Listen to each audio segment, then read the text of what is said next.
Last year, CNBC made history with Converge Live. We brought together over 700 of the world's most influential business leaders, investors, and policymakers all under one roof at the iconic Jewel in Singapore. Converge Live, at its core, is an opportunity for global leaders to connect and drive transformation. The conversations were bold, timely, and transformative, tackling topics like AI, global trade, sustainability, and the future of leadership. We have a very severe supply-demand problem. That's a big deal. No American voter will ever accuse Donald Trump of being weak on China. This year, we're going further. Bold voices, bigger ideas, deeper conversations, setting a new standard for global thought leadership. Converge Live 2026 begins now. Singapore is a fantastic stepping stone into a far bigger market that supports us in terms of innovation. What you need to understand for innovation is that you need to have the community together. You need credibility and reliability, IP protection, the stability on policy guidelines, but also regulatory. We have that all in that same ecosystem in Singapore, which is absolutely key if you want to stick to a future strategy.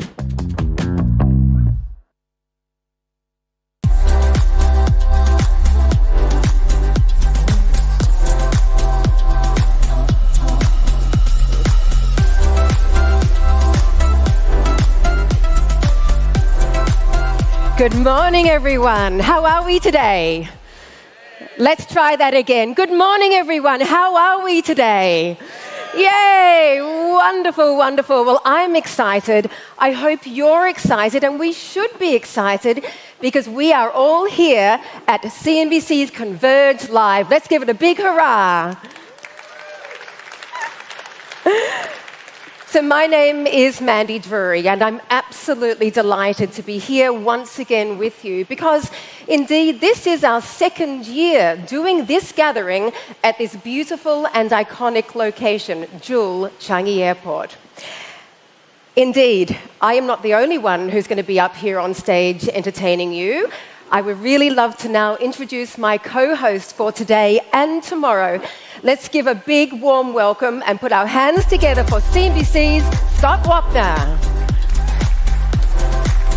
Hello, hello.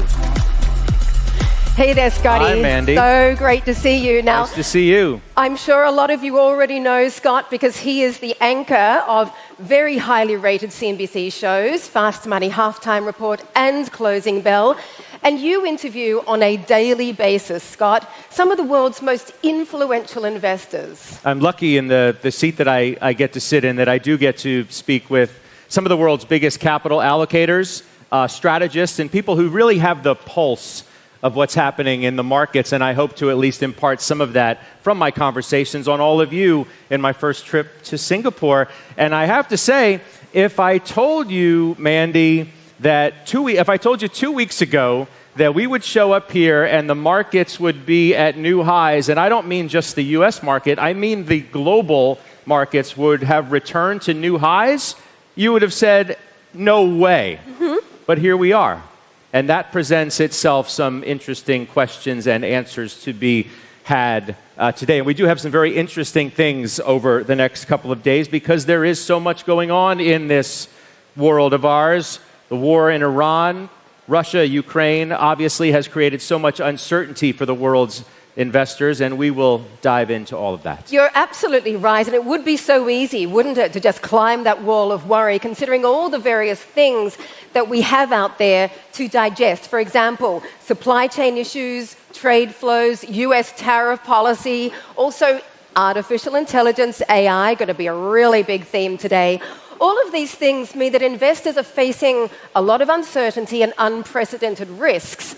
But because we always look at both sides of the coin here on CNBC, a lot of opportunity. And that is exactly what we are going to be discussing over the next 2 days. Before we get to all of that, though, Scotty, it's just as important, a little bit of housekeeping. Do bear with me for the next minute. First of all, you know the drill. Get your phones out, put them onto silent.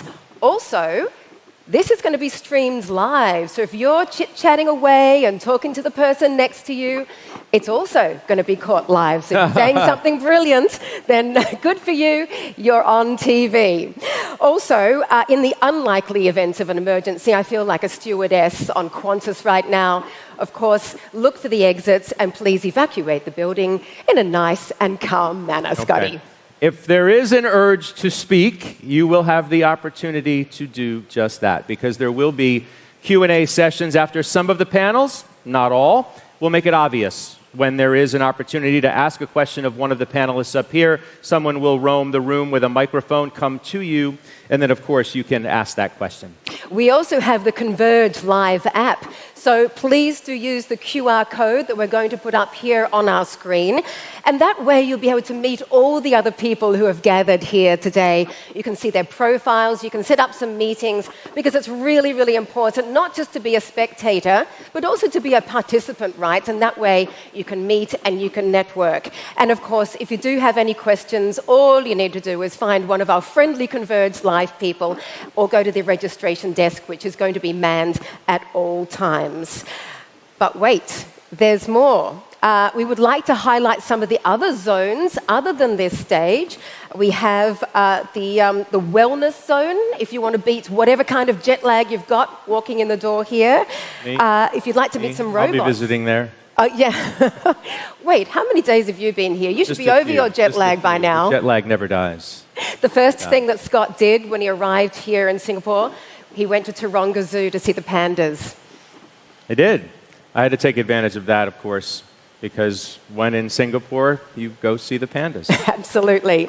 There's also food and drink to your left. And if you're keen on meeting some robots, our future overlords, we have the Robotic Frontier and Tech Lab Zone, where there are all different kinds of robots, including a robot dog that you can pat and interact with. I saw that display. It's so interesting. I urge everybody to go check it out. From the next generation of security to how our factories will work, I urge everybody to walk around here and see that exhibit on robots, because they truly will take over the world, though I'm told they can't read a teleprompter, so I think we're okay for a little bit. We have to be careful. They're not perfected quite yet. And they're listening in to us as well. Now, what is really amazing, folks, about the next 2 days, it is really rare for the CNBC diaspora to come in from all corners of the globe. You've come in from New York City. We have other wonderful anchors and reporters who've come in from San Francisco and from London as well. And one of them is our very own Steve Sedgwick, who's going to be speaking to Singapore's Minister in Charge for Energy, Tan See Leng. So that's going to be incredible, because, of course, it's all about energy at the moment. Yep, he's also going to be sitting down with the Foreign Minister, Vivian Balakrishnan, to hear about Singapore's perspective on the world today, and it plays such an increasingly critical role in the global economy, as all of you surely know, and those who don't will learn today. And we're also going to bring together information and entertainment, infotainment, in the form of a very special appearance from one of Asia's biggest musical stars, Lea Salonga, who's going to be gracing us with her presence to talk about how to remain, as a creative, authentic, the art of authenticity, which I think is increasingly hard in the age of artificial intelligence. We are so fortunate as well. I'm going to be speaking with Mike Gitlin of the Capital Group, only the world's largest active manager, $3 trillion under management. So we'll be able to discuss a number of issues, including how he sees this part of the world in their investing universe. That's trillion with a T, isn't it? No small fry. It is. Before we get to the start of the agenda, let's bring our hands together, because I would really like to thank very much from the bottom of all of our hearts our sponsor of this year. The Economic Development Board of Singapore, the EDB, has pulled it all together once again. So thank you so much to the EDB and our other sponsors. I want to mention one more special interview that's going to take place tomorrow, because we do have a former world leader who's going to be here, which is a rare opportunity in and of itself. The former Canadian Prime Minister, Justin Trudeau, will be on this stage. Maybe some of the things he couldn't say when he sat in the seat, he will say on the seat that's going to be right up here. So I don't want anybody to miss that as he gives us his perspective on the global economy 1 year out of office. So. Well, the wonderful thing about having a politician who's no longer a politician is that they can be candid, can't they? You're absolutely right. It's true. So let me welcome to the stage CNBC International President Craig Bengtson to say a few words. Come on up, Craig. Thank you.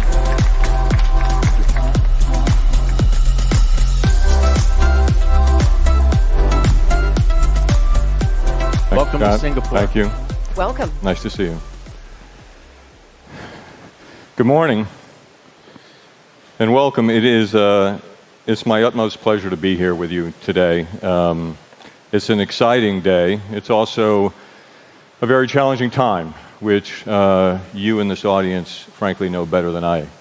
It's been 12 months since we last gathered here in the Jewel. It's such a beautiful place, but so much has changed in the world and is changing more quickly. So whether it's technology, whether it's energy, whether it's the capital markets, whether it's geopolitics, it's all moving together now, and it's all moving so much faster. And for those of you in the audience who are responsible for making real-time decisions in the midst of all this, your jobs are more difficult than ever. And that's why we're here today and tomorrow to talk about some of those things. Over the next 2 days, you will hear from leaders from all of those industries and more, talk to you about how they are navigating the rough seas that we see in front of us, and also about the opportunities they see for all of us as well. Also joining us, and it was mentioned earlier, is quite a large group of CNBC anchors and reporters and editors. You know, it's their responsibility on a daily basis to try and make sense of it all for nearly half a billion people that CNBC reaches every month. It's their job to explain to them what's happening, what does it mean for their money, and what does it mean for their businesses. And I can't think of a better place to do that than here in Singapore.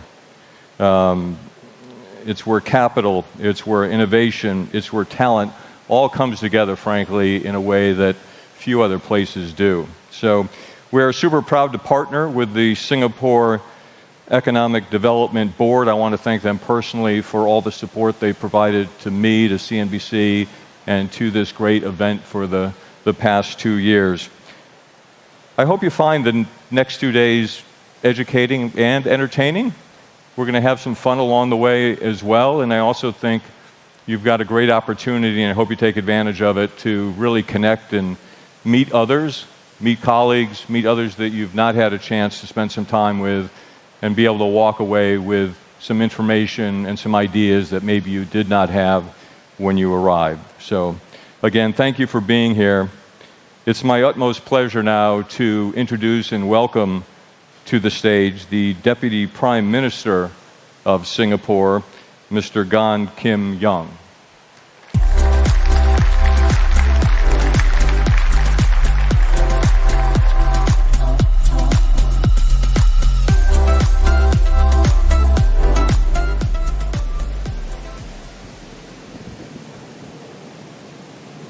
My cabinet colleague, Dr. Vivian Balakrishnan, Minister for Foreign Affairs, is joining us this morning. And you do want to listen to him. He will give a very enlightening and very important comments later on. And ladies and gentlemen, a very good morning to all of you.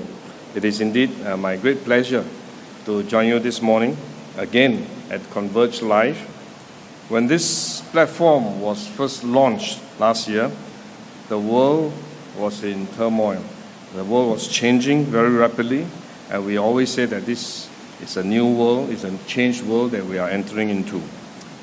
But over the past year, those changes have become more visible, more immediate, and more consequential.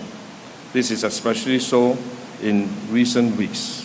The world is not just changed, it continues to change. And every time when I step on the stage to give a speech, I always have to verify and check the facts before I come on the stage, because things would have changed between coming to this breakfast earlier on and coming on stage. This is something that we have to live with, the constant change and the uncertainty that we live with. The ongoing conflict in the Middle East has disrupted the Straits of Hormuz, and which is a critical artery for global energy and trade, through which about a fifth of world's oil flows. For businesses, this is not just a distant geopolitical event. Its impact is immediate and direct. Higher energy prices, increased freight and insurance costs, and delays across supply chains. What this shows is how quickly external shocks are now being transmitted across energy, logistics, cost structures, and impacting business all over.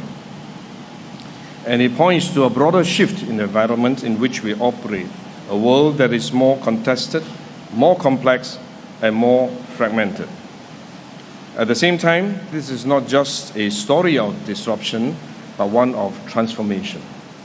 New markets are emerging, new technologies are unlocking value, and new areas of growth are taking shape. But these opportunities are no longer straightforward for us to seize, to capture. They come with greater uncertainty and risk. This is why Converge Live is so timely. Many of the uncertainties businesses are managing today, opportunities they are positioning for, sit at the intersection of technology, energy, capital, and leadership. And how we bring these together will shape the next phase of growth. Across the global economy, three forces are reshaping the landscape: the fragmentation of global trade, the rapid advancement of technology, and the shift in energy, with both decarbonization and energy security as equally important imperatives. Each of these trends is reshaping both near-term operating conditions and long-term competitive advantage. First, shifting trade flows. We are moving from an era of deep integration to one of reconfiguration. Supply chains are no longer optimized purely for efficiency. They are being redesigned for resilience and security. This creates new opportunities to explore emerging markets, diversify production bases, and build more resilient supply chains. But it also makes operating models more complex. Costs are higher. Regulatory environments differ among different jurisdictions. And the predictability that businesses once relied on is no longer assured. How businesses manage costs and supply chain volatility today, while diversifying production and markets over time, will shape their resilience and competitiveness. At the same time, the technological change, especially in AI, is accelerating. Firms are no longer asking whether AI can create value, but how quickly they can integrate it into their business operations. The emergence of agentic AI systems adds another dimension, enabling more autonomous decision-making and changing how work is structured within organizations. This opens up significant opportunities for productivity gains, new products and services, and entirely new business models. But it also raises difficult questions about workforce adaptation, organizational change, and trust in an increasingly complex system. In this phase, the gap will not be between those who have access to technology and those who do not. It will be between those who can deploy it effectively and those who are reluctant or unable to do so. The third shift is in energy. We will need to confront the transition to a low-carbon economy, especially as climate change accelerates in the years ahead.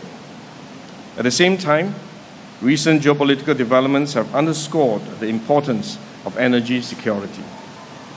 In the near term, businesses must manage volatility in energy costs and supply.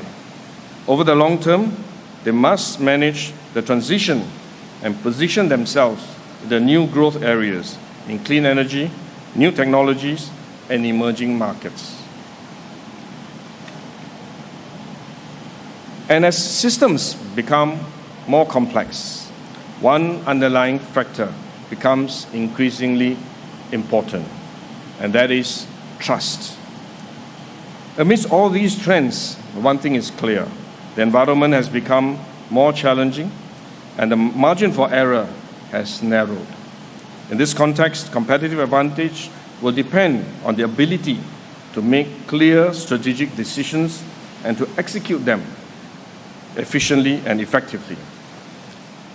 This is why we had convened an economic strategy review last year to refresh our blueprint for our economy. Our aim is to be a trusted partner for businesses, a place where they can operate with confidence in the near term while positioning for growth in the long term. Our approach is anchored on three priorities. First, to ensure that businesses remain connected so that they can operate across markets even as the global systems fragment.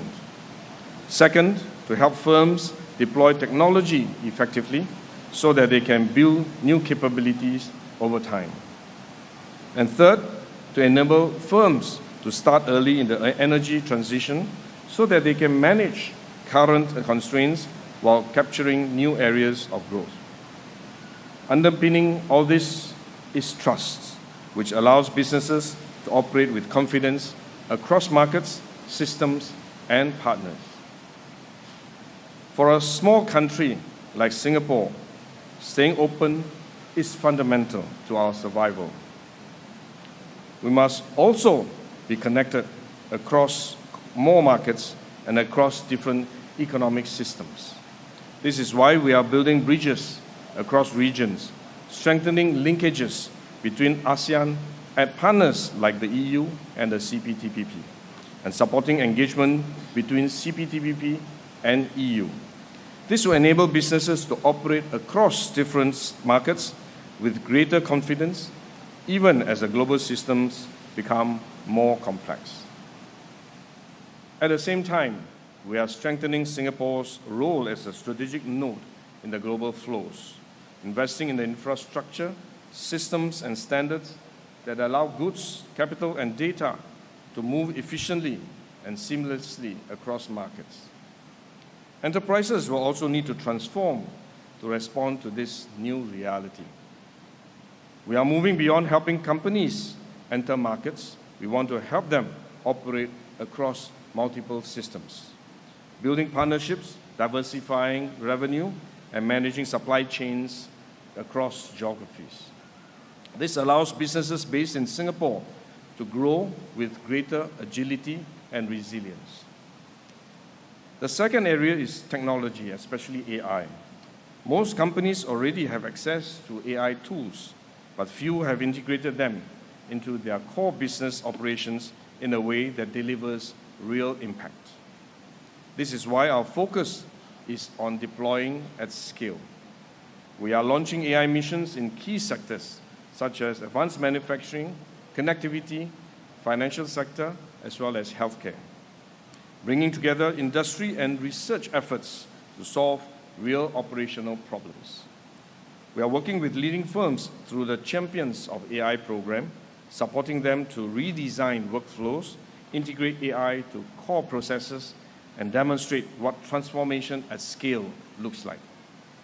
At the same time, we are building an AI park to bring together companies, talent, and capabilities to accelerate the development and deployment of AI.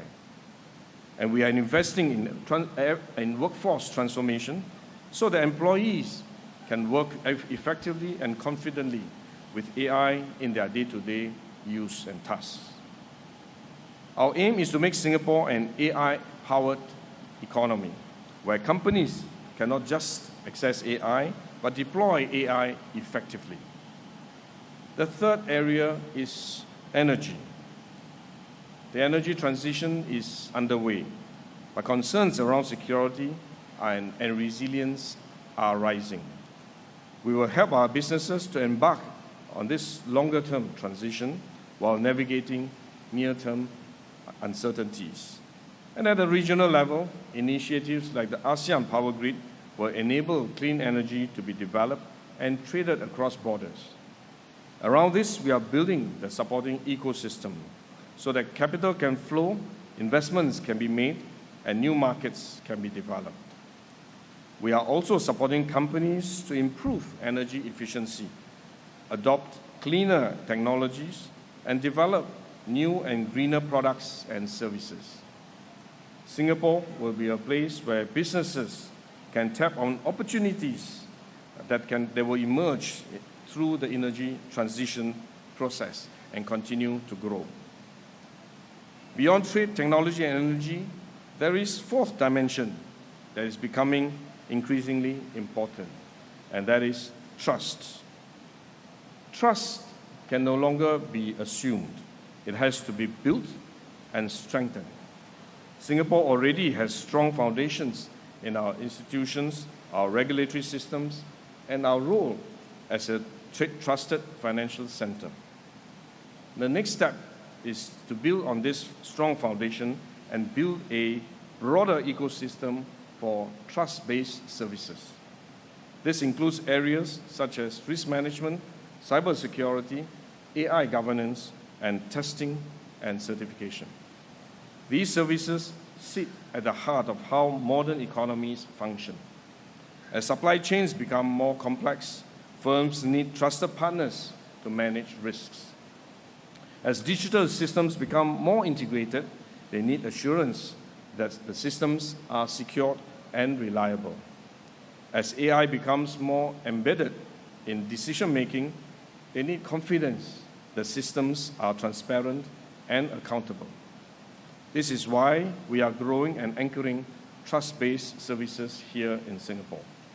As a hub for capital where investment decisions are made and financed, as a center for risk management where complex risks are assessed and managed, and as a base for assurance services where standards are set and verified. This will allow Singapore to play a broader role, not just as a hub, but as a trusted partner. Ladies and gentlemen, the world today is more complex, contested, and fragmented. But it's also one where new opportunities are emerging. The challenge for businesses is to navigate the near-term uncertainties while staying focused on long-term strategies. Singapore's role is to be a trusted partner in that journey, a place where businesses can operate with confidence today and seize the opportunities of tomorrow. A place where businesses can stay connected across markets, adopt new technologies, stay competitive amidst the energy transition, and operate with trust. And that is why platforms like Converge Live matters, because how business operate and grow in this environment will depend on our ability to converge, to bring together ideas, capital, technology, and leadership, and ultimately to turn uncertainty into opportunities for our businesses and our people. Thank you.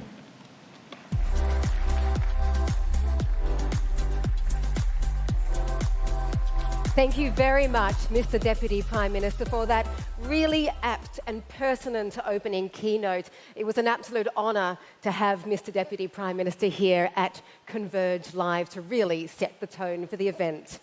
Without further ado, I would now like to introduce to the stage someone who's come all the way from London, none other than one of my very favourite co-hosts, CNBC's Steve Sedgwick, who also has a very special guest with you, Singapore's Foreign Minister, Dr. Vivian Balakrishnan. I do indeed, and I just want to pick up on a couple of points from the Deputy Prime Minister, first of all, because literally everything he said in that speech can apply not only to business, to AI, to longer-term strategies, to partnerships. That can all apply to foreign policy as well. And the key word that you would have heard there many, many times was trust. Trust has to be built. It cannot be assumed as well. I'm going to take one more liberty, if I may. Thank you, Mandy. And I'm going to quote Lee Kuan Yew, if I may, because I think what he said, many things he said, but I think this line in particular just sums up the position that Singapore finds itself in, not only in all those amazing areas and economic factors that the Deputy Prime Minister just mentioned, but also when it comes to strategic positioning on foreign policy. Lee Kuan Yew said, as the world changes, small countries have to act swiftly to adjust their policies and positions in a pragmatic and clinical manner. And this is the key line. We have to live with the world as it is, not as we wish it should be as well. And I did check with our next guest that he wasn't going to use that line as well, because I didn't want to steal his thunder as well. With no further waiting, let's get Dr. Vivian Balakrishnan up, who is Singapore's Foreign Minister. Thanks, Steve. There was so much that the Deputy Prime Minister said there that just made me actually just change all my notes straight away. We have to reconfigure. We have to look at the complexities. There are difficult questions. The systems are more complex. Trusted partners underpinning. We need to look at those. We need to execute clear strategic decisions. Trust has to be built, can't be assumed. All of that relates to foreign policy. How are you reacting to the current situation, sir, and building up those longer-term priorities? Well, I like to keep things simple. First point, choke points matter. I think what we are witnessing now is a perfect worked example. Choke points, physical delivery, reliability matter. The second way to understand the state of the world is we're witnessing the weaponization of interdependence. Globalization, economic integration, world markets are based on interdependence, on connectivity. What has changed is that that very interdependence, which was supposed to be a source of efficiency, peace and prosperity, in fact has now been weaponized. And that's the second point you need to understand, the weaponization of interdependence. The third point is what you just referred to and when you quoted Mr. Lee Kuan Yew. It's very important to understand what has changed, not on a daily tactical basis, but at a strategic level. And I would put to you, what has changed since he made that quote is China's position economically, strategically. What has also changed since 2009 is the simultaneous revolutions in AI, biotechnology, and in energy. And we should be focused on the long term and not just on the short-term vibrations. Let me pick up on that key point you just raised. And by the way, I'm not ignoring you lot over here, if you don't mind, but I will refer to you all as well. It's a very simple question, but I don't know if you have a simple answer. I'll try. Who is weaponizing that interdependence? Because we look at both parties here, and it is not as simple a world as perhaps we in the West, as incredible countries such as Singapore in Asia, would have seen it originally. Who is weaponizing that interdependence? The more important question is why. My theory is that it is domestic discontent with the outcomes of globalization 1.0. Yeah. Inequality, jobs, rust belts, prospects for the future that is driving a repudiation of globalization. So it's not just who, but it's why. I'm making the point that it is domestic politics that is fueling this disruption on the global stage. First point. Second point there is the old model was underwritten basically by the United States of America. And the superpower that underwrote this has now decided on a more narrow definition of national interest, more short-term, more reactive, that it wants to, in fact, be the great disruptor of that same system. But it's important in foreign affairs not to engage in personal, pejorative labels, but to understand why politicians say and do what they do. Singapore's foreign policy is built on many tenets, and if I may just go through those briefly, Dr. Balakrishnan knows them, but maybe some of us don't here.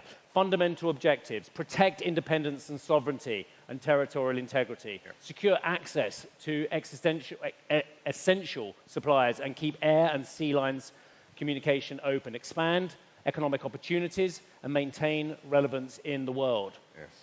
Is it difficult now, given what you just said, primarily about the United States, is it difficult to stick by those three core principles when the guarantor of those principles now has more narrow interests? It is far more difficult now, but I would make the additional point that it's all the more vital that we double down. Let me put some meat on that frame. We're all worried about choke points. Well, it just so happens we are located at a far tighter choke point. Just south of here, the narrowest choke point for the Straits of Malacca and Singapore is 2 nautical miles. The Straits of Hormuz is 21 nautical miles. Right? But it is also worth reflecting what you see in Singapore is not a choke point, but a hub. Because of our geography, our trade volume is 3 times our GDP. We are the world's largest bunkering port. We are the 6th largest refining and petrochemical center without a drop of oil or gas.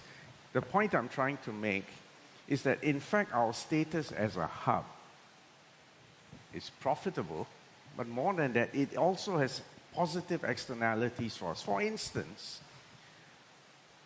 if you take account of all the trade flows, including food, energy, if you think about the manufacturing in Singapore, petrochemical refined products, you think about semiconductors, you think about pharmaceuticals. Do you realize we produce and we trade far more than we consume? There's a positive externality to that. Next point is, therefore, if we're going to keep this happy story going, do you understand why we invest more than 3% on defense and why sea and air lanes of communication will be protected and why we are obsessed with keeping it open? Otherwise, you won't even have this beautiful structure here. I was going to bring up the Strait of Malacca and the Strait of Singapore, and I had the same statistic, less than 2 nautical miles at its narrowest point. Yes. Far more trade, as you all know, goes through the Strait of Malacca. It's about 40. Than goes through the Strait of Hormuz. Could be as high as 40%. By a multitude. Yes. But you've also just mentioned in one of your earlier answers the rise of China. Yes. And I want to tie those 2 things together. In fact, I want to tie 3 things together. The US hegemony and perhaps leadership globally stepping back. The rise of China, factor number 2. And your concern that these choke points, these straits, your words, are a right to navigate, not a privilege. Yes. If I tie all that together, this could be very concerning for Singapore and countries in the region. It is, but on the other hand, if we ensure that it does not become a choke point, if we continue to ensure that our hub status is protected, that we produce and trade far more than we consume, and the other point is the keyword trust. And let me translate that trust into business terms. Trust is basically a way of lowering transaction costs. Being predictable, being boring, being reliable, being trustworthy has got real value. So, for instance, that's why if someone comes to me and says, I want to negotiate with you a toll, I'm going to say nothing doing. I'm not going to negotiate with you on that point. But when someone comes to me and says, I would like to negotiate a legally binding protocol on trade in essential supplies. Well, that's why we just settled with Australia last Friday. Yeah. That's why we have a same agreement with New Zealand, which we did in October 2025. That's what we are currently working on. So it's not that I'm not negotiating, but I'm focusing on building up reliability. And as long as you don't panic in a crisis, that's worth far more advertisement and airtime on CNBC. I'll give you one more example. In 1973, the oil embargo, Mr. Lee Kuan Yew called all the oil majors in Singapore. Said, look at your storage tanks. We're not going to touch a drop of that. If we need anything, we will pay you full market price. If there's going to be rationing, we will take our share of rations. Simply not panicking in a crisis is worth a lot, and that is the reason why our refining capacity and petrochemical sector took off.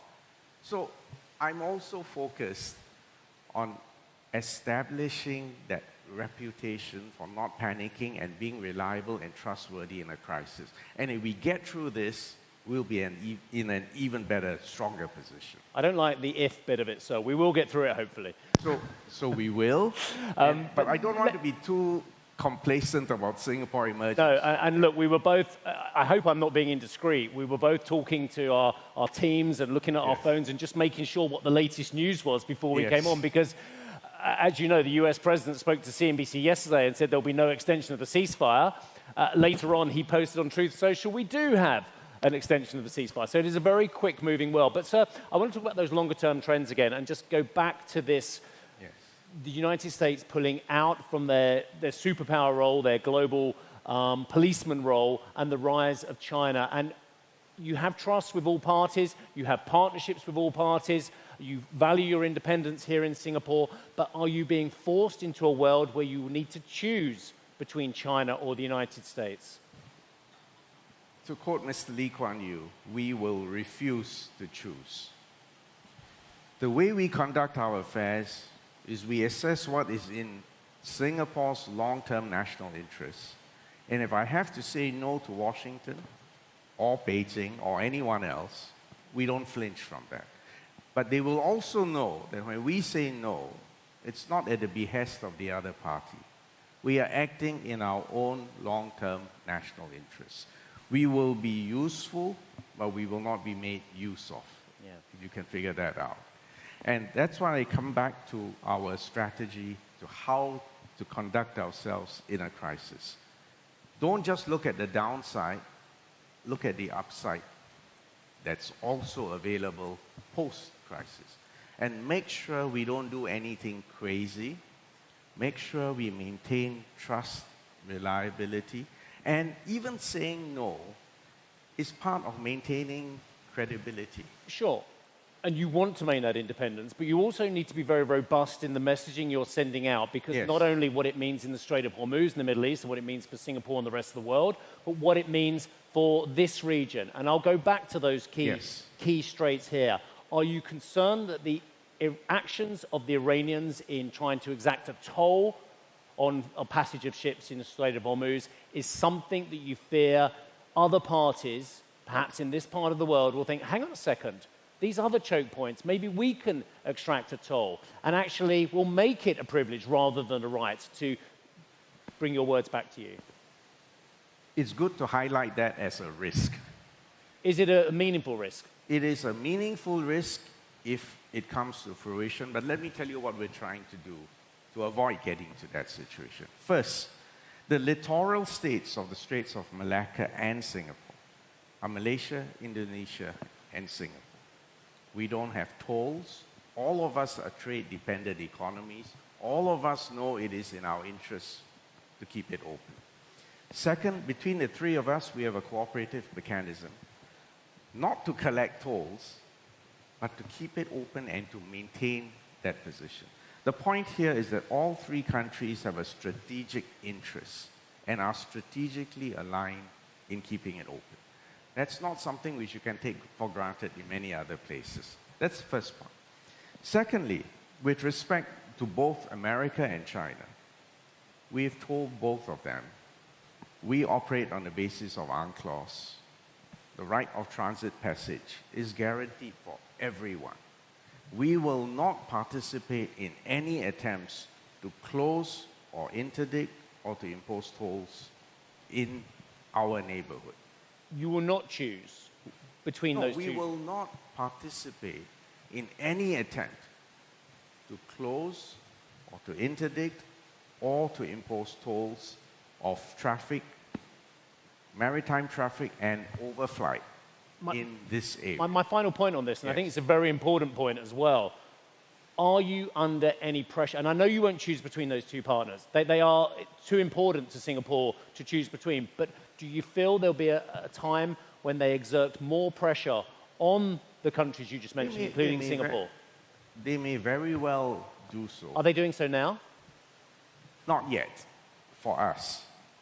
Look, for both, when we engage the United States, I always remind President Trump, you have more invested in Southeast Asia, this is American FDI, than America has invested in India, China, Japan, Korea combined. And actually, most of that is here. I remind the President that you've got very healthy returns from your investments in Singapore. I also remind the administration that you've got a significant trade surplus, both against us, both in goods and services. So do you have skin in the game? I always remind the President, you have good skin in the game down here. Flip around to China. And if you ask China, who is your largest source of foreign investment? You will find, ask them yourself, and you will find Singapore in that short list. So are we exquisitely positioned to take advantage of developments in both America and China? We are. The main danger is if that relationship fractures. If they go to war in the Pacific, what you're witnessing now in the Strait of Hormuz is just a dry run. Think about that. So the biggest variable is not just what happens in the Middle East, but what happens in the Pacific, which links to the other point you alluded to. What has changed? Where is the future? Is the future just more oil and gas? Or is the future the geostrategic relationship between China and the United States, the revolution in AI, the revolution in biotechnology, and the revolution in renewable energy? On all those counts, I would submit to you, the real action is in the Pacific. Do you fear that healthy competition between these two very close trading partners, they are close trading partners. Oh, yes, the numbers absolutely. are enormous. Every person in this room knows that. Do you fear that healthy competition and very important relationship is on a path, though, to becoming less healthy, more bellicose, and actually be going down a route to war?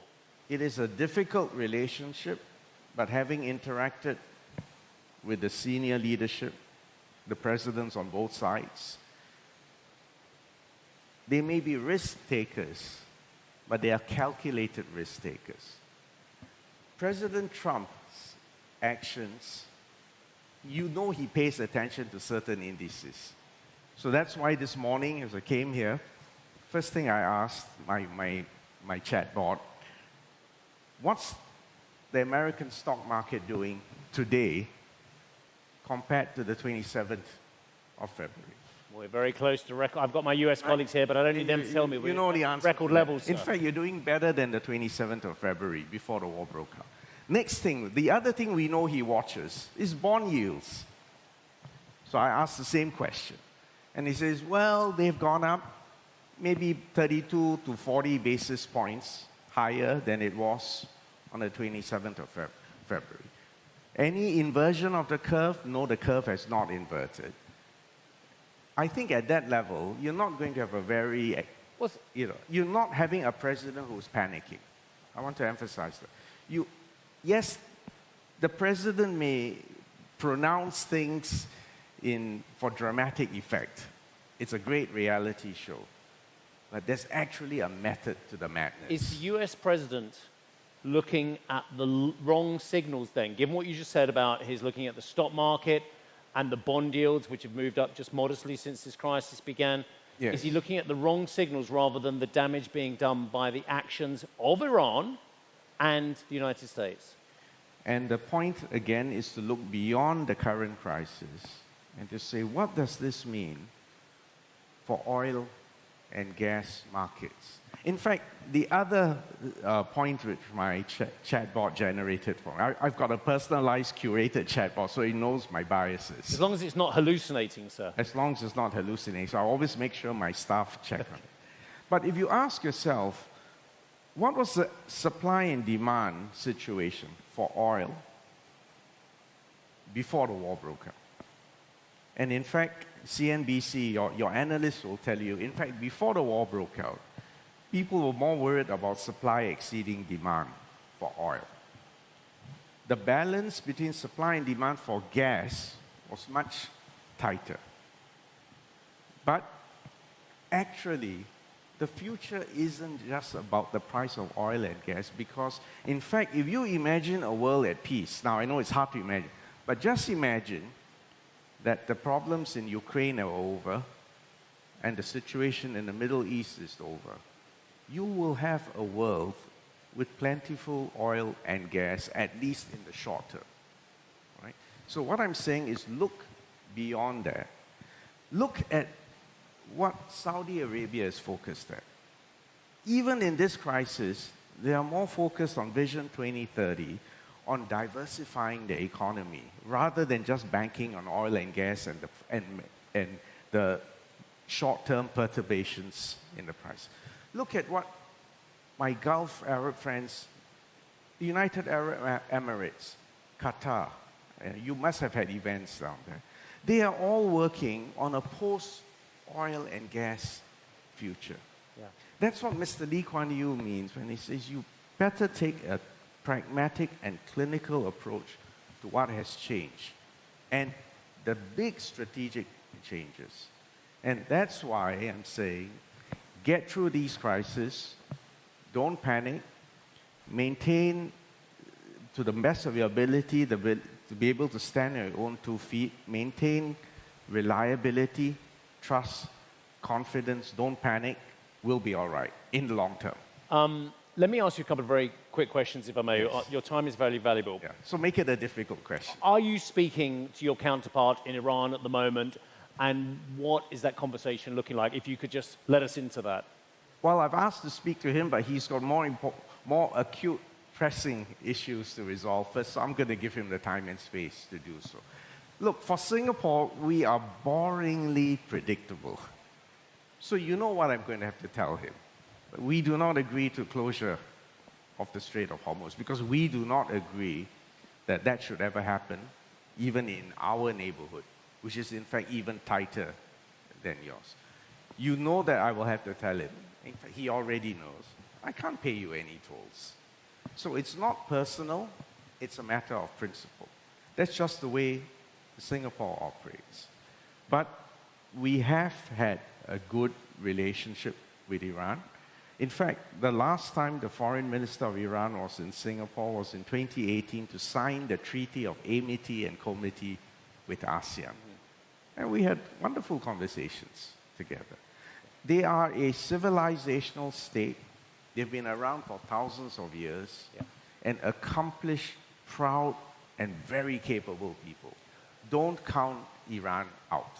I'll just squeeze in one or two more quick ones if I can. You mentioned the 3% plus defense spending of Singapore as well. Yes. In reaction to everything we are seeing in the world at the moment, do you need to get that to a more significant level? Do you feel that actually, not only in Europe, not only in the Middle East, but also in Asia Pacific, that there is a rearmament going on that you need to take more seriously? We are not a reactive country. We have invested between 3 to 6% of GDP on defense for 6 decades. Second, our budgets generally have been in positive territory for those 6 decades. Even if we are criticized for poor marksmanship, it's often because we are too conservative in our figures. We have sovereign wealth funds. In America, it spends about 3% of GDP servicing debt. If you look at the most recent budget in Singapore, we get more than 3% of GDP in dividends, a positive entry into our budget. So do you understand why we can afford? We need a realistic assessment, appreciation of the situation. But can you understand the source of quiet confidence that we'll get through this. Yes, inflation will be an issue, and that's why the bond yields have gone up. And my final question. We must be prepared for it, but we will have the fiscal firepower. We have already done the military, and more important, the social cohesion and the willingness to take the heat when the temperatures rise and to get through this together. I'll just try and round the circle on this entire conversation and just take you back to the point you said that you think a lot of these factors and why the United States is leading in the way it is on a global basis is because globalization has failed many Americans or domestic people as well. Do you fear what comes post-globalization? I don't think globalization has failed. I still think globalization was a great formula for peace and prosperity for the last 80 years. Unprecedented peace and prosperity. I think where the political problem, particularly in the US, but not confined to the US, is to make sure that growth is distributed, that the majority of the population feels that there are good prospects for jobs and wages. And we need to focus that same attention to the revolutions which are going on now. Let's take AI, for example.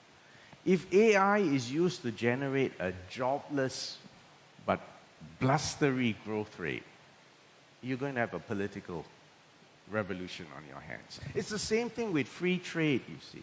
The most important duty of a trade negotiator is to understand your domestic economy. If you make this deal, who wins? Who loses?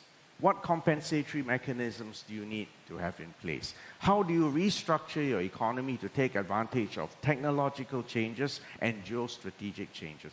Without that homework, and your domestic sector falls apart, you can't pursue globalization. So, for instance, in Singapore, we used to be criticized for, industrial planning.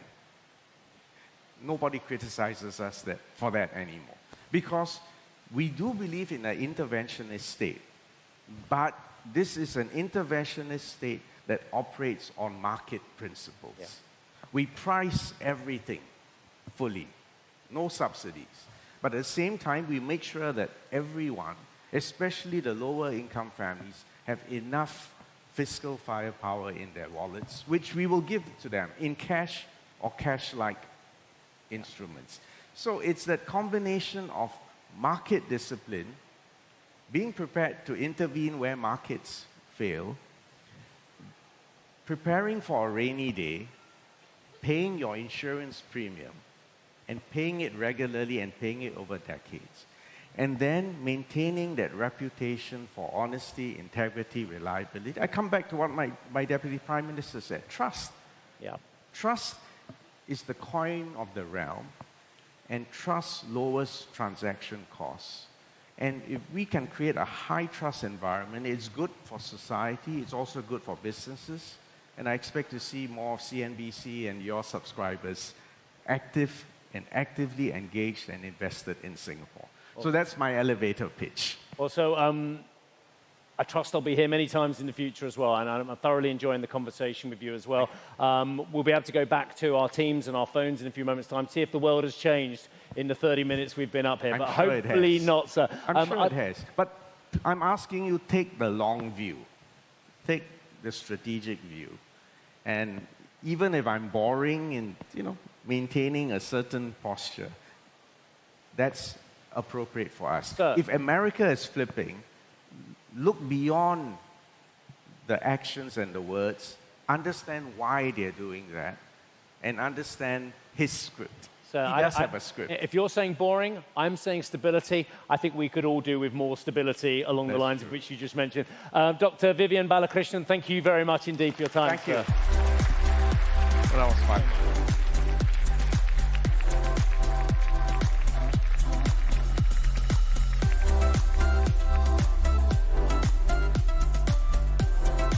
Thank you. Steve, thank you. Thank you. All right. Steve, thanks so much. Minister, of course, thanks to you as well. So you just heard the minister draw us a geopolitical map. Now, I know the question on most of the CEOs' minds in this room is what does that mean for my capital? What does this mean for where I deploy it, both here and around the world? Joining us now on stage is Mike Gitlin. He is the president and the CEO of Capital Group. I mentioned earlier they are the world's largest active manager, around $3 trillion in assets under management. Mike, please join me on the stage. Great to have you here. Thank you. Good to be here. Please. Thank you. So I thought we would begin because, as I said, you are the world's largest active manager. So you have a great view and you spend time all over the world. I'd like to get your view of the markets in general, just given where we are and where maybe 2 weeks ago we thought we might be. Because I don't think it's where we are today. And I think many people, as I said at the very top in this room, if you told them that we would be back to record highs in many of the world's markets, you would have said, absolutely not happening, given the risks that are unfolding right in front of our faces. So let's have your view. You know, and greetings, everyone. I think what the market's doing is looking through the war. So if you look back to last year, there were a lot of good things going on. Rates were generally accommodative, central banks being accommodative in terms of policy. Inflation was coming back down to target. The dollar was a little bit weaker, non-dollar currencies a bit stronger. Growth, GDP growth was positive and probably accelerating, and earnings were strong. So you had the war, and the war sort of hit the pause button on that. And the dollar got strong, oil got strong, and everything else wasn't sure what to do. And I think the 5 themes that I mentioned beforehand from last year, what the market's viewing is if this war is able to end in a reasonable period of time, and everyone will have a different definition of reasonable, then the themes from beforehand should continue after. And if they take a long-term view in that, it's hard to be out of the market. And I think that's what you're seeing. President Trump was on CNBC yesterday, in which even he admitted that he was surprised that the market had rebounded the way it was, and suggested he thought it would have been down 20% and that oil would be at $150 or $200 a barrel. Of course, he was talking about WTI. Are you surprised as well, like the president is? Well, I think the market is super resilient. I mean, if you would have told anybody here that you'd have a war in the Middle East and oil, which had traded between 60 and 70 for 5 years, was going to be at 90 or 100, you would think the markets would be down 10% or more. The markets are super resilient, and I think it's because people are looking 3 to 5 years forward. And to earnings, companies are going to be more profitable.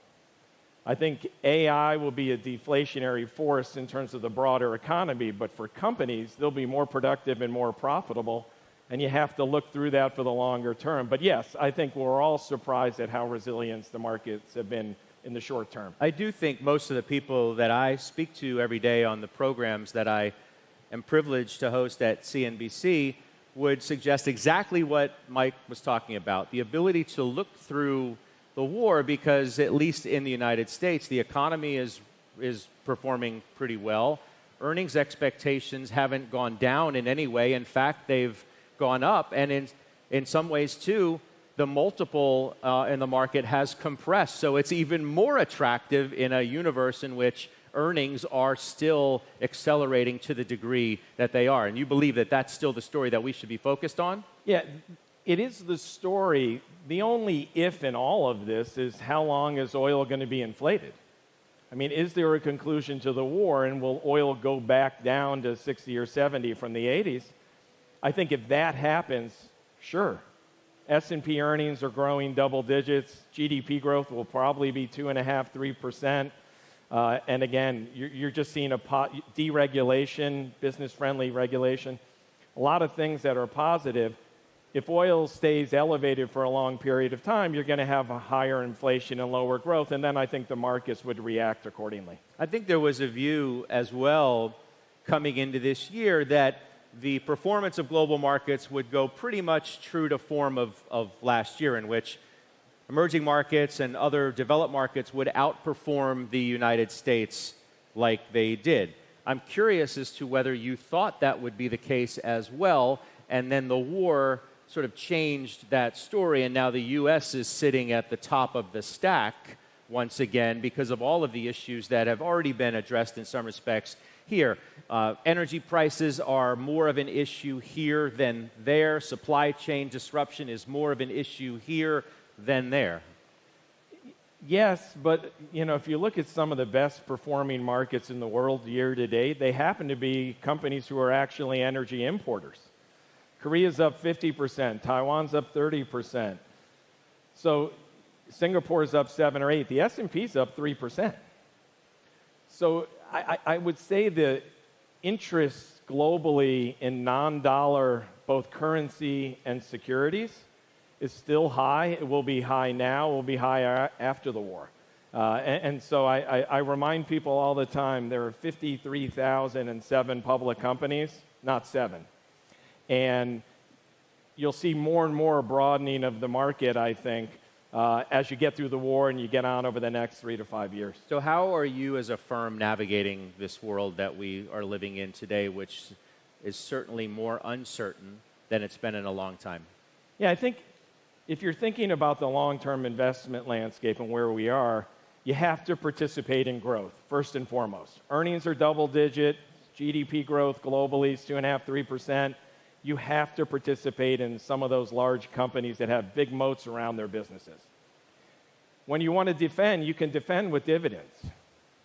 80% of companies that yield more than 3% are outside the U.S. There's some real interesting dividend opportunities. And inside the U.S., the most attractive quintile of dividend companies are trading at a 30% discount to the S&P 500. And the last one is just remembering diversify through international. If you look at the U.S. and it's 65 or 70% of MSCI World, it's a huge component of the global index, but we have so many opportunities. Hynex in Korea, TSMC in Taiwan. These are some global, amazing companies. Forget where they're domiciled and just look at the quality of the business. But how selective do you have to be? You have to always be selective by picking good companies, but there is a wide universe of amazing companies doing things around the world. They're not all just based in the United States. I was in Shenzhen last week. What's happening in China with technology is just incredible. And so you look at Korea, Japan, Hong Kong, Singapore, you look at Brazil, there's plenty of opportunities all around the world. You just got to look at that broadening of the market as an opportunity, and not just mega caps. Small and mid caps have been lagging the mega caps for years. There's plenty of opportunities to invest in good companies. I sometimes sit at my desk and I look at my screen, and I notice that on the idea of small caps, that the Russell 2000 has had a tremendous start to the year. I think that has probably surprised some people. Has it surprised you? Because interest rate expectations have been reset, and thinking in a more inflationary world and the cost of capital going up, that those would be the companies that would be hit the hardest, and yet their returns year to date are outperforming by a lot. But a lot, and I agree with you sort of when you think about interest rates and cost of capital and the size of these companies. But we also have to remember a lot of these companies were left behind by the passion around the Mag 7. And I don't disparage the Mag 7. We're some of the Capital Group is a top 10 shareholder of Amazon and Alphabet and NVIDIA. They're fantastic companies. And there's 50,000 other companies that could be super interesting to look at. So I think some of what you're seeing is them playing catch up to the mega caps, which dominated for so many years. You're quite a unique firm, as I mentioned, not just as the world's largest active manager, but all of your analysts have skin in the game. They all run money. So by definition, you are a long-term investor. What's the strategy behind that? Well, I'll give it two ways. Analysts analyze, investors invest. And it sounds super simple, but the capital system where all the analysts are actually investors in their companies, it's fundamentally different. If you were to tell me, I think you should do something, I would say that's interesting. If you're telling me you are doing something, and here's why you should follow me, that's a very different thing. So I think skin in the game, when you invest in the companies you analyze, you understand the company deeply. You understand liquidity, portfolio construction, upside, downside capture. You think like a portfolio manager, you're not a stock rater. Buy, sell, hold. Buy, sell, hold, it's interesting. It's not an active verb like investing in that way. I mean, I think when I think of investing, I think, are you passionate around the companies you own? Sometimes an analyst would come in at my previous company and say, remember when I told you to do X? And I'm thinking, I sometimes forget the name of my own kids. Like, do I remember what you told me to do back when? If I look inside your portfolio and that's your highest conviction and I see it as your biggest holding, that's showing me something as opposed to telling me something. Interesting. Can you build an all-weather portfolio these days, and how challenging is that? Yeah, we had our town hall from Singapore. Capital Group has 9,500 associates around the world. 40 leaders have come to Singapore this week, and we have our town hall and our board meeting here. And at the town hall yesterday, I get asked the question about the same question effectively. And I reminded people of the story of the Investment Company of America. Capital Group started managing the Investment Company of America January 1st, 1934. And we produced a chart called the Mountain Chart, and it shows how the assets and performance have done over a period of time, and it shows all the things happening around the world during that near century. The Great Depression, the Cold War, the Cuban Missile Crisis, the energy shock of the 70s, dot-com bubble bursting, the Great Financial Crisis, COVID. Any time you could have had a very good reason to be nervous. And that strategy is compounded over 11% annualized for 92 years. It's beaten the S&P 500 by over 100 basis points annualized. And at any point, you could have tried to get off that train by market timing. And so building a portfolio that owns great companies and not trying to time the market pays huge dividends. It's hard to do in the moment. And every moment, we think this time is different. Mm-hmm. And usually, it's just another spot as you're heading up that mountain. What about diversification by region? As you said, you've had your boots on the ground, so to speak, in this region for at least a week or so, traveling around, meeting and observing. I want to read you something that the New York Times wrote a day or so ago about what's taking place in Asia today and the opportunity or risk that it now presents as a result of the war. When they said, quote, even if there is a peace deal soon, the future of this industrious region that has driven global economic growth for decades will likely include months of canceled flights, surging food prices, factory pauses, delayed shipments, and empty shelves. Shortages that could push several countries into convulsions of unrest, followed by recession. How would you react to that? I think of that as technically true in the short term and quite short-sighted in terms of the long term. This region's going to be just fine. Asia is a growth engine for the world. If you look at GDP growth, if you look at population growth, we own about $300 billion of publicly traded securities in Asia. The markets have done exceptionally well over time. I am not worried about Asia over the long term. Japan just emerged from 30 years of deflation. Corporate governance has never been stronger. Same in Korea, where they're really focused on price to book value and return on invested capital. People should not be worried about the long-term prospects of Asia. And in our business, the growth of professionally managed assets in wealth management is twice that, for Asia, twice that of Europe and the US. So Asia has a lot going for it. Greater energy independence and stockpiling probably will be something that comes out of this period of time, but I'm not worried about long-term growth in Asia. I'd love to get your thoughts on Singapore specifically, because over dinner last evening, I thought there was an interesting point that was made, the way that some companies can't invest in the United States by virtue of political blowback. Some countries can't invest in China. Some companies can't by virtue of blowback. And Singapore has become, in essence, at the third place because it offers a degree of neutrality that is attractive in what is an increasingly more polarized world. Do you agree with that? Singapore is a 60-year incredible success story. I actually lived here. Scott and I were talking before we came up. I lived in Singapore in 1996 and 1997. It was a success story then.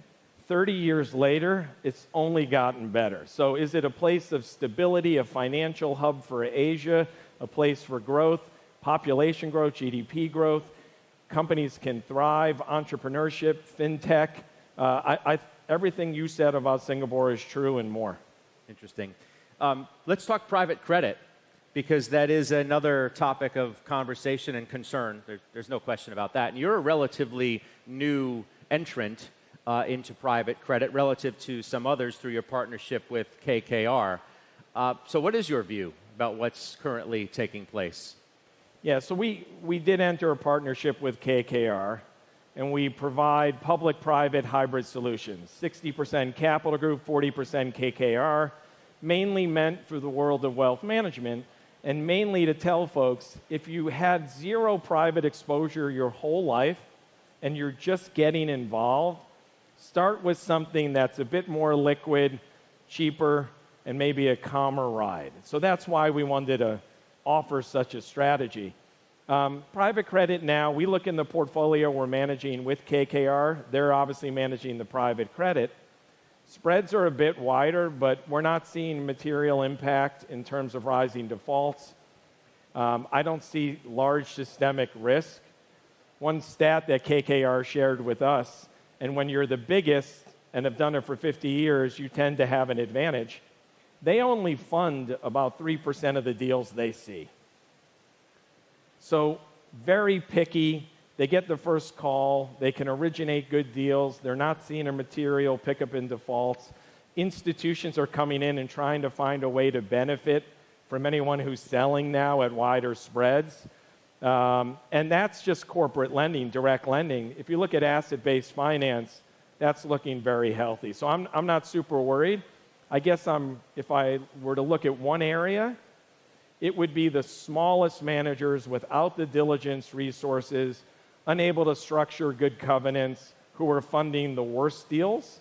That's probably an area where you're going to see higher default rates, but broader private credit, I think there's a tremendous amount of news and noise and some reality, but not as much as the news would suggest. So the fact that private credit has entered the wealth management channel has obviously led to meteoric growth within the asset class itself. It sounds to me like you're a firm believer that it should be in the wealth management channel, and that average investors or the everyday individual investor, the retail investor, should have access to it, and alternatives in that degree should be at least a small percentage part of their overall portfolio. Yeah, the way I would think about it is this. If you look at MSCI, Morgan Stanley Capital International, funny enough, the Capital International part of MSCI was Capital Group a long time ago. But MSCI, if you look at the all-world index over the last 30 years, it's generated 8% returns. Over that 30-year period, you had two 50% equity bear markets, and you still generated 8% annualized returns. I look at our U.S. blended strategy, our 60-40, it's done 8.7% net of fees over 30 years. You can be invested in the public markets, cheap, transparent, liquid, and generate high single-digit returns over a very long period of time. So you don't necessarily need to have a 5 or 10% weighting in private markets to generate good returns. and save for retirement. Can it be a diversifier? Can you find the best managers producing some higher returns? Sure. I think for a lot of folks, most wealth management are at zero and they're waiting. The question is, if you're going to go from 0 to 5%, how to do it responsibly and who are the right partners to pick. And for the wealth management firms that are helping the individuals, how to lead with education before you lead with a product. I think that's super important. Okay.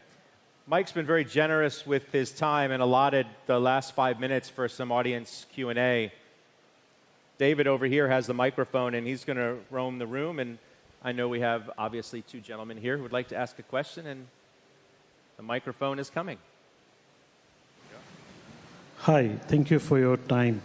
I'm a father of 2 children, both teenagers, Gen Z, and I was heavily invested in gold, and they were aware of what I do, and I kind of played around with the idea of going into oil. So divesting the gold and going into oil. And they turned around and said to me, we don't want you doing that. So I said, why? So they said, we feel you're profiteering from war, right? Oil prices are high because of the war. So I thought that was an interesting perspective. So I asked them to do a very quick survey in their school. And they came back saying 80% of Gen Z are against the idea of investments or making or profiteering from war by investing in oil. This Gen Z is your next set of investors over the next 15, 20 years. I'm just curious, what would be your view on that, and how would you bring on these Gen Zs going forward? Yeah, well, thank you for your question, and I'm happy your kids are teenagers and mine are a lot older. So what I would say is a great way to train, and I did this when I was 15 years old. I was super interested in the markets. At that time, it was all in the newspaper. So every day I would get up and I would look at the stock section of the newspaper and specific stocks, and I would have a notepad and just watch the prices move over time. And then I created what was a paper portfolio, and this is in 1985. And I would encourage, whether they're thinking of gold or oil, neither of them is where they should be thinking about where they're going to invest their money for the next 75 years. Get them interested in stocks and bonds, the broader macro conditions, what's happening in the world. Get them to build a paper portfolio of 5 stocks. Get them to do some research on Copilot about those 5 stocks. Ask them why they bought them in their paper portfolio. Get them thinking about long-term investing. In parts of Asia, there's been hobby investing. Hobby investing is finding something, investing in it as a hobby, and then going back to the core. I think where Asia's going to go in the future is having the core be core. What about long-term investing? Why do I own what I own? And trying to think of it that way. Trying to time commodity markets is super, super hard for professionals, let alone 13-year-olds. So get them interested in the broader markets and maybe outside of less narrow commodity classes. Yes, sir. You talked about the value of having your analysts own the stocks that they recommend. But isn't there also a risk that that could be a conflict of interest? How do you ensure that your analysts are not front-ending their recommendations, whether it's a buy or a sell? Well, we're managing people's assets. When they're managing our clients' assets, $3.4 trillion US, there's no difference in them managing assets than our portfolio managers. They're all just investors. So we're not front-running anybody. We're just managing people's money. And analysts and portfolio managers, there's no hierarchy. The analysts don't work for the portfolio managers, they partner. So it's just an opportunity for our clients to benefit from deep subject matter experts who are analysts who have a very concentrated best ideas portfolio, and for our portfolio managers to say, if I'm going to follow you, I'm not going to follow what you're telling me you're doing. I'm going to look inside your portfolio, look at your top 10 holdings, then I'll know they're your highest conviction stocks. So it's all one team driving for clients. Thank you. One more quick one, or? We're good. Yes. Microphone is on its way. Hi, Mike. Thanks for your time. I'm just wondering, like the active manager, as AI moves to agentic AI, how do you think it's going to change the active investment landscape as the markets gets more transparent? People can work faster now. One analyst can be like 50 analysts. So how does it change the model of capital? Yeah, and I know I have to answer quickly because I see the clock. That's okay. That's a good question. It's a really interesting thing. I'll take 2 minutes if I can because I think it's interesting. One of our analysts was on something we do internally called Cool Things with AI. And he was telling us the cool things he's doing with AI. And he was showing us how he uses Claude. And he said, I have to tell Claude about me so Claude can help me. I'm an analyst in Europe. My coverage are telcos in Latin America, Africa, and Europe. I have a European bias, so be super thorough when I'm looking at things outside of Europe, because I know I have that bias. When I'm looking at valuation, focus on DCF and return on invested capital. When I'm looking at ideas, think about $10 billion market cap. When I'm looking at portfolio construction, it's the best ideas portfolio, no fillers. And don't just tell me what I want to hear by the nature on how I ask you a question. Keep me honest. And he told us how he's built this Claude profile, and he changes it every day. And more, it helps him be more prepared, ask better questions of company, make sure if his thesis is broken, he doesn't just run away from it. He clears that hurdle to keep owning the stock. So I think it's going to enable analysts and portfolio managers to do so much more and think about so much more and utilize their time better. They'll still ultimately pick that 10 to 15 stock portfolio. But gosh, that research assistant they have tagging along with them is going to be super helpful as they do that. You have a quick follow-up. Yep. Yes. Thank you, Mike. Appreciate your insights. Thank you. Appreciate it. All right, and Mike, thank you so much. Really appreciate your time and making your way to Singapore for this conversation. Thank you, everybody. Mike Gitlin, everybody. Mandy, I'll turn it over to you. Thank you so much to Scott and also to Steve earlier on for two incredible interviewees to kick things off here at Converge Live. Let me say, ladies and gentlemen, I think the bar is really high. On that wonderful note, it is now time to give you 20 minutes to stretch your legs. Please feel free to go and grab a cup of coffee or a cold drink of water. If you would like a quick massage, there is time. You can go over to the wellness zone.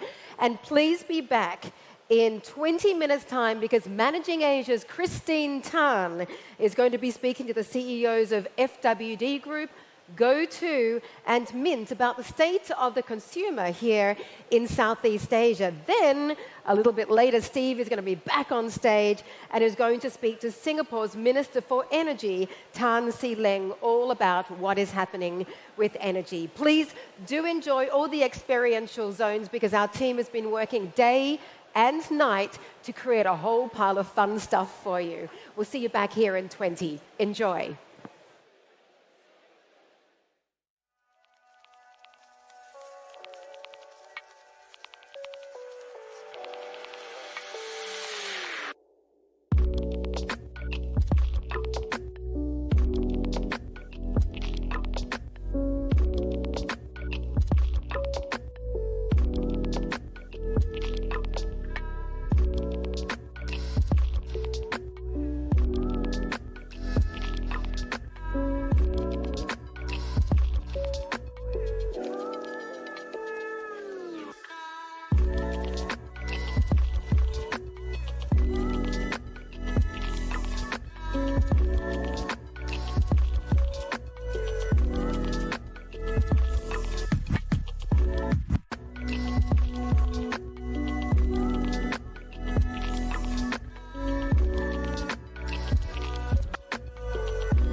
reliability, IP protection, the stability on policy guidelines, but also regulatory.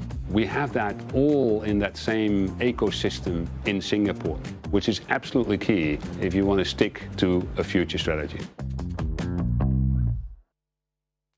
Hi, I'm Anthony Tan, the co-founder and CEO of Grab. Developing AI solutions for the whole region isn't easy, but when we get it right, the results can be transformational. Singapore provides us with an ecosystem to experiment and scale. It's also home to our first AI Center of Excellence. And in nurturing environments, bold ideas don't just survive, they thrive. When you think about Singapore as a city-state, it is actually quite remarkable that it has become an innovation role model. One thing that Singapore can do for the whole region is that it can help with things like cross-border data flows, transparency, regulatory frameworks. A lot of multinational companies that have grown up here are a wonderful set of partners for companies coming in who then want to grow in the rest of Southeast Asia.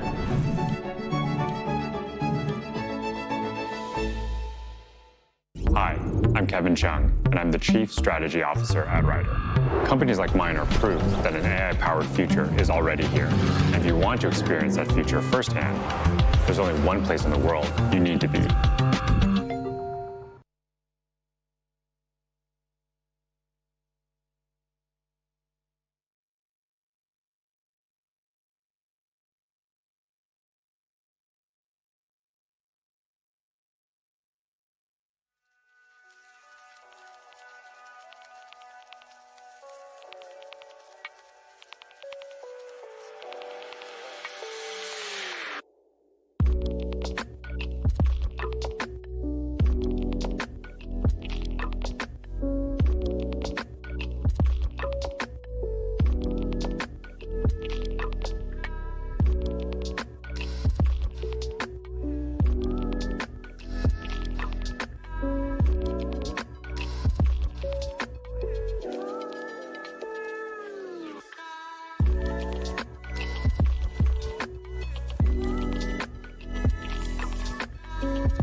Ladies and gentlemen, if you can hear me around the wonderful Jewel Changi Airport, please do come back down to the stage area as we're about to begin the next session in this event of Converge Live. So please come and take a seat and come down the front as well so that you're nice and close to be able to ask the questions of all the fabulous people that we've lined up for you here at the event. Did you all have a bit of a stretch of the legs and a moment to go and grab a cup of coffee? Hands up if you met someone new. Great, that's not bad. Okay, all of you who didn't put your hands up, your task for the next break, which I think is lunchtime, is to meet someone new. Because, of course, it's not just about being here and listening and being a passive participant. It's about you being an active participant and networking, meeting each other, making some deals or talking about making a deal or even just talking about getting together later and chatting about what's going on in the world right now. So let's move on, shall we? We've started off with a bang and we might as well keep this party rolling. We've been talking with two incredible guests up here on the stage, and we've got some more who are going to roll right on. Christine Tan is the host for decades of a show called Managing Asia. I'm sure a lot of you are familiar with Managing Asia.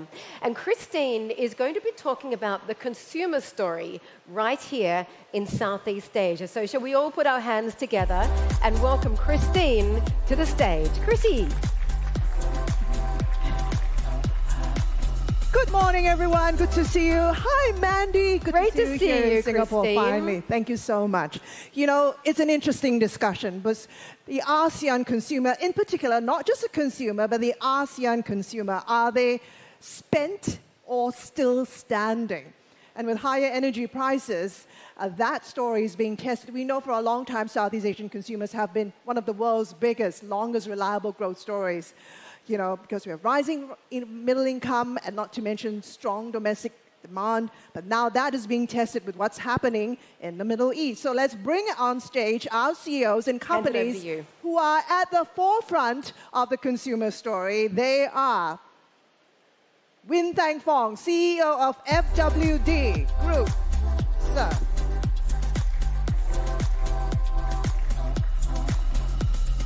Thank you. Hans Patuo, CEO of Goto.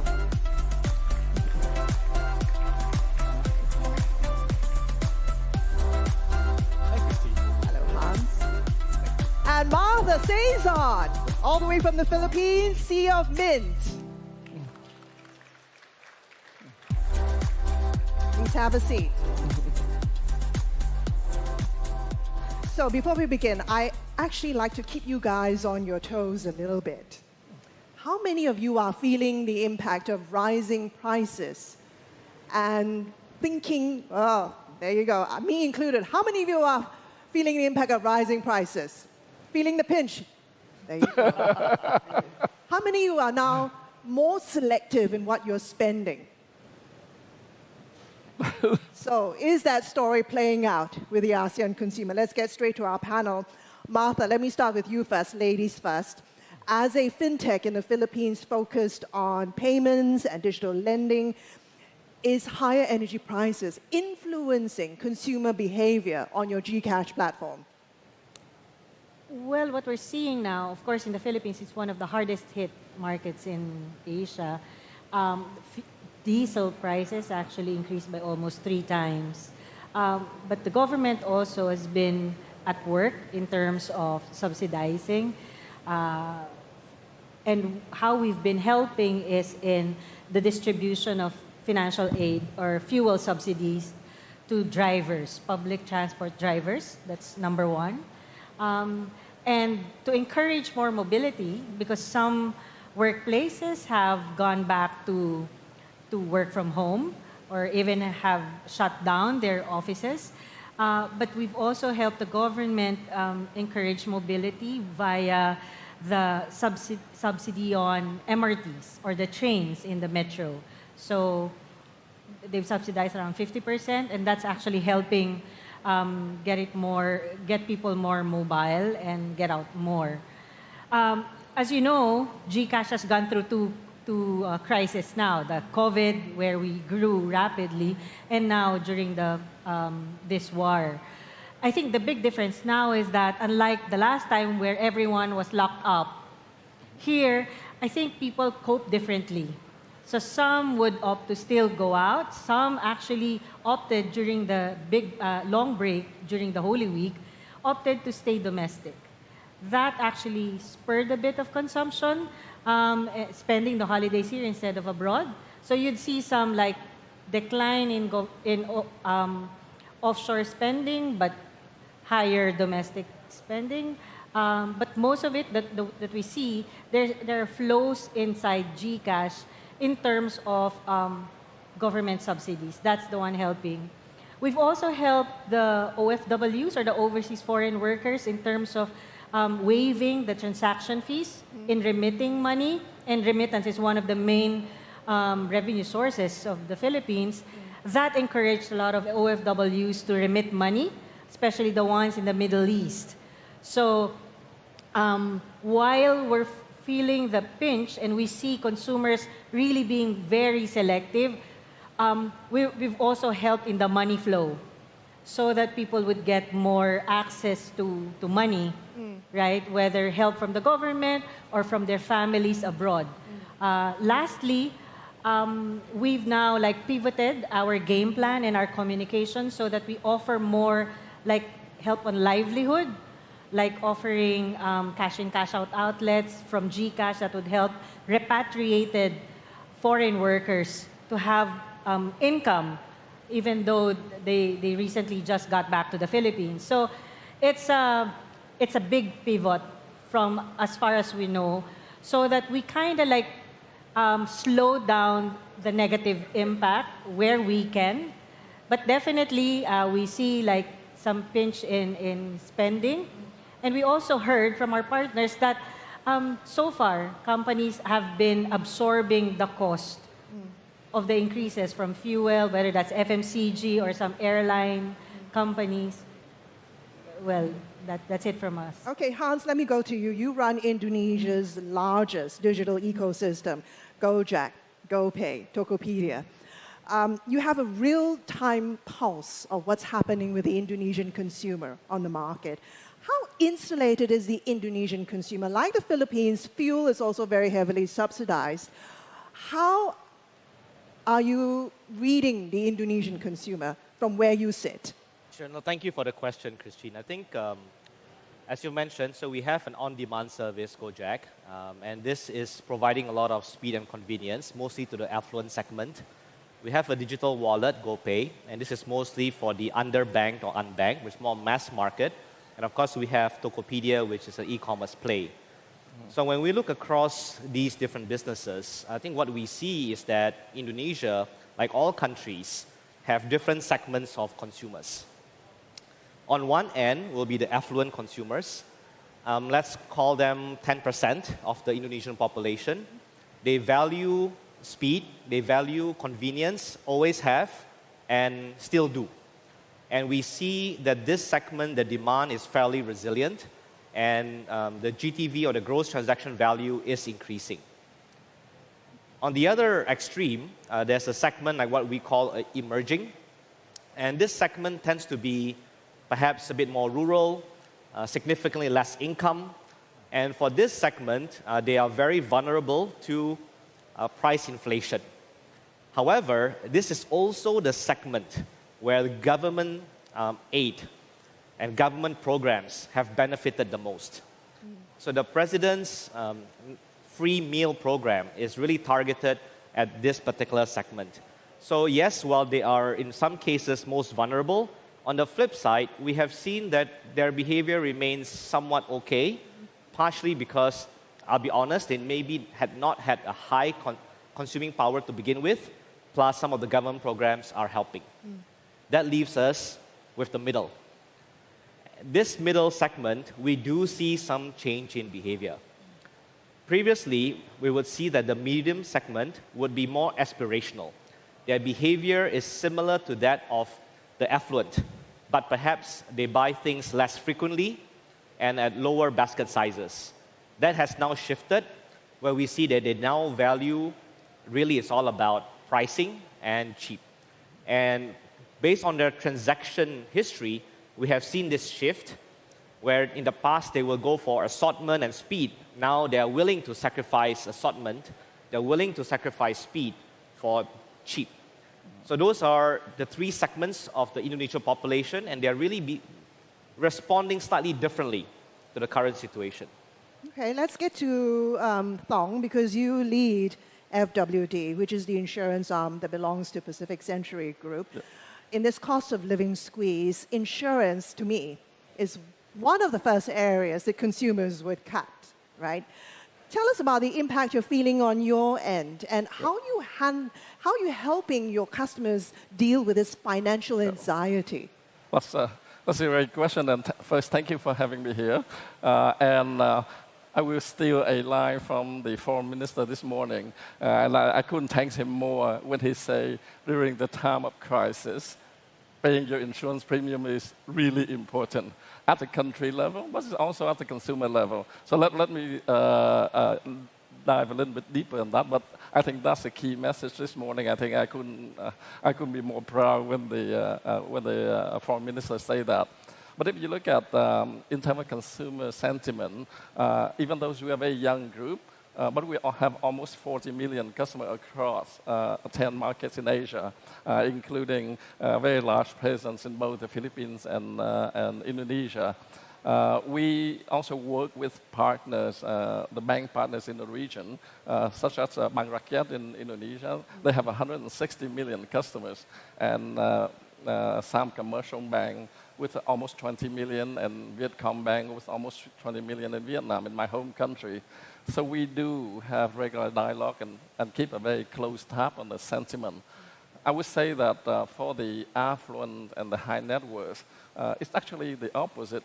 We see very strong, robust growth across. And that reflects on the success here in Singapore and in Hong Kong as a wealth management center. And we continue to see that very strong development. For the mass market, of course, the stress that the panelists just talked about here, Martha and Hans here, in emerging market, especially in places like Vietnam, where I grew up, or Indonesia and Philippines, that's the one that we always keep an eye out for. But so far, I have to say, the resilience has been excellent in consumer sentiment. And I think that's partly because, and here I show my age here, because I built insurance company even before the 1997 crisis.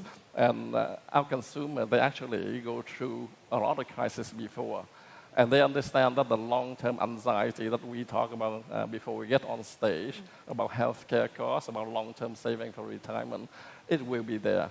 So with that, I just want to end by again, using the foreign minister words. He say at the country level, and it's also very applicable at the consumer level, not during a shock, a crisis like this.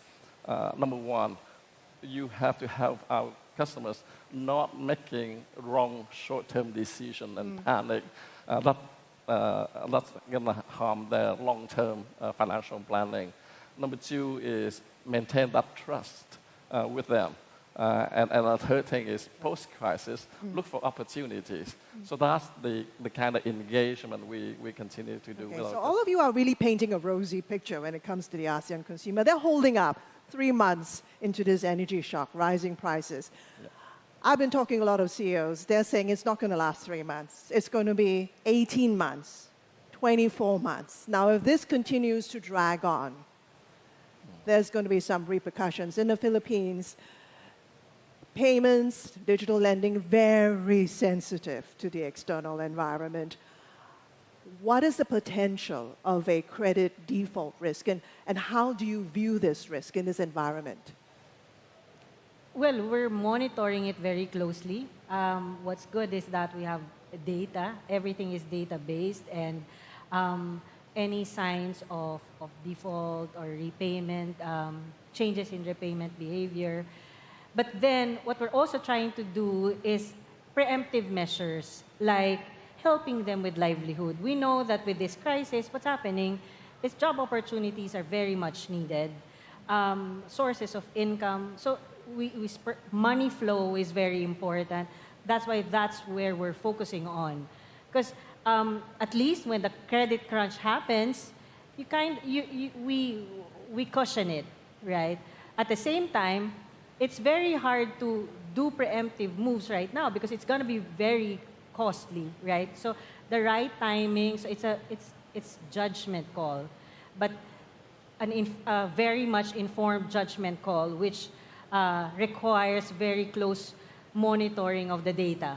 So if before the cadences or the big dashboards would just be weekly and all, now it's like hourly, daily, right? So and the impact of external factors. That's how we're doing, and it's a very close relationship and coordination with the government, because this issue is not specific to one industry, right? And the best way to cope with this is to work with the government. Hans, when it comes to what you're doing, you mentioned fuel is heavily subsidized, and that's helping to cushion some of the blow. But there is also a lot of talk that these fuel subsidies will eventually be phased out. I'm hearing 2027 is the time frame. How big a worry is this for you? And can the Indonesian household afford the removal of subsidies? Okay. So maybe let me answer that in two parts, right? I think first of all, if the fuel subsidies were to be reduced in 2027, that will lead to inflation, right? The government has come out very strongly to say that they will keep subsidized fuel prices till the end of the year. And that's actually quite resilient. That's 8-9 months where the economy then will have time to adjust. The macro concerns with an increase in fuel price certainly is inflation. And then the other thing is because of the questions around the fiscal ability of the country to carry the burden will be on foreign currency and potential changes or depreciation. And because Indonesia today still imports quite a lot of foodstuffs and things that are really used by the common person, so in the long run, the risk to inflation is a double whammy, right? Not just the increased price of fuel, of transportation, but then also the higher local cost of imported goods. Having said that, with 8 to 9 months, then there will be some opportunity to make adjustments. Right now, the government is really starting to push electrification of vehicles in a larger way. Secondly, we do have sources of ethanol and biomass that we can mix together with diesel. Third is, I think we will begin to see the Indonesian household change, right? So, for example, from cooking things that are more fried, that uses a lot of energy, and we Indonesians love our fried food. Perhaps you'll be seeing things that are a bit more cooked in a slightly more economical way. So I feel that given enough time, and we get onto a very serious preparation footing, then there will be opportunities to adjust both consumer behavior and supply shocks. Thong, when it comes to insurance, top of my head, healthcare. Yes. How many of you have rising healthcare costs? There you go. It's a big chunk of the insurance. Higher claims, right? How are you dealing with this? Have you had to adjust your premiums, to cater to these rising claim ratios that you must be feeling right now? For those raising your hand, buy insurance early. Don't wait until too late. So that's my first advice. But I think when it comes to healthcare costs, how do we manage the whole integrated system together with the healthcare system in each of the countries is very important. Because healthcare, as you say, is a very sensitive topic. We all have individual anxiety. The regulator, the government in every country also very keenly aware of, you cannot just wake up tomorrow and say healthcare costs go up, so we check a premium that double up. That just does not work, right? Because it impacts a lot of people in the society. So the key thing here is, again, I think we will talk about AI later. How do we leverage technology and data to be better control of the health provider network to make sure that the healthcare cost provider that charge to us is reasonable, so that we can pass that back to the consumer. The second part of that is, of course, how do you use data and technology to control the fraud? But because fraud is just not about individual cases, the way we look at fraud is we get the honest people to pay for the dishonest people, because at the end of the day, this is a risk-sharing platform when it comes to insurance. So how do we leverage that to control fraud, to control the healthcare costs on the supplier side? I think that those are the key things, and then design the right healthcare costs for the customers. It's timely you bring up AI, because consumption in Southeast Asia is really tied to job growth. If you have a job, you spend. Yeah. If you don't have a job, you don't spend. It's a fact of life. Yeah. It's also a fact that AI is taking away jobs to some extent, or changing the job scope. There are some who argue that job hiring will eventually slow down because of this new AI economy that we're talking about. So Martha, I want to come to you, because you're investing, I know, in AI. You've set up an AI lab here in Singapore. I understand you're using AI to drive financial inclusion in the Philippines by giving them access to credit. Is there a worry that when you use AI, that you might actually give them easier access to overspend, increasing their debt levels? Is this something you worry about? And eventually, it would crimp spending. Well, actually, part of the models that we use for AI is to be able to lend responsibly. So part of the scoring is not just to expand the base and include more people, but considering also that we only lend to people who can pay. And not just who can pay, but who are willing to pay. Because those two things are different, right? So when you, in traditional sense, when you evaluate the credit worthiness of a person, they would just give you all these like documents, right? But in our case, it's much more complicated than that. We look at so many models, and our models consider so many factors. And basically, it all boils down to the ability and the willingness to pay. So money flow is also important, and your behavior in terms of being a responsible payer, right? So those things come into play. And hopefully that one, and based on experience so far, we've been in this business for several years now, and so far it's been successful. I think we have the right model. But then, again, we've been trying to inject these new factors in play right now. So that's what we're monitoring. Is there something you worry about that could change behavior? Is there something? Of course. Yeah, it's everyone's fear, the credit cycle, right? Yeah. That's why it's top in our priority to monitor, but you have to do it at the right time. What we've done is we've increased provisions so that we are protected, right? And then increased efficiency of our collections. We've used AI to do that.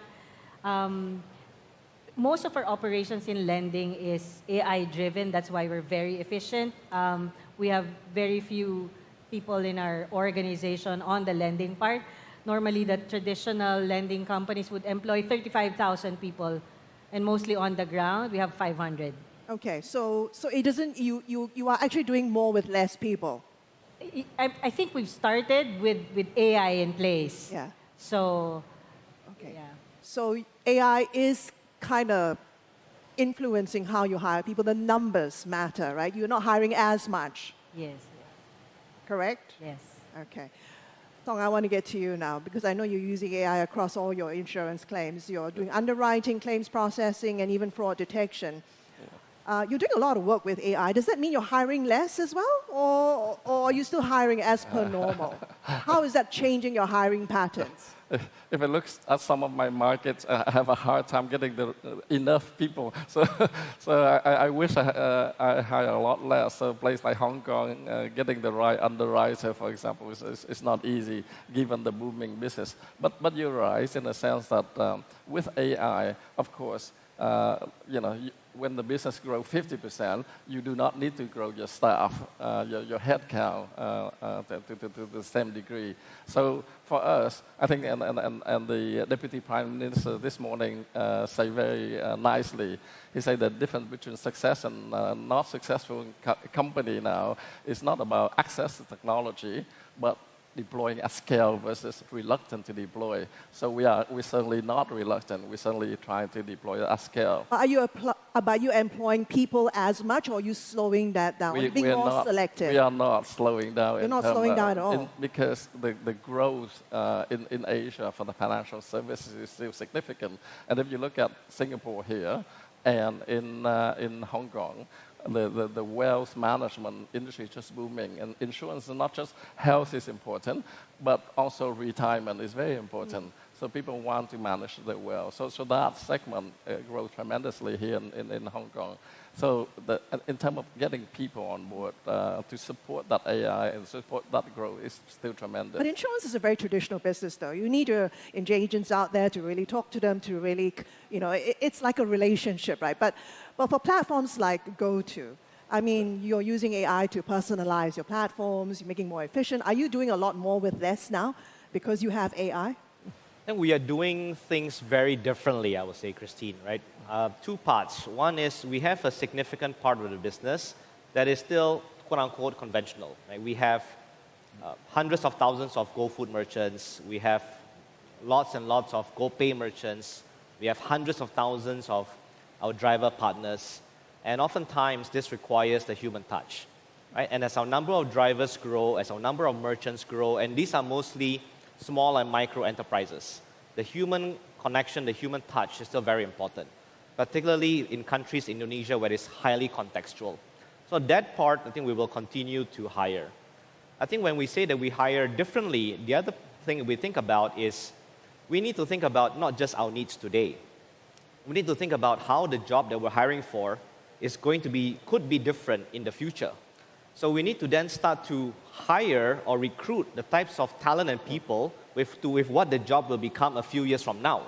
We want to avoid a scenario where we recruit folks and then a few years later realize that, hey, look, that role may not be portable. So it's really causing quite a lot of extra, let's say, mental effort, intellectual effort, a little bit of forecasting.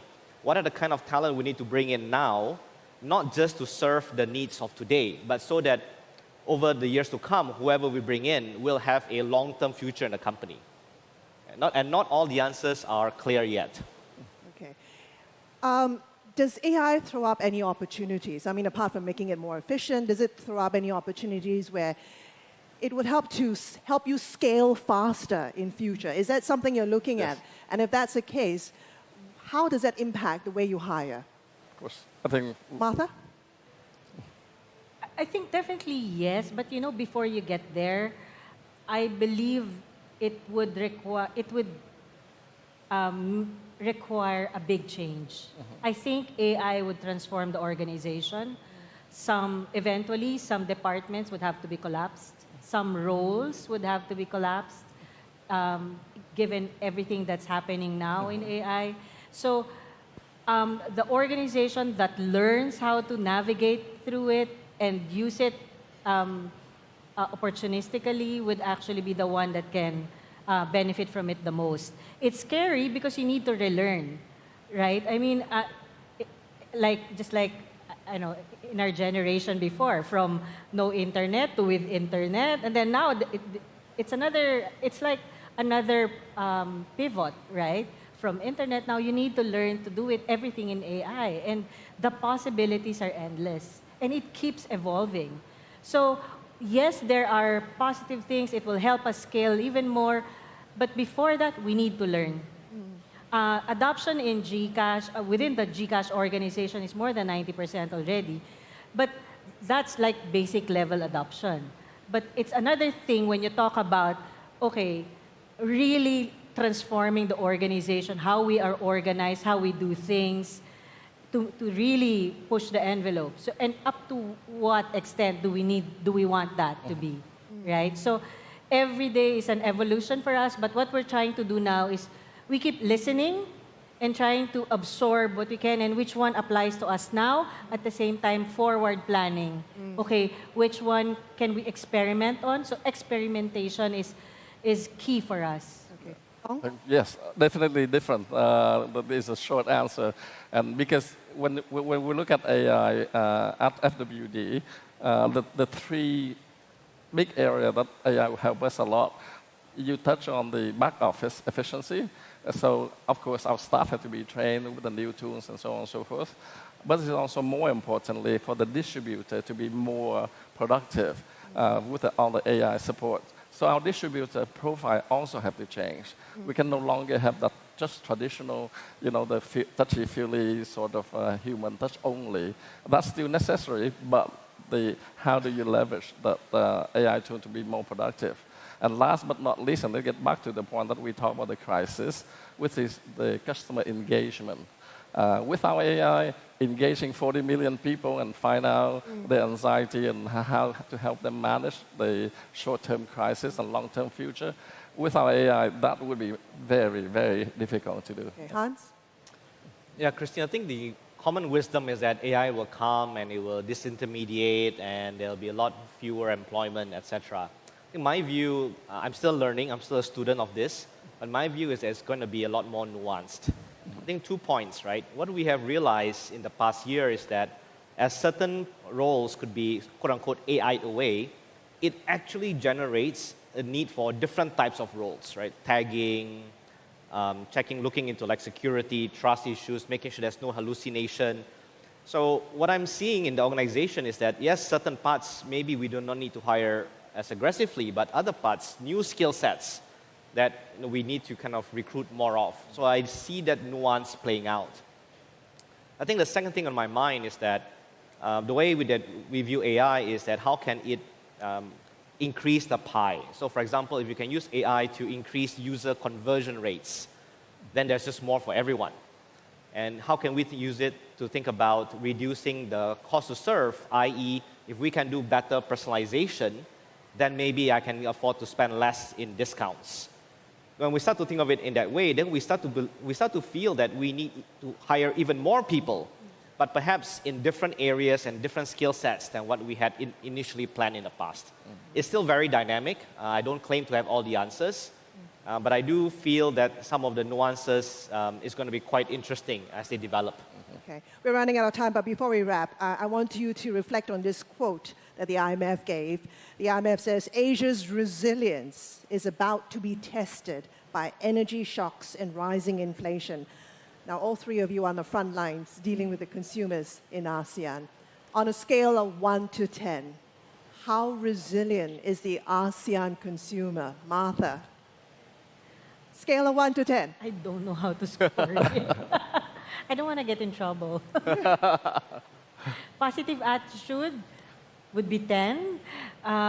Resilience because of external shocks and because of things that are really uncontrollable, I'd put it at 7. 7. How many of you agree with Martha? Okay, Hans, on a scale of 1 to 10, how resilient is the ASEAN consumer? I would also say 7, not just because Martha said it, right? But I do feel that there's enough history in Indonesia of shocks, and we have learned now how to adapt and overcome. I speak solely about the Indonesian consumer, so my sense is 7 out of 10. For me, all my life, I never give out 10. But if you look at our customer spectrum, the higher net worth, the upper affluence, I would say 8+. 8+? For the higher segment. You're very generous. For the mass affluent, I would say 7. Okay. Yeah. So you're hedging your bets a little bit. Yes, always insurance. My esteemed panelists, thank you so much for being here with me and for giving me your insights on a very crucial topic, the ASEAN consumer spent or still standing. Ladies and gentlemen, please give my panelists a warm round of applause, please, for their insights today. Thank you. Mandy, sending it back to you. Okay. Next up, so 7, 7, 8+. Right. Okay, we're going to get another deep dive into how Southeast Asia and the consumer and businesses are faring. I would love to now bring to the stage Emma Crosby. Let's give a warm round of applause and a big warm welcome to Emma. Over to you, Emma.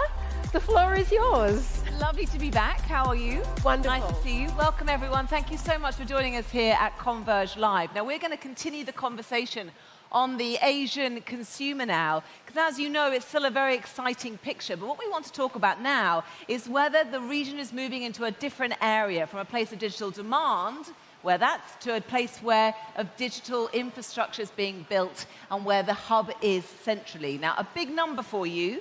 Our figure suggests that Southeast Asia is standing at $1 trillion inflection point. So we're going to start there and test our panelists on whether they think this inflection point is real and where the areas of growth and opportunity are. So it gives me great pleasure to welcome onto the stage now Patrick Lee. He's the CEO Singapore and CEO ASEAN and South Asia at Standard Chartered. Welcome, Patrick. Come on up. And also Vivek Sood, Group Chief Executive Officer and Managing Director at Axiata Group. A round of applause, please, for Patrick and Vivek. Come and join me. Take a seat, thank sir. you. It's a bit warm up here, isn't it? It is a little warm. We're in the hot seat. Well, you literally are in the hot seat, and we have the waterfall going on behind just to make you feel nice and calm. So what I want to do is start with that number, huge number, the $1 trillion inflection point. Do you agree with that framing, that Southeast Asia is now at a genuine moment where it's moving from this consumer growth stories we're talking about with the panelists a short while ago to a story of digital infrastructure and AI growth, where it's based here, where the ecosystem is actually based. Let's start with you, Patrick. Yes, no, absolutely. I think it is. There are a few powerful forces that are coming through geopolitically and also regionally. I think the key one is with the fragmentation of supply chains, with the geopolitics. This is a unique time for this region. ASEAN is, the fifth largest global economic bloc. We're one of those populous regions. And we are benefiting because a lot of companies, a lot of investors are looking for alternatives to their supply chains, for investment, for growth. So that is fueling a lot of potential in this region. We're also more of a safe haven. We're a bit more isolated from the region. So Standard Chartered as a bank which operates in 10 ASEAN markets, more than any other global bank, we are seeing a lot of trends, a lot of flows, a lot of investment and interest in this region, and a lot of economic tailwinds. So absolutely, I think we're at the cusp of an inflection point. Okay, big thumbs up then from Patrick. Vivek, let's talk to you now. Of course, you are leading a telco and digital group, Axiata. You've got a front row seat, if you like, in this new evolution. I mean, does it feel to you, from where you sit, that Southeast Asia is also entering a new phase? I think if you look at the ASEAN region, I mean, as Patrick said, we are the fourth largest economy here. But more importantly, from our perspective, is a mobile-first economy. And secondly, it's still got a fairly large youth population. I mean, less than 35, 60 million, 60% of the population is less than 35 years of age. So there's a big opportunity for adopting digital services, which actually translates into the digital economy development. From our perspective, I think we operate in 7 countries, and out of which 4 in the ASEAN region. And I think we see big, tremendous opportunity as the new technologies, whether it is on 5G, coupled with AI, it starts taking over the opportunities both from a consumer standpoint as well as an enterprise standpoint. I think digital infrastructure will always play a very, very important role to enable those services and applications for the consumers. And I think ASEAN is well poised for that. Obviously, this requires a collaboration between the industry as well as the policymakers on how do you take it to the next level there. Yeah. Okay, so both of you very optimistic. I want to take a quick reality check, if you don't mind. Of course, we were listening to the Deputy Prime Minister a short time ago, who talked very eloquently about navigating those short-term challenges versus the long-term goals. We just heard from Christine in the IMF saying that Asia's got a big shock ahead of it with the rising energy prices and inflation. Just from your vantage points of being leaders and CEOs, I mean, how concerned are you about the current climate? Let's start with you, Patrick. Look, it's not going to be a walk in the park. The shock is coming. The impact of higher energy prices on most of our economies, which are net oil importers, is going to be significant. Input costs are going to rise significantly. We haven't seen the tidal wave hitting us. We know it's coming. But I take comfort in a few areas. As economies, as nations, and as companies here, we become more resilient. We've dealt with COVID. We've dealt with the 97 economic crisis in ASEAN. So we've learned to be more resilient. We are already planning ahead. We are already rationing and safeguarding our economies. Countries like Singapore have put out plans. Malaysia is also putting out preemptive plans. And then, as I said, we have this longer structural tailwind which will pull us through. So as long as we can navigate the short-term shocks, as we did COVID and others, I think we're very well positioned. We are still seeing a lot of investment coming into this region, and we are still seen as an attractive haven, so we need to maintain that. You say the shock is coming. You hearing that from your clients as well, because you talk to CEOs on a daily basis. What are they saying to you? Yes, I mean, they're all shaking their heads. I mean, it's inevitable that higher oil prices, higher input prices, cost of energy, cost of goods, cost of manufacturing, fertilizing costs, energy costs, everything is going up. So inflation is going to spike back up again, and that will put pressure on margins, and that will also put pressure on consumers. Now, fortunately, we are trending at 5% growth rates across most of ASEAN, so we can absorb a 1 or 2% hit to economic growth in a worst-case scenario. But we just got to manage it so it doesn't spiral into something much worse. And Vivek, we were talking off stage a few minutes ago. I mean, you have gone from one crisis to the next. None of your doing, obviously. I mean, just talk us through your day in terms of how much you have to deal with the external shocks versus trying to get your business on track to where you want to go. No, I think if you look at, from our perspective, macro challenges, regulatory changes, technology acceleration, cybersecurity, climate-related risks are obviously impacting the operating environment. I think for us, very clearly, your capital allocation becomes extremely important. Where do you put your money? Balance sheet resilience is extremely important.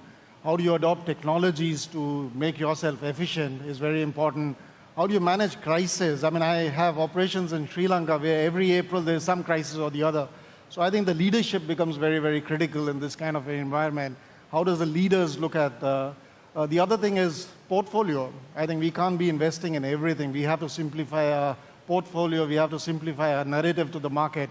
So I think those are the things which we have to deal with. Having said that, I think in our industry, we still see an opportunity in crisis. I mean, I'll give you an example. Yep. After COVID, telecom industry went through consolidation. If there wasn't a COVID, then there may not have been consolidation.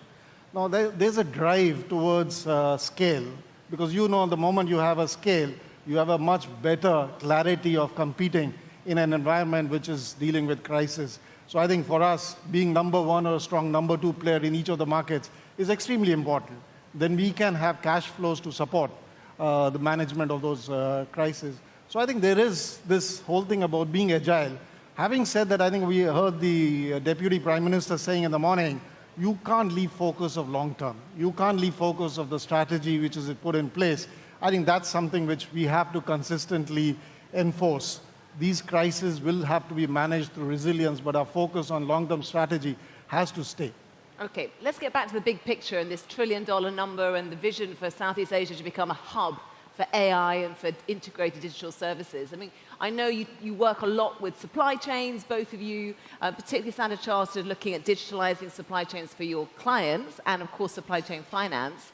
Give us a taste, if you can, of where you're seeing capital being deployed, where you're seeing positive movements on that front. So, as I mentioned, as our clients are shifting their supply chains, as they're becoming more diversified, they're not relying on one single country in this environment. They have to have more diversified supply chains. They're going to put plants, manufacturing, sourcing in many different markets. For example, a multinational will now come to Southeast Asia and maybe have plant and sourcing out of Indonesia, Vietnam, Thailand. They need to tie all this together through a treasury center, say, in Singapore. And digitization helps them because they can track the movement of their procurement, their supply, and they can make it more efficient. And coming back to the point earlier made, the pressure we're seeing on costs and margins means the pressure on getting more efficient is even more important. So being able to optimize your working capital, being able to track exactly where the supplies are coming through and optimize in a more complex environment, that is where digitization has an important role to play. Can you give us an example of where digitalization is changing trade flows? So as I mentioned, now companies will be more open to having, in the past it used to be just in time, right? And you have one scale plant, say in China, that can deliver your supplies to your end buyers quickly. Now, because of what's happening, and you would say that going to multiple markets is less efficient, but if you can digitize the supply chain, to digitize the payment flows and working capital, you can negate the cost of having multiple manufacturing sources. And that's where digitization has a role to play. And Vivek, you must manage a very complex supply chain. What are the challenges and opportunities for you there in terms of digitalizing? Well, I think from our standpoint, our industry, I think really supply chain issues, for example, currently is the fuel crisis. For example, some of our markets, there's fuel shortage. Even though prices are going up, the availability of fuel is a challenge.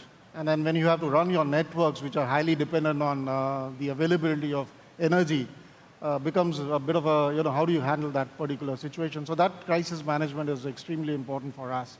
Supply chain also come in the context of the geopolitical, right? Because we have vendors from the West and from the East. How do you manage, ensure that you're getting the right kind of technology without interfering into the geopolitical, the turmoil which is going on?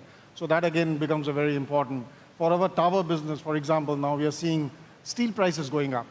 So that has an impact on the cost to serve for us. So I think those are the elements which are there on the.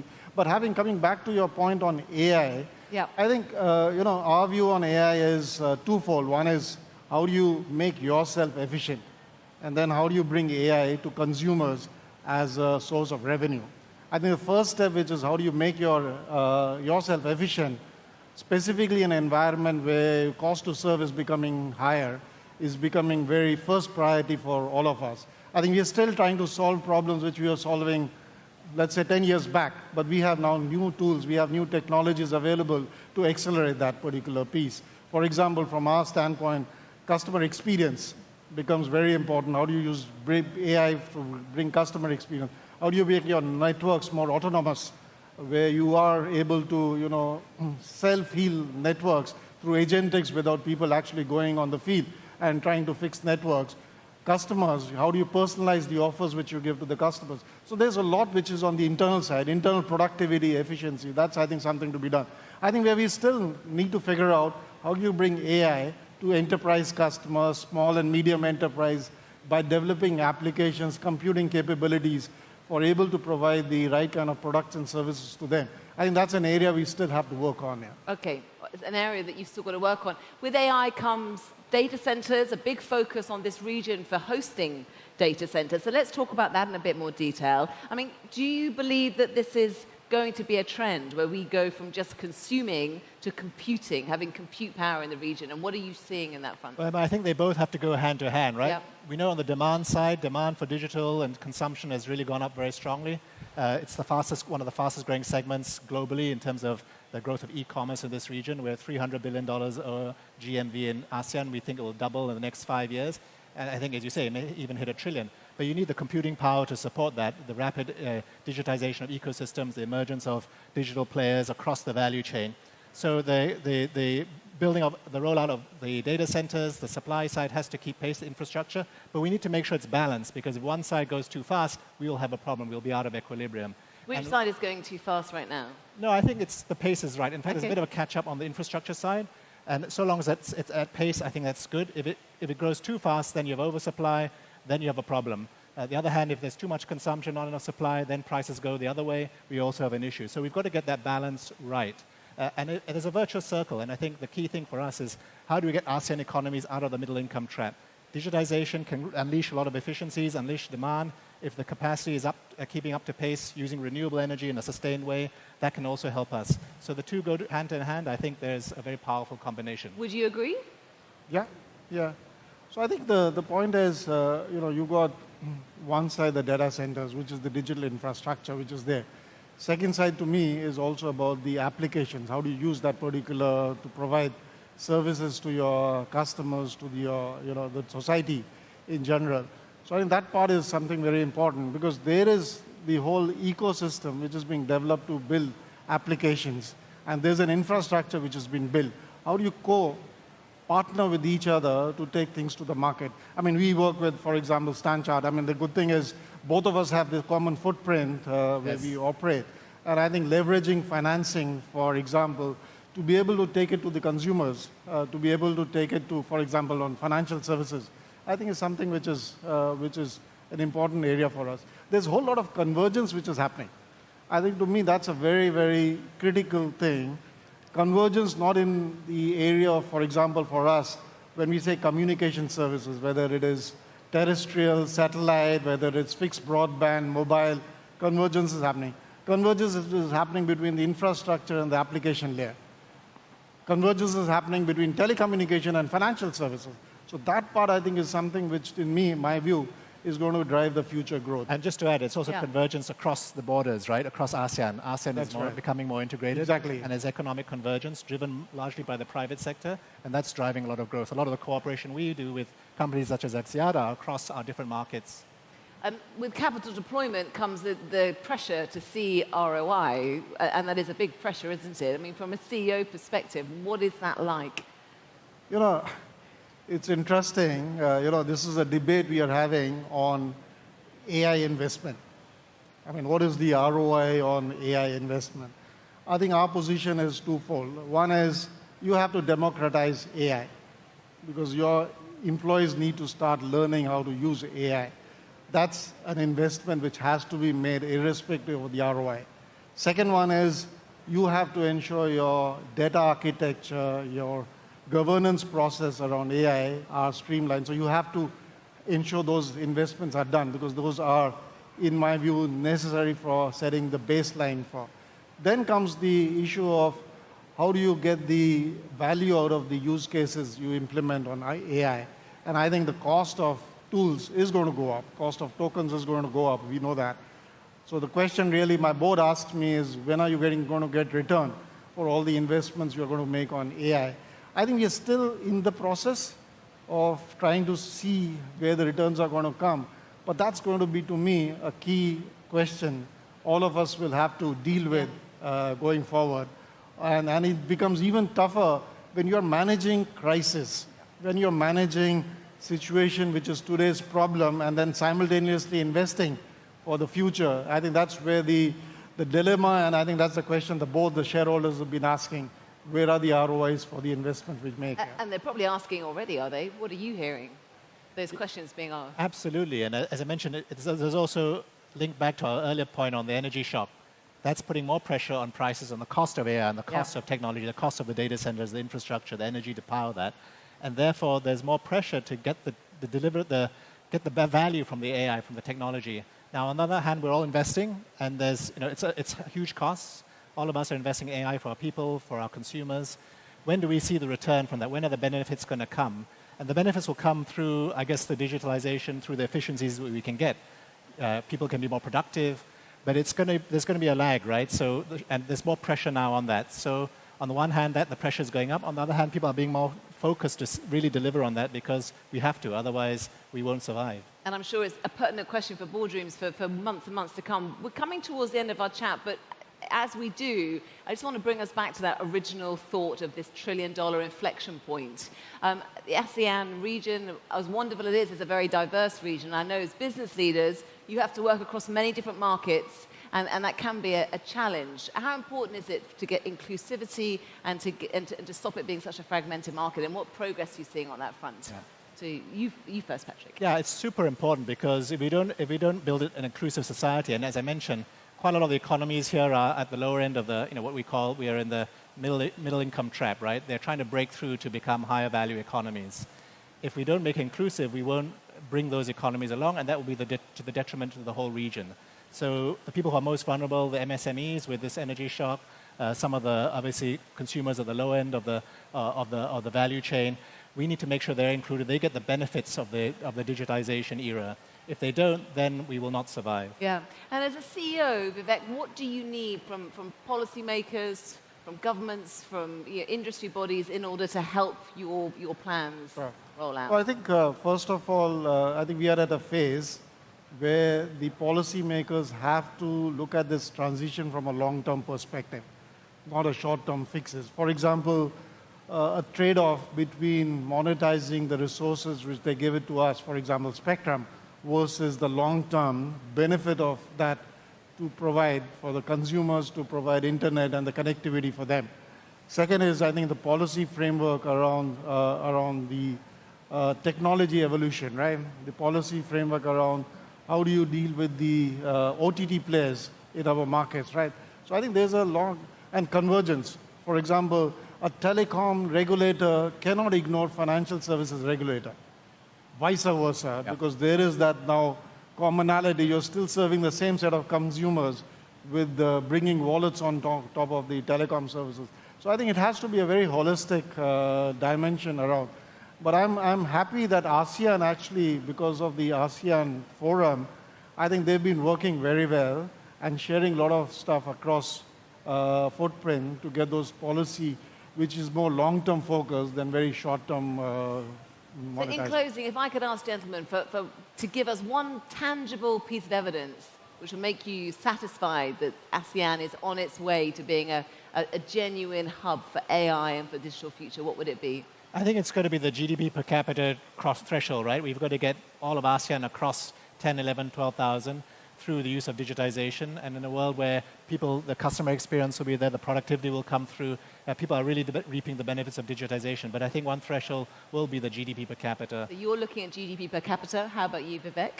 No, so I think if you look at where is the growth going to come from, I think from our standpoint, our industry, communication services becomes a basic need. People want quality of experience. They are not that fussed about prices. They are more fussed about if you're not providing a seamless, homogeneous networks. But where is the growth going to come from? To me, it's going to come from AI-enabled data center. It will come from the computing capabilities which are going to be available. It will come from the applications which are developed over that. I think that's an area where I think ASEAN is doing well. Some of the countries are doing well to implement that. I think the AI data centers are being implemented. You got your cloud capabilities coming in place. The computing capabilities are being developed.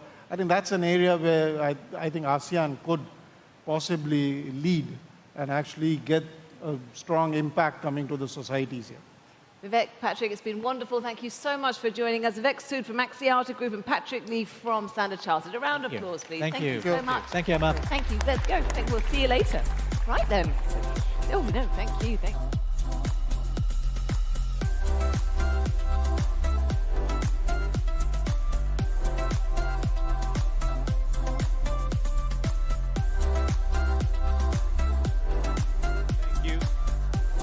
Can you hear me? No. Can you hear me yet? Yes, you can.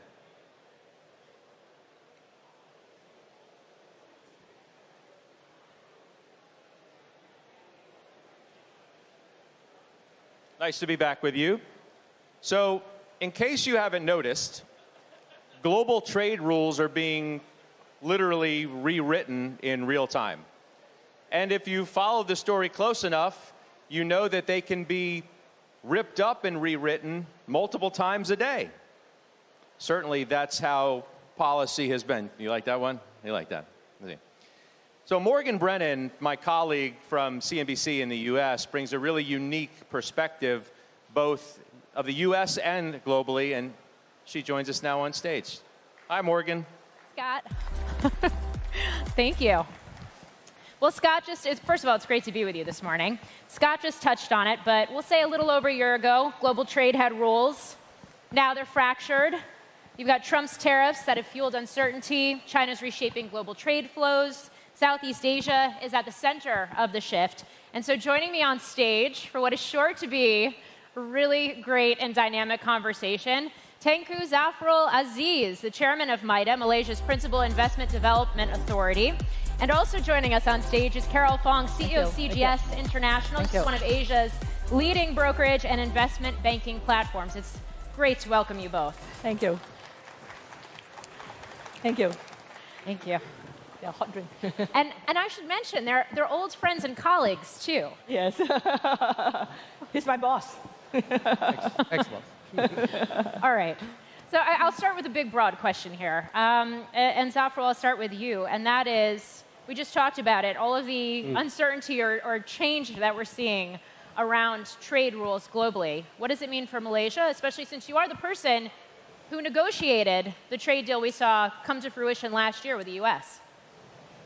Well, things are changing very fast. Ever since we even concluded the agreement with the US, as you know. But for Malaysia, as an open economy, we are always, well, in a way, have to reform or recalibrate how we address the changes in the global architecture, especially the global trade architecture. There's a lot of reconfiguration happening, and we see the recalibration of supply chain, and now we're talking about energy security. So for MIDA and for Malaysia, we have to play to our strength, right? At the end of the day, we know what our strengths are, but at the same time, we must be ready for the challenges ahead. So for Malaysia, in short, things are dynamic. People are watching closely about how we navigate even the current situation in the Middle East. And I hope that with consistent policies and strategic key decisions being made to look at the longer term, this will benefit Malaysia and, of course, the region as well. Carol, how do you see the current global environment when we talk about trade right now, especially since you are at the tip of the spear in terms of capital flows and investment and how that redirects in a time like this? Well, thank you for the question, Morgan. We have had a double shock, in the last 6 months. The first happened in the tariff wars, and now we're having the crisis that we have in the Middle East. And what we've seen is that the risk appetite has not been killed. It's more bifurcated, right? Because with the tariff wars coming, with the oil crisis and its impact on monetary policy, fiscal policy, operating costs, and so on. But on the capital markets flow, I think that we're seeing people being more discerning regards to what they want to do, number one. And number two, there's a slight pause in terms of capital market activities because they're waiting to know how to price risk credibly. I say this a lot on television, but I feel like 2025 was about trade wars, and 2026 is about resource wars.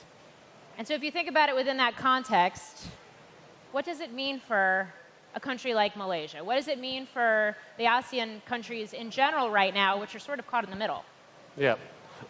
I just want to add on what Carol said earlier about capital markets. One thing I noticed is that the capital markets in this region, and especially for Malaysia, seem to be very optimistic. Yes. Right? The market's still up more than 10% year on year, despite the concerns you raised. But for Malaysia, how do we navigate this? Right? You're right. It was initially about trade war. Now talking about energy security. Right? In a way, energy war. Of course, Malaysia, we are in a slightly stronger position because we are a net energy exporter, right? And we're coming into the crisis in a much stronger economic footing. If you look at our GDP growth, investment numbers, trade numbers, and unemployment, and we have room when it comes to both fiscal and monetary policy. So, but we can't take these things for granted. You know, you see the strength of our currency, you see the strength of our markets. But so how do we play this, right? For Malaysia, investments are still increasing. If we look at the numbers that we will be announcing, I think we don't see any decision by key investors to pull back. Of course, sentiment is down, but if you look at key sectors like our digital economy, our energy sectors, even our main contribution to GDP is in our semiconductor sector, that has actually improved. So, like I say, we can't take these things for granted. So in my view, we are seeing a reallocation of asset by companies or by fund managers, even both in capital markets and as well as in the foreign investment. So they're looking at areas where they can reallocate capital for the longer term. And I think ASEAN, of course, Malaysia is part of ASEAN, stands to benefit from that reallocation. And I see you agreeing with that. Yeah, I would absolutely agree with what Zafrul said. And just to add on and to weigh in terms of reallocation, we've also seen a slight shift towards China and ASEAN. Now, China and ASEAN has been each other's largest trading partners for a while. But trade with the US has grown between ASEAN and US as well, right? But the shift is quite evident. I mean, I'm just sharing, that we just launched our, the Galaxy Orienteers China ASEAN Investment Program. It's a private equity fund, sovereign-led. So, I mean, we have one sovereign from China, one sovereign from Indonesia, one sovereign fund from Central Asia. And the fact they actually came in this China ASEAN fund shows that the corridor, the bridge that we are creating, has a lot of credibility and confidence that it's going to be bilateral. So you're going to get a lot of bilateral, bi-directional, transactions between China, ASEAN, and ASEAN, China. On Malaysia, I fully agree. Malaysia has been very, very steadfast the last 6 months. The ringgit has appreciated 10% last year, by 5% this year. So the inflows coming in is very strong. So in ASEAN, you probably see that Malaysia, Singapore, safe haven status are probably the best. Philippines and Thailand, I mean the Philippines and Indonesia currencies are down because of they're badly impacted by the crisis that we're in right now. So that's where I think that you see that in ASEAN itself, more capital flows coming into Singapore, Malaysia, and somewhat in Thailand as well. The currency is also appreciated. I want to pick up on something you just said a little bit more, and I guess maybe this is a very blunt, maybe this is a very simplified question, but the uncertainty we've seen with U.S. trade policy, is it safe to say that has created more opportunity for China to forge closer relationships in the region then? My simple answer is yes. Actually, if you look at it, I mean, trade flows between China and ASEAN has actually been growing quite a bit. I think it actually doubled from 2017 to 2025 because I think China was also diversifying their supply chain, right? So I think the recent crisis has I would say, kind of exaggerated the increased flows between China and ASEAN. And China-ASEAN trade flows always very strong. FDI flows actually not so strong. Capital flows is the one actually is the most lacking. But definitely, I mean, in the business that we're in, we do see a shift for ourselves, being a bridge between China and ASEAN. And Malaysia, Singapore, I would say, are the two primary beneficiaries of this closer collaboration. I think about Prime Minister of Canada earlier this year, Carney, popularized this idea of middle powers and sort of, put that on the global stage. Do you think there is? Where am I going with this? Do you think there is sort of a third path that we're seeing emerge here for the so-called middle powers of the world? And if so, how does that take shape from a trade standpoint, if it does? Yeah. Well, Morgan, if you look at where we are today as a middle power, I mean, there are many countries in the middle power. Most of ASEAN countries are there. And we have been navigating this for a while now. There's even since Trump 1.0, and even ever since there's this trade war between China and US. So for a country like Malaysia, if you look at the trade between Malaysia and China and US, they make up close to 30% or slightly above 30%. So we still trade with other countries. China is our largest trading partner, for ASEAN as well. But when you look at FDI, as what Carol said, US continue to be our largest investor into Malaysia and perhaps into the region. But US is our largest export market as well. Yeah. And of course, there's the issue about trade surplus, trade deficit between Malaysia or ASEAN and US and ASEAN. So we, at the end of the day, for Malaysia, we look at whether in the long term, what do we do if we are asked to choose between the two? I think that's really your question, right? Whether there is two blocks that is going to decide how middle power behaves and how we navigate. And I think we've been consistent, right? We will engage both. There will be now talking about supply chain security. They talk about technology security. They want to have trusted supply chain partners. So we need to show that. I use the terminology of having two kitchens, right? Sometimes, for example, to have an infrastructure that is acceptable, digital infrastructure in this case, for both supply chain.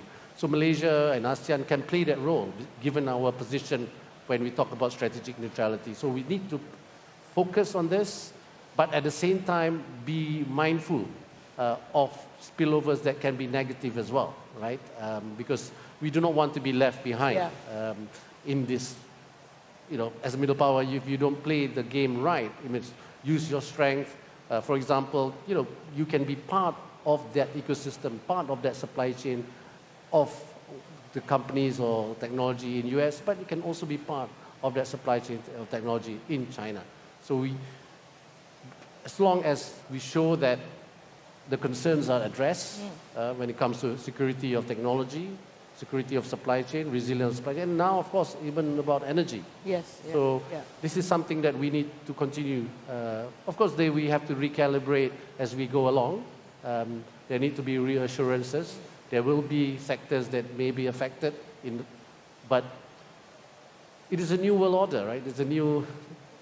The global architecture is changing. Be it trade, be it how we do things. The rule-based trading system is being questioned.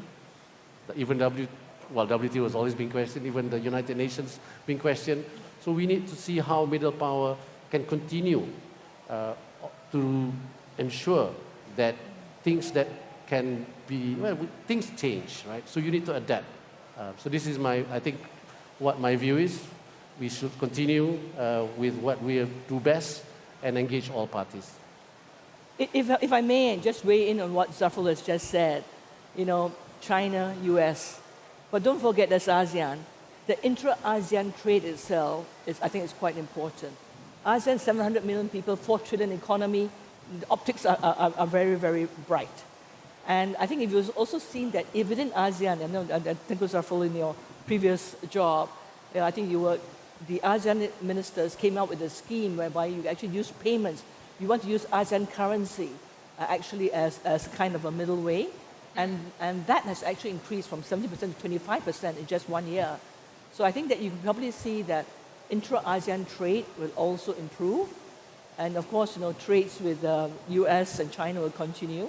But I think that the big factor for me is intra-ASEAN trade, China, ASEAN, coming closer together in terms of creating a further supply chain. What does all of this mean for the dollar? Well, if you ask me, if you look at, there's always talk about de-dollarization, right? I don't see that happening. I see diversification. Of course, I see companies or countries using their own currencies for certain bilateral trade. But if you look at the using US dollar as a foreign exchange in trade transaction, it's still about 90%. Yeah, correct. It's still, it's major. There is diversification at the margin, right? Yes, you look at reserves. You have seen countries, when you look at foreign reserves, US dollar foreign reserve has declined. It used to be 70 plus, now around 50+%. China, EU is of course is the second, but I don't see that happening, and I don't see that happening so soon when it comes to talking about de-dollarization. I mean, that's my observation, and from my discussions with investors and also trade practitioners. Sure. I don't think the US dollar can be replaced anytime soon. But if you're talking about de-dollarization, I think it's really looking at whether it has started.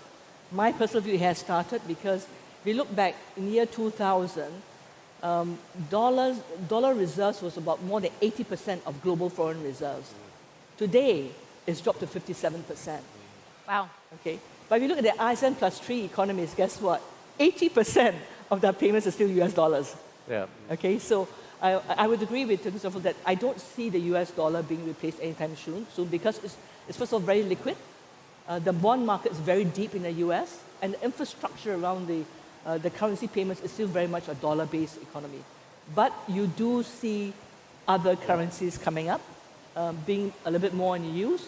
But in the near term, I don't see it being totally replaced. There is some diversification, you're right. That's right, correct. Euro, I think there's some strength. And of course, renminbi. Renminbi, that's right. Renminbi has strengthened over the last 6 months. I want to go back to something that we just touched on before and dig a little deeper, and that is supply chain and specifically choke points.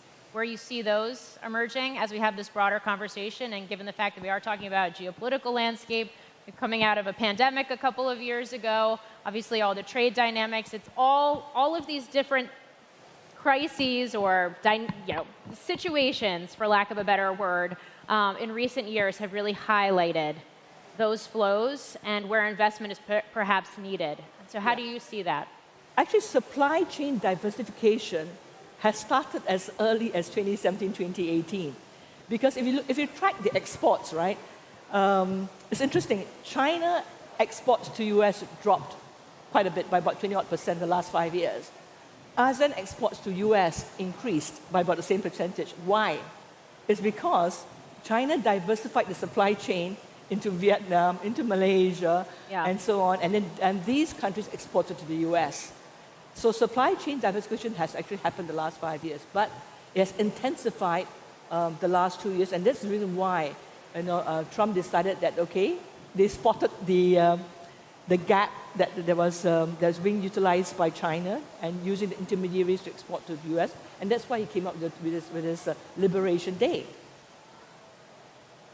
So I just want to make sure I understand this. Are we talking about a diversification away from China in terms of supply chain? Or do we talk about a supply chain that's still tethered to China but operating out of different countries? What has happened is that China is operating outside of ASEAN into the US. But with the Liberation Day, that has kind of put a stop to it. So what now China is trying to do, not trying to do, but I think that what we are seeing happening is that the Chinese companies right now are saying that, okay, we can't do things the past. We cannot fight the fact that, that we're using intermediaries. They are now setting up real operations in Malaysia, in Thailand, in Indonesia. In Malaysia, for example, BYD has set up big manufacturing plants in Malaysia, which is also partially locally owned, locally produced. So you see a shift in how people are actually moving away from how they used the supply chain in the past to how they're using it now. And I want to get your thoughts on this too, especially if I bring this full circle here as we come close to wrapping up this conversation. When you see some of the trade uncertainty, or I guess we'll say trade policy evolution that's taking place in the U.S. right now amid Supreme Court decision on IEEPA, replacement of those tariffs with other policies as well. Do you think Malaysia is a test case for what some of these trade deals that perhaps were struck last year are going to now reshape and look like moving forward? Well, Malaysia, we have to look at what's going to happen, not just with the US, because we're very much an open economy. You're right. There's a trade evolution happening when you look at supply chain. Talk about security of that supply chain, the resiliency of that supply chain, and there's been a realignment of that supply chain. And like what Carol said, it started earlier, but accelerated in the last 2 to 3 years. So for us, what we are going to have to do, two things. One is to look at the areas where we have strength. For Malaysia, semiconductor, in the digital economy, and in the energy sector. Because this is where we can complement and strengthen the supply chain of our partners. So we want to be a trusted partner to the economies that have been investing into Malaysia. And secondly, I think now we're talking about how politics and economy also intersect. When we talk about geopolitics and geoeconomics, where for Malaysia, we need to continue to be consistent in our policies, in our approach towards what's happening geopolitically. And for us to remain neutral is key. Yes. Because as an open economy, we want to ensure that Malaysia remains relevant in the supply chain. Okay. We're going to have to leave the conversation there. Thank you, Zafrul Aziz and Carol Fong. Thank you so much for joining me on Thank stage. you very much. Great to have you here. Thank you. Thank you, Morgan. Thank you. Thank you very much, Morgan. Hello. Hi. I haven't said hello to you yet. Really, really great to have you here in this neck of the woods. I hope you're enjoying Singapore so far. Amazing. Wonderful. Best ever. We'll have to catch up later, and Okay. great conversation as well. Lots of really good insights there. So let's crack on, shall we? Because we're moving to the artificial intelligence part of the conversation. Yeah, you are waiting for it, right? You cannot get away from AI these days because it is ubiquitous. It is everywhere. It's on your phones, it's in your daily lives, it's in your chatbots, it's maybe in your investment strategy. I mean, maybe you've made a lot of money out of AI. But is there a bit too much hype? Is it a bubble? Lots of questions like this. Maybe you've made some money out of the hype. Good for you. Let's go to somebody who knows a lot about this because she's had a front row seat, based in Silicon Valley with CNBC. Remember, goodness me, the SaaS apocalypse? I feel like the news is moving so fast these days, I can't even catch up and keep up with all the various things that are moving. But the SaaS apocalypse, the software as a service model, remember, that powered the last decade of tech, it ran into a big fat wall. Someone who was watching that train wreck in slow motion, and maybe even in fast motion some days, was our very own CNBC's Deirdre Bosa. Come on up, girlfriend. Let's give Deirdre a warm welcome. Hey, Deirdre. Hi, Mandy. It is Good to so see nice you. Can I give you a hug as well? Absolutely. Cheers. I'm hot and sticky, but probably you are I too. am too. I forgot about the humidity. Yeah, I think everyone's a little bit hot and sticky, right? What's the mood music like now on Silicon Valley? It's funny you say you can't go anywhere without hitting AI, and if that's true outside of San Francisco, I don't even know how to describe the Bay Area. Every conversation you walk into, it's AI this, AI that, and it moves quickly. I mean, at the end of last year, everyone was talking about Gemini, Google's Gemini as sort of the winner. That has very quickly changed this year. Now you can't walk a block without talking about Anthropic and Claude. And someone said something really interesting to me a few weeks ago. It was the CEO of Ramp that processes a lot. It's a fintech company that processes a lot of AI payments for companies in the enterprise world. He actually said that OpenAI might be facing its own innovator's dilemma now. And I thought to myself, wow, we were talking about Google's innovator's dilemma. and that was because of OpenAI. Now OpenAI is the incumbent. I mean, how quickly does this space move? So quickly. And basically he was saying that it may be facing its own innovator's dilemma because we live in a world, and I'm sure a lot of you guys know this, it's a multi-model, that's a really hard thing to say, a multi-model world. Sometimes you don't need the best frontier model to do a workload for you. You need a Chinese open source model. Well, you clearly got this, so I'm going to leave the stage to you. Over to Deirdre. Thank you. Hi, everyone. It is so great to be back in Singapore. I started my career with CNBC. Here in Singapore, I saw my old boss over there, so it's really wonderful to be back. And I'm really, really excited to do this panel. We have 3 really great guests. We have Daisy Tsai, General Partner at B Capital. Come on up. We have Magnus Grimeland, Founder and CEO of Antler. And Rohit Agarwal is Managing Director at Peak 15 Partners. Welcome to all of you. Hi, Deirdre. Thank you for being here. Okay, so I thought it was kind of interesting. Mandy said to introduce us, she goes, maybe you've made some money off of AI, but our panel, maybe you've lost some money because of AI. And that's essentially what the SaaS apocalypse has been. These legacy software companies that saw this huge boon from the pandemic are now being questioned. Their entire business model is being questioned in the era of AI. And I mean, maybe we could start by going through, we'll start with you, Rohit, on what your view is. Is this really the existential moment that the markets have sort of been implying it is, or have we gone too far? Is software actually going to bounce back, and are these fears overdone? Well, we have a vantage point across maybe 500-600 companies in our portfolio, and these range from very early stage startups all the way to companies that employ thousands of customers and thousands of employees and millions of customers. I think what we're seeing is that, at least for most core systems, companies are overlaying a lot of AI capabilities. Companies are bringing in a lot of agents that can automate a lot of what you would think as tasks that were previously done by humans, but they're not throwing out the software systems. I think the other thing that we're seeing happen quite a bit in software is that a lot of software in the previous generation was written with humans in mind. It was meant for humans to be their users and customers and so on. And I think the software companies are realizing that possibly in the future, a lot of their users and customers will be agents. And I think we're seeing a new, almost sort of, either some of the existing companies pivoting and graduating their offerings to be very usable for agents, or just net new companies starting, which are actually building with agents in mind, agents as their ICPs. So I think there is a hybrid world emerging out there where agents and humans are both going to be users of software. A lot of these softwares are still going to hunt information out of systems of record that have been embedded into enterprises for a very long period of time. And they're going to make it faster, make it cheaper, make it more usable, the information that's already sitting there. So what you're saying is that these software, or some software companies are proving agile. And there's a name for what you're talking about. When you're serving agents, not necessarily humans, it's headless AI. Right, Magnus? Maybe can you explain that and why that's really important for software companies right now?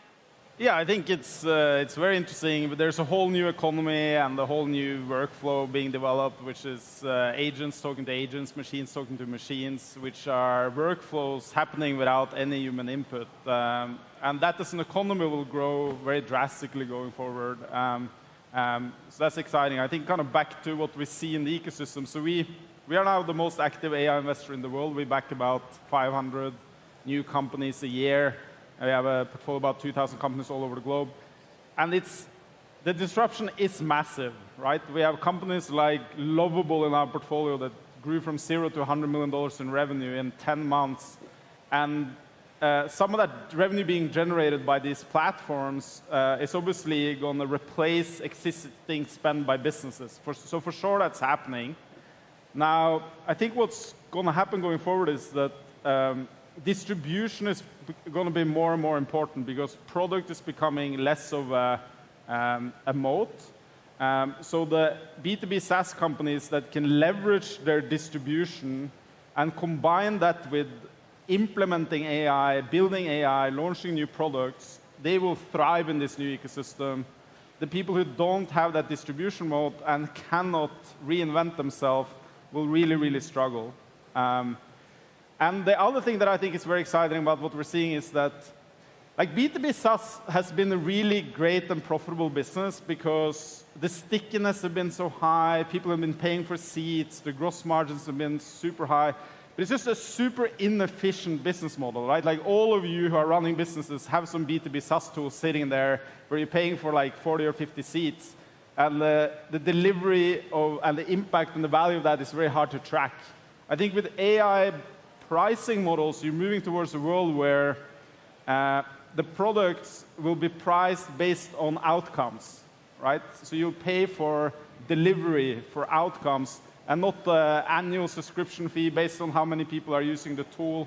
So that, I think, in general should lead to kind of higher productivity growth in our businesses globally. So I think it's a very, very exciting time. Mm-hmm.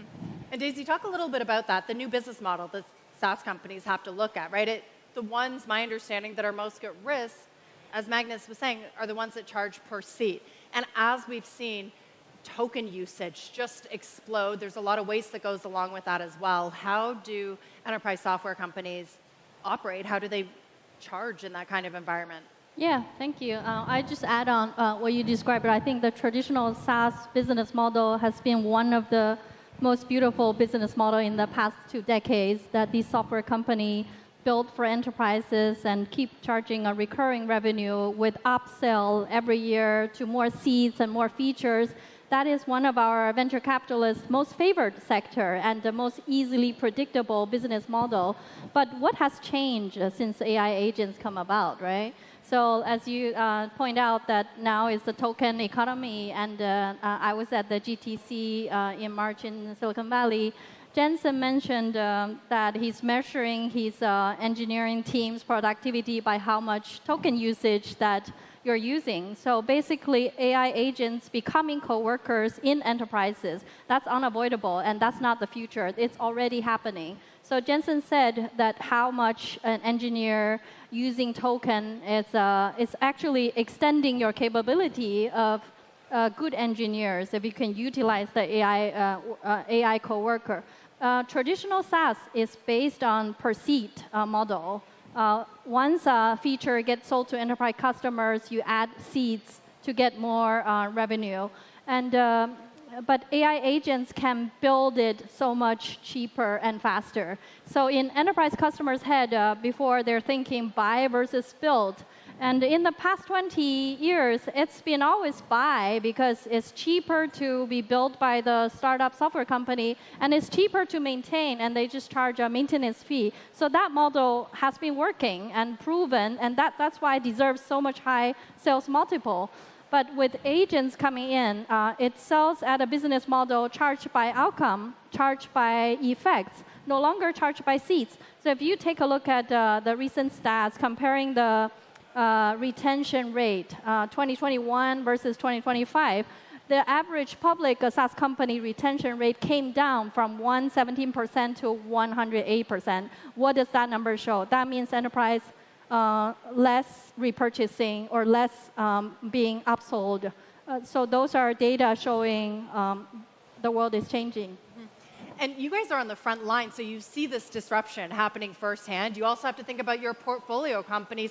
Is there a way that they can do this and increase their margins by cutting back on software? But I think what I'm hearing from all of you is disruption but not extinction. Is that fair? So let me throw out the extinction argument. Build versus buy, it was always easier to buy. Right now, you know, I'm not going to be able to sell my Monday.com clone to anyone, absolutely. But the fact that I made one and I have never coded a line in my life is something really significant. And sort of the bears that I talk to who think that this might be an extinction moment, not for everyone, right? There's different levels of it. AI is the worst it's going to be at this moment, right? And we've already seen this humongous step change this year. So what is preventing, Rohit, AI native companies, right, from taking the lunch of those legacy software providers who not only have to turn their business, but we're talking about the public ones, have to turn their business in public and answer to shareholders every single quarter versus the ones that are AI native and have a longer leash from VCs like yourselves, or longer time frame? I think maybe there's one big distinction, which is that I think there are multiple things in an enterprise that software companies have been serving, or multiple needs.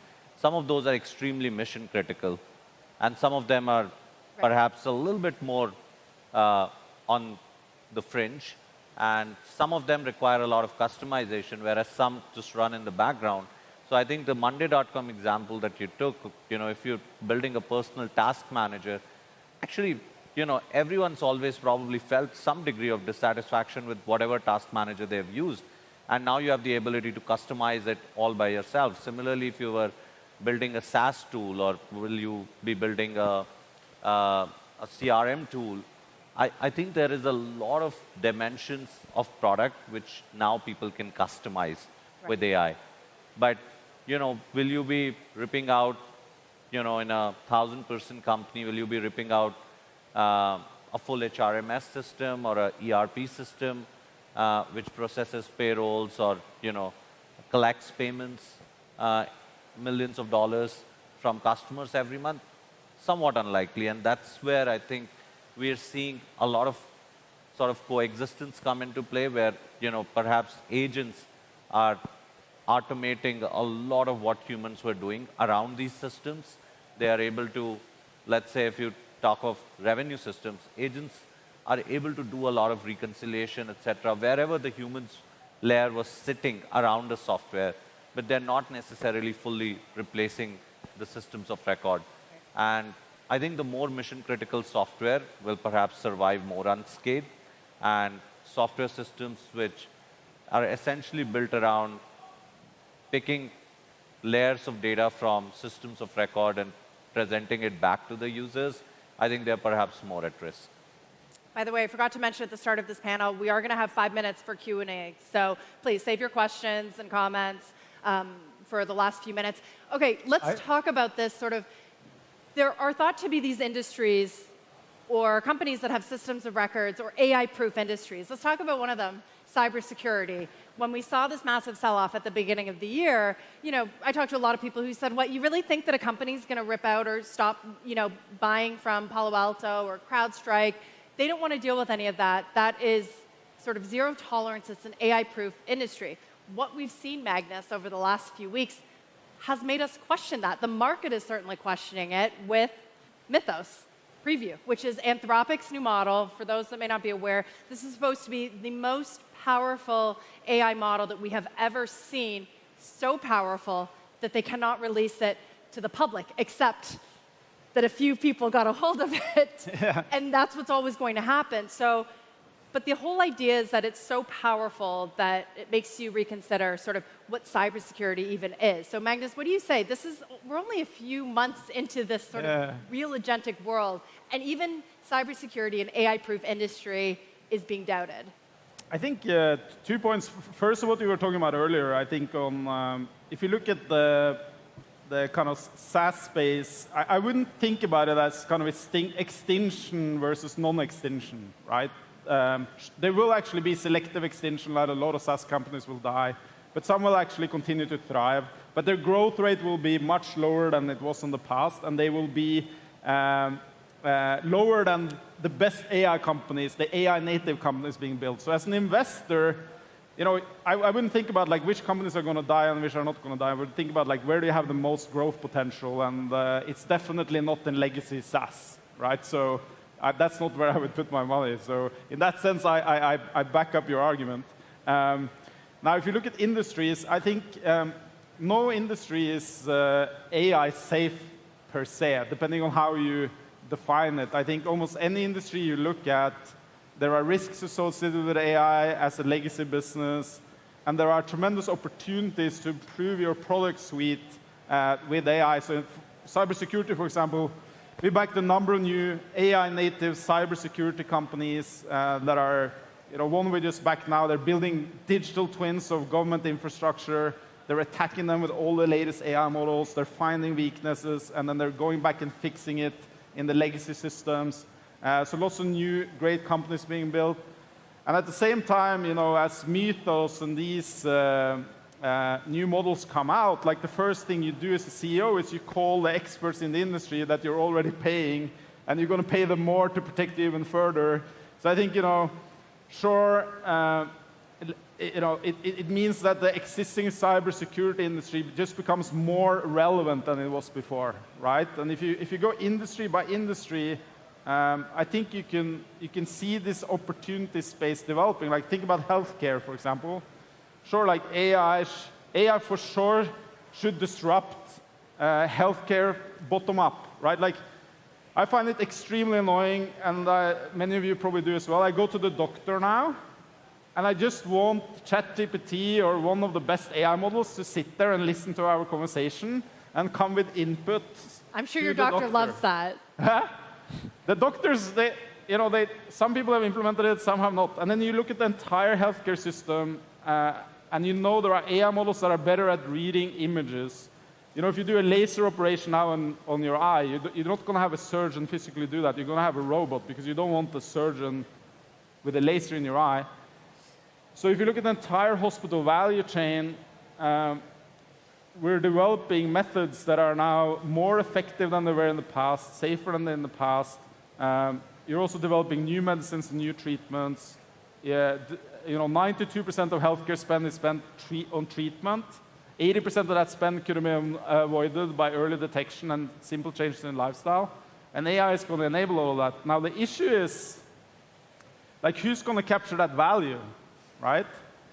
I don't think we're going to sit there and, back a founder is going to build a new hospital chain, right? To build 100 new hospitals.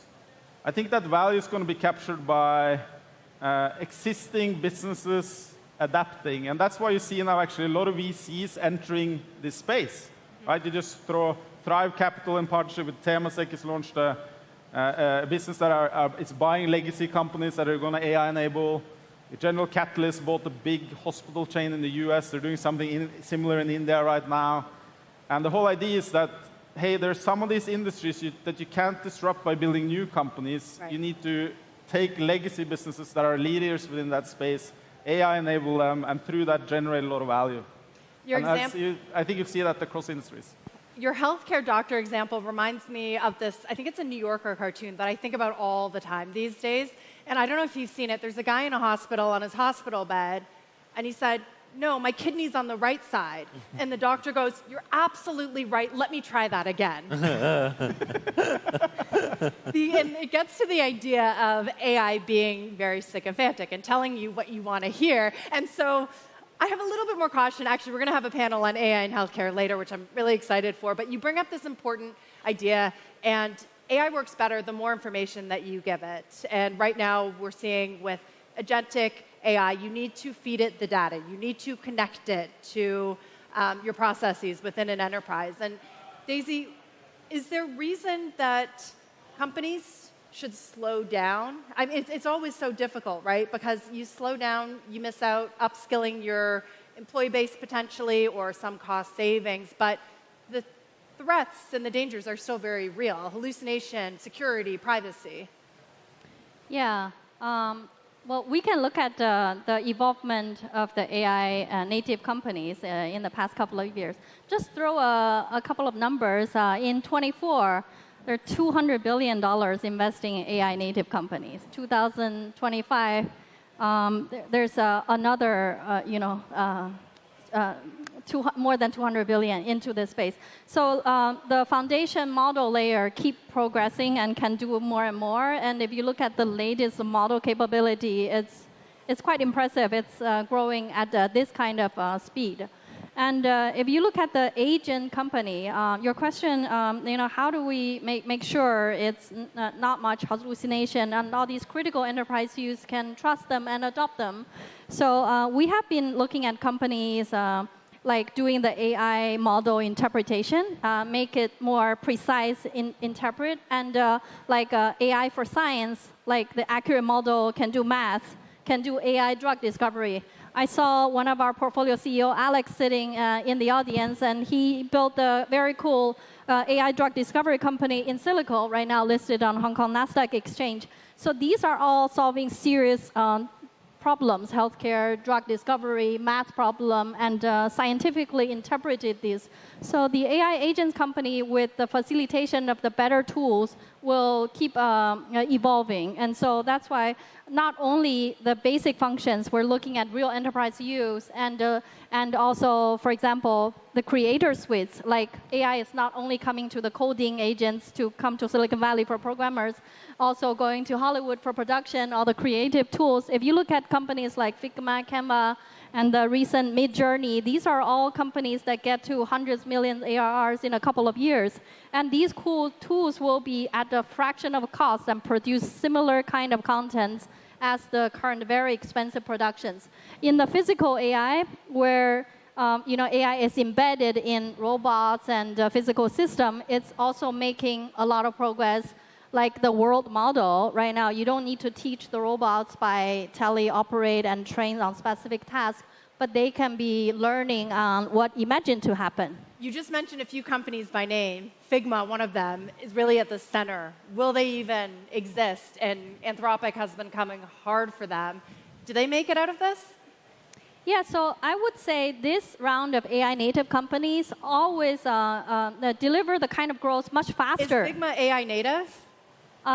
There's more native company coming after Figma now. So compared to Adobe, Canva, Figma are the next generation. But Canva, Figma now obsoleting compared to the newer companies that really, as you're very front line, the newer companies. Well, for example, the 11 Labs, the audio generation, Midjourney, the video generation. Now these companies are super AI native. So that there's wave and wave of new companies coming up. But here's my question. This is something that I wonder a lot these days. Are they companies or are they products? Because there are questions around these so-called AI wrappers, right? They don't actually have the models themselves. They sit on top of the models. And as you were talking about, Daisy, the usage is becoming more and more expensive. We don't have the compute capacity. And it's not necessarily a company that's coming after Figma or Adobe. It's a product that Anthropic decided to put out one morning in a long list of products that they've been disrupting so much of how we do things. So, Rohit, is there a future for these AI startups? And actually, speaking of this morning, we saw this deal between Cursor and SpaceX. Some people see that as maybe, is there a business model for Cursor when the labs like Anthropic and OpenAI are coming for just everybody's lunch? Well, we have one or two sort of assumptions going into this AI cycle. I think one, Magnus touched upon, companies will need to build distribution, they'll need to build IP. And I think today, when we talk about the wrappers, I think many of them have insane distribution. They've just been able to go out there and capture millions of users. But it didn't take them very long. Sorry? It didn't take them very long to get that distribution. I'm saying the AI native companies, let's say the Cursors, the Lovables, the Replets of the world, they've gone out there and captured a lot of users. They've built a product around an AI IP. And I think they're coming at the problem from a different end of the spectrum, which is distribution first. They're building distribution first. They're going in the back end now and, making their products to be multi-model. They're trying to replace some of the closed source models or closed loop models with open source models. And open source models are evolving and getting better at a very, very rapid clip. I think today, majority of the companies that are using these models believe that the best open source models are perhaps only a quarter or two behind the state-of-the-art models. So I think some of these companies that have started distribution first, they have a huge advantage if they can go back and, make the IP more defensible. Right. Of course, the companies that have the IP, the Anthropics and the OpenAIs of the world, they're going at it again from a different standpoint and coming at it from layering on more and more utility for their users. They also have users and they're layering on more and more utility. So we think that companies are approaching sort of the user needs from two different standpoints. And the distribution-first companies do have a massive advantage. I always think back to like a Spotify and an Apple, right? Apple came for Spotify's lunch, yet it's been able to retain its users and just build that distribution arm.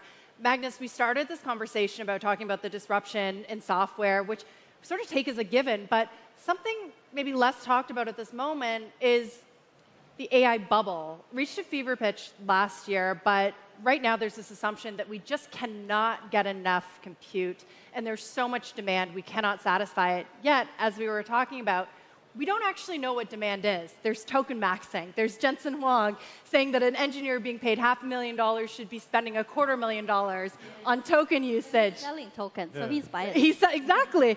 And a lot of these big AI leaders are selling their own book. So Magnus, can we confidently say we know what demand is? We know that all of this build-out is going to be necessary, especially as we sit here in Asia as well. The Chinese models are doing incredible things with efficiency at a fraction of the cost and reaching almost the frontier, as Daisy was talking about earlier. I think it's 100% clear that AI is not a bubble. It's going to fundamentally change the world. It's the largest platform shift I think we've probably seen in human history, and it's going to generate a tremendous amount of value. Now, a caveat to that is that there's huge localized bubbles, right? Like there's a tremendous amount of money going into AI and into startups that should not have gone into those specific companies, right? And I think there's a big kind of fallacy of investments you can fall into this. Just to kind of mention a few things that we see all the time, is like, I think like very thin wrappers on top of fundamental models. They can succeed for 6 to 12 months, sometimes even longer. They can grow very rapidly, but most likely in the next generation release of the model, they will get outcompeted and they'll slowly die, right? And a lot of money goes into these. I think another thing you see quite often is that people come to you and they say, hey, we have a proprietary data set that allows us to outperform within this specific space. And then if you dig deep into the data, it's actually not as proprietary as you think it might be. You see also people who obviously come with IP that it's not really IP. People can come to you with tremendous revenue growth numbers, and you got to stress test that revenue, because sometimes it is literally just trial. Like there's a number of companies who try the product, so you need to look into the classic thing you used to do for B2B SaaS, which you spoke about earlier, right? Which is like, okay, what's the how many people? What's the growth rate per user? What's the stickiness? What's the churn rate? So there's a lot of money currently going into the AI space, into companies that will not succeed. And I think as investors, it's important to think about, okay, what type of founder are you looking at, in what types of industry? The way we look at investing in this is like, for infrastructure, for like really fundamental scientific deep tech companies, you need to back amongst the best people in the world. Right. And for application layer software, you really need to look for people who are amongst the best founders in the world within that space in the same way as you did before. Right. And this is what you guys do all day, every day. Really robust conversation. I want to open it up to questions. You out there, first row, please. Do we get a mic? Yes, right over here. Thank you.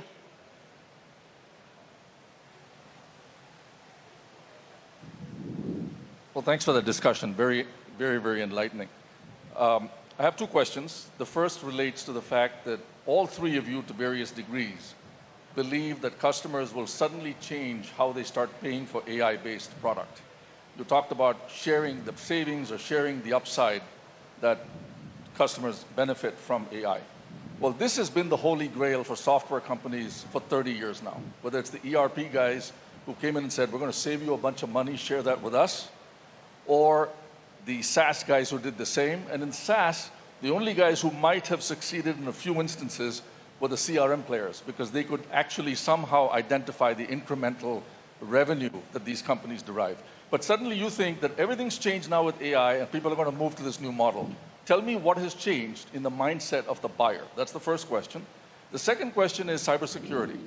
Okay, when cybersecurity stocks have been going up for the last 3 years since ChatGPT was announced. So 23, 24, 25, you look at the stocks, they're all upside. All of a sudden, Mythos comes out, and everything is down at least 5 to 12%. The ETF is down 4.5%. You look at the constituents of the ETF, they're all down 3-4 times that.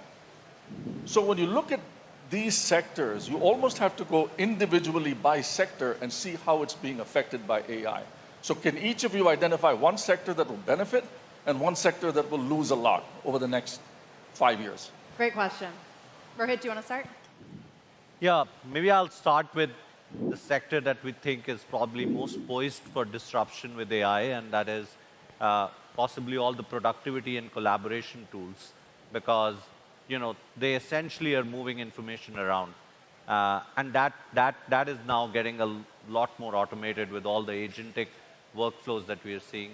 Probably the sector that's going to see the most tailwind and sort of benefit with AI is everything what we call the code supply chain. The real disruption in AI is happening at the coding layer, where we'll probably write more code in the next 1 or 2 years than has been written in the whole human history. And that's because these models are now producing code. And how that code is stored, how that is deployed, how that is tested, how that is secured, I think all of that is going to change. So I think anything which is aligned to more code being written is probably going to see massive tailwinds, and anything which is perhaps, as I said, more around productivity, collaboration, etc.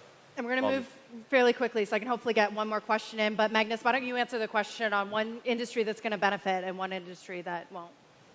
Yeah, so perhaps I'll take the first part since you answered the second part. So I think the reason why the pricing model is changing this way is just due to the nature of AI. So like AI behaves much more like electricity, right? It's like you kind of pay for what you got. If you need electricity for something, you need to pay for that electricity, and you won't pay for it unless it has some real outcome. And AI behaves very much that way. Now, obviously, I think the B2B SaaS pricing model is actually preferential as a business because you have higher margins doing that. But for the beneficiaries of AI, the companies buying the services, it would be a better model because, and the reason why it is that way is it's just the nature of how AI works versus software. Like the marginal cost of having one more user on HubSpot doesn't change the cost of HubSpot.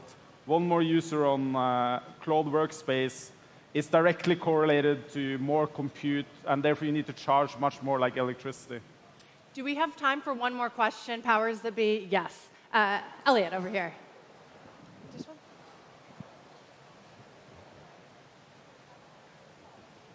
Great talk, guys. So I think one of the biggest changes that we're seeing is a move to agents. And I think we can assume that we're going to have an order of magnitude more agents than we are going to have as human users.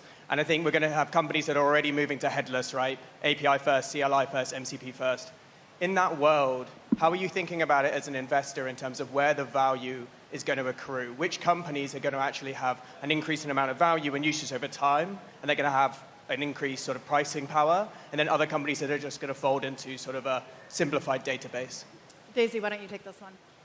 Actually, maybe I answered one of his questions earlier, then I come back to you. So I think your question is regarding why all of a sudden enterprise customers think differently, right? If you look at the AI model capability, if you look at the software coding bench, so the score actually came up like this steep, like from 30% to 90% accuracy. And that's triggered, suddenly AI can do it. Before AI cannot do it. So it is not like an enterprise sales customer thinking that gradually you improve 20% a year and also you more see. It's more like a step function. Like suddenly you're available at a much cheaper. Like before you take a team of 6 weeks. Now it's like just a day or a few hours. And that's how it changed. So back to a sector that benefiting, I would think if a company that building hardware, software together, the whole stack, or doing some algorithm and system code design to optimize the hardware capability and deliver the software will win. So we're not only investing in software anymore. We're investing in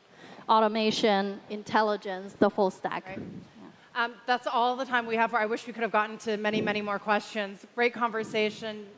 See a few of you at the round table later, but thanks and thank you guys so much. Fantastic panel to talk about. Thank you.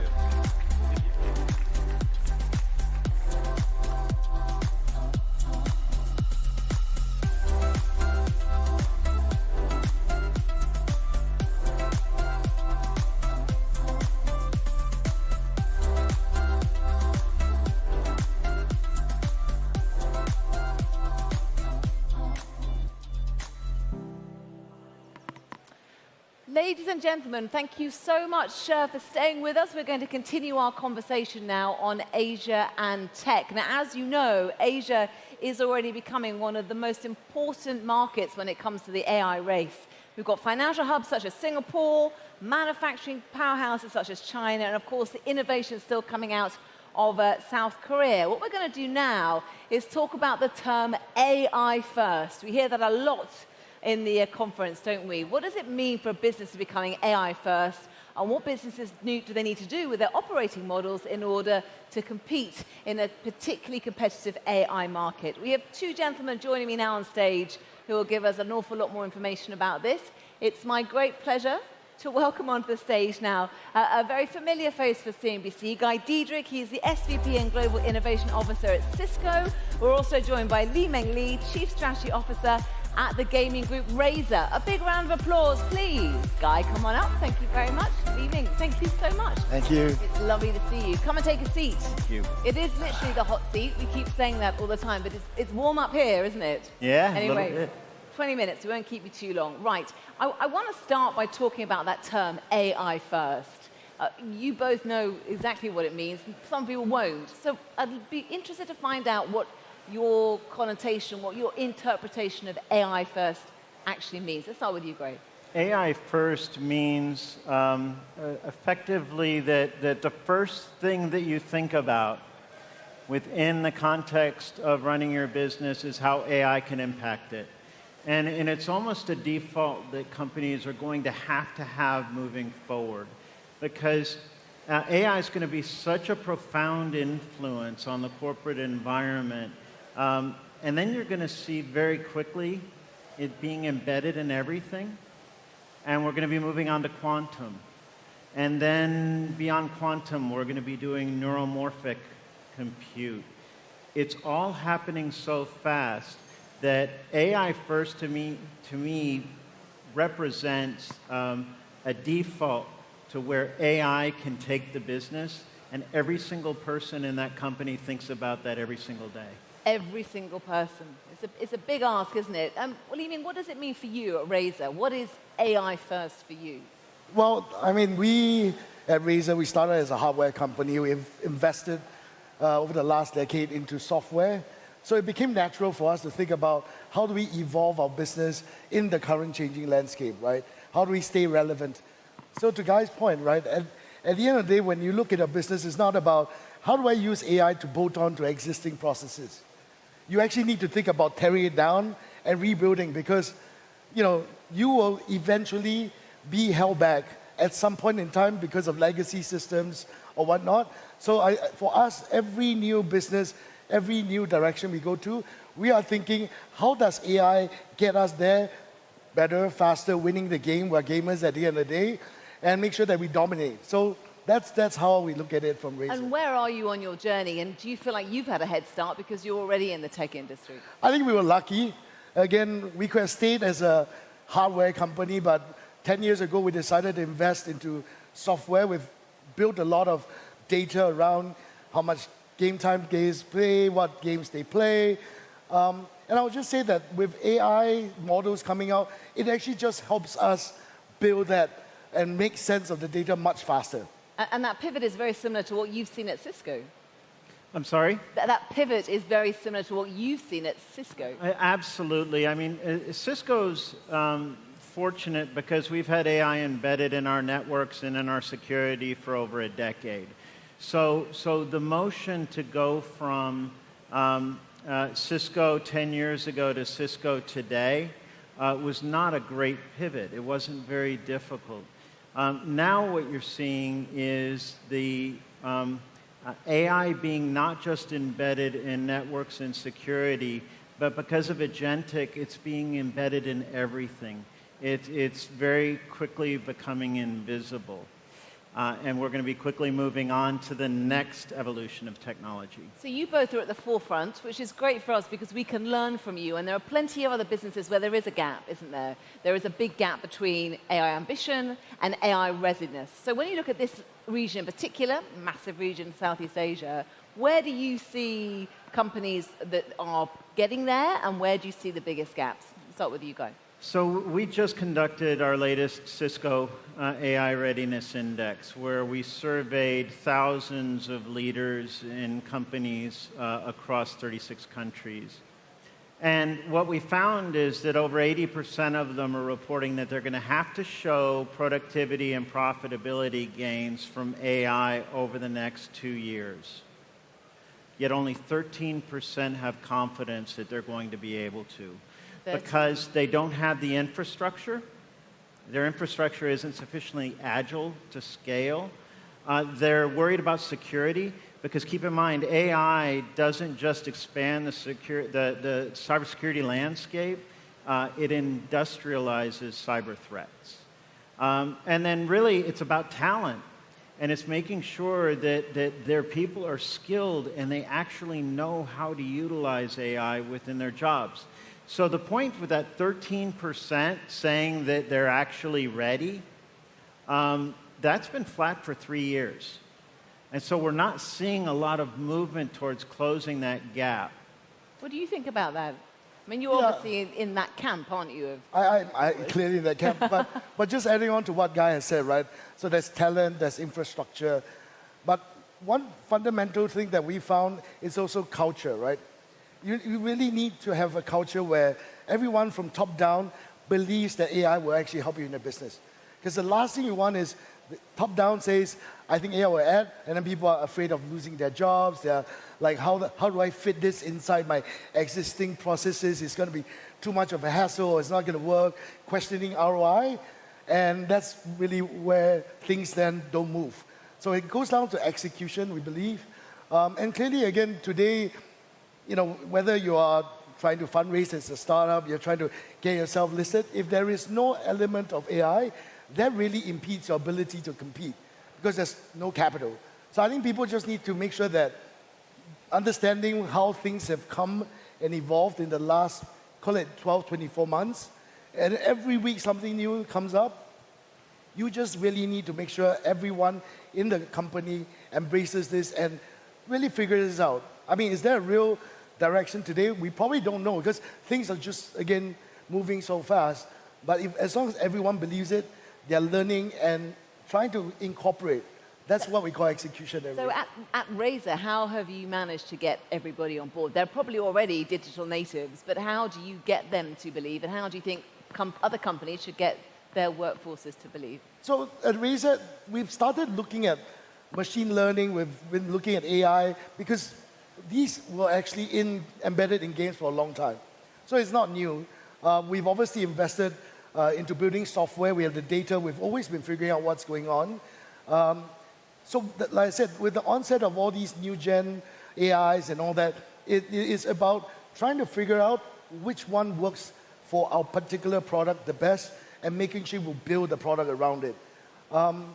Again, culturally, we internally have been in our last town halls, internal town halls. We've always been talking about AI as the first agenda, you know, obviously revenues and then profitability. We've always had this cadence for probably the last few years already because we did see some elements of this becoming more and more important. So that's been there for a long time. You spend a lot of time working with workforces, looking at the talent gap. What do you think? Yeah, so what we do know from our research is that AI-ready environments are 4 times more likely to convert AI pilots into productivity. We also know that these AI-ready environments are 1.5 times more likely to turn those AI productivity gains into profit, really measurable gains. So getting your organization AI ready is critical.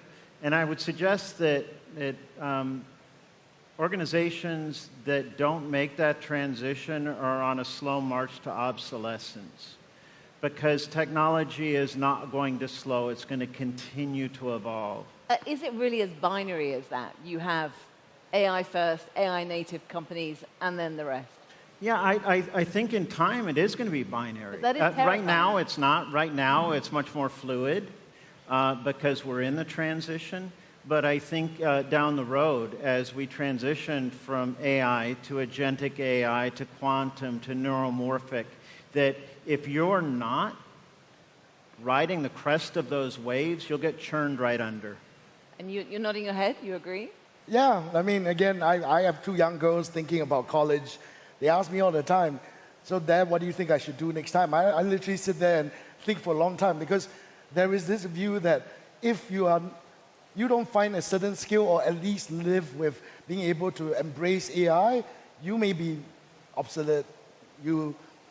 For companies, it becomes an existential problem, right? And obviously, governments see that, and governments like Singapore have been investing in and having people like us setting up AI Center of Excellences here, again, to build that next generation of humans who are able to work side by side with AI. I don't think Skynet's going to be here anytime soon, but I think we need to make sure we continue to be relevant. Again, critical thinking, critical thinkers, people with experience are always, I think, most of the time will be there because the human judgment is still important. And therefore, the fear of AI is going to take my job, I think it's taking a little bit too far. It's people who embrace it. So, for example, we launched a QA companion. In game development, that probably takes about 30-40% of cost and time, because games can't afford to be launched with bugs. But when we launched this, a lot of guys then go, hey, if the repetitive work of just a bunch of gamers running around just identifying bugs, that repetitive work gets taken away, the designers can actually spend time creating or thinking more strategically on how that game can be the next gangbuster, right? Versus, again, time and cost on something very, mundane or repetitive. Yeah, and I want to make sure that we're not being alarmist here, because it's not happening tomorrow. And maybe a better way of putting AI first would be saying agile first, because that's what you're going to have to be as an organization moving forward. You're going to have to be incredibly agile, because we've never seen technology move at a pace of innovation like we're seeing now. Do you remember ages? We used to have the industrial age, 240 years. The information age, 45 years. Plenty of time to get used to the environment, to innovate. And then we had the digital age, right? 15 years, so it keeps getting compressed. And now we're in the AI moment, or the AI micro age. It came to the public consciousness 3.5 years ago, and it's about to become invisible. It's here and it's gone. And we're going to be on to quantum. The point simply is that there's never going to be a slowing down. And if you're not setting up your organization to be agile, to be able to respond to those technological changes and that speed, then you will fall behind.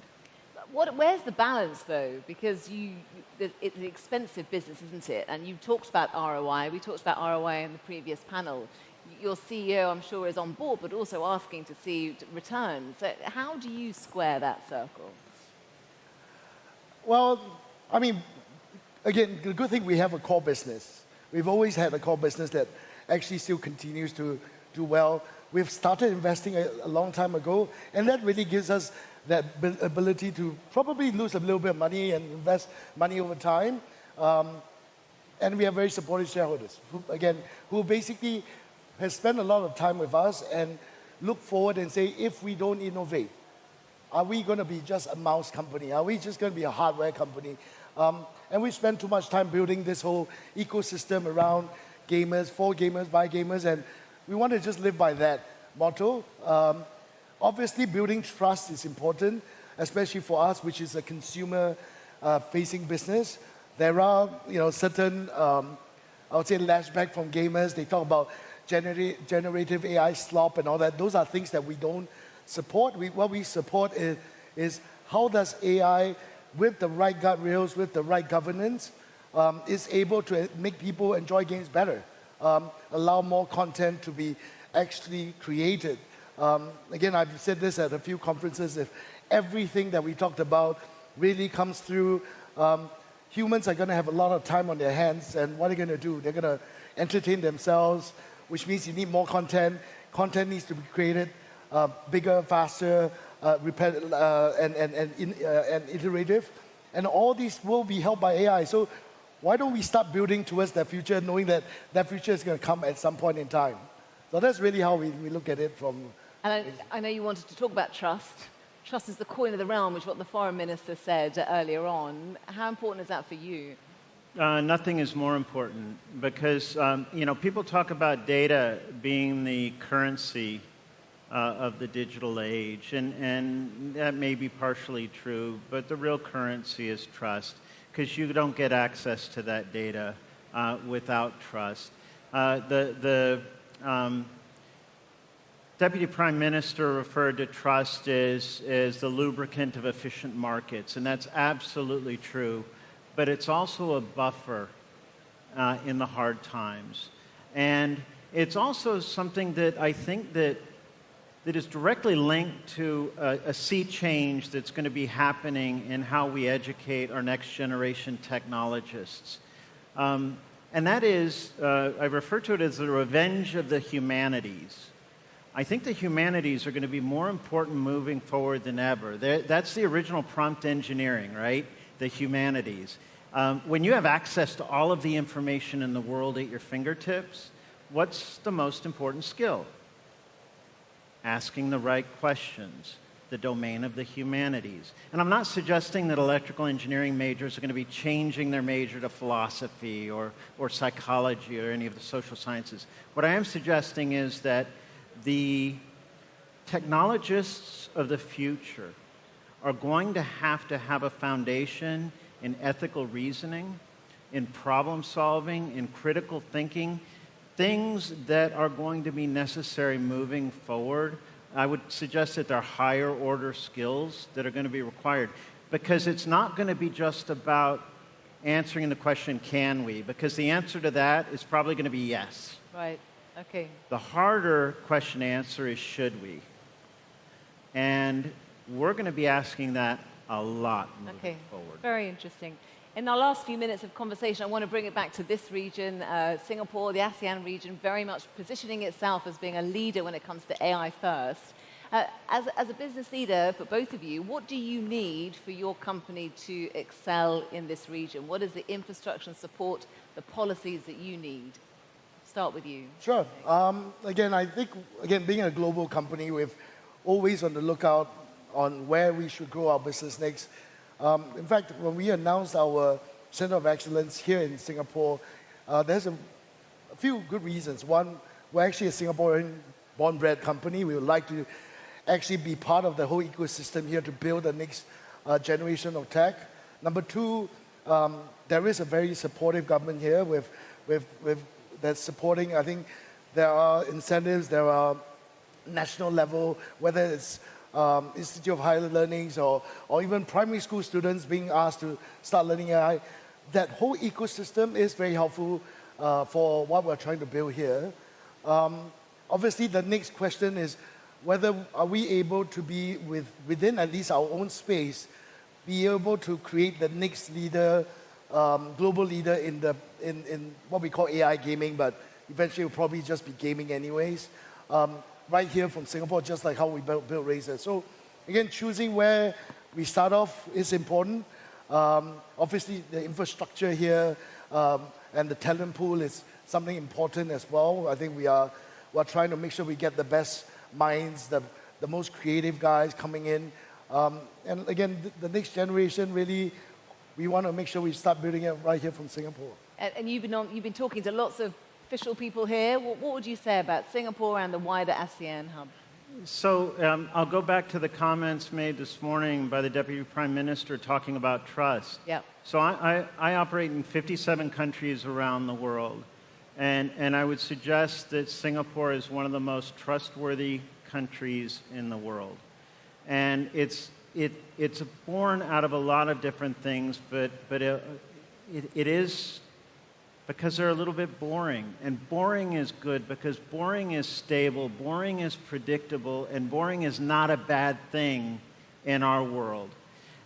It means that you can plant 2 feet here and know that the ground isn't going to shake under you every 15 minutes. At the end of the day, I think Singapore is doing just about everything right. There's an urgency, I think, that is sweeping across the region, and it's a healthy urgency, a recognition that the pace of change, the pace of innovation has accelerated to the point where you're going to have to be an incredibly agile set of companies and an agile government in order to take full advantage of those changes. And just in one sentence, if there was one thing a board member or a board needs to ask themselves to test whether they're AI ready or not, what would it be? Test whether... We get asked a lot of questions. I just had my board meeting this morning. Well, the most important thing, just the Well, one. at the end of the day is, are you going to be relevant if you didn't invest into AI? We can't say we are because we produce great hardware, but I think that's where the support comes, where we look forward the next 5, 10 years and say, are we still going to be relevant? That's the best test. Relevant. Yeah. What would you say, Guy? I would ask the question, have you created a perpetually agile environment in which people can thrive? Because you need to be moving at a velocity, at a speed, but you have to have guardrails up for people to have confidence to go fast. So velocity without guardrails is chaos. Guardrails without velocity is obsolescence in the world that we're living in today. Very succinctly put. Thank you so much. Guy and Li Meng, thank you. A big round of applause, please. Thank you. Thank you very much. We'll see you later. Right. Go. Let's get it off this.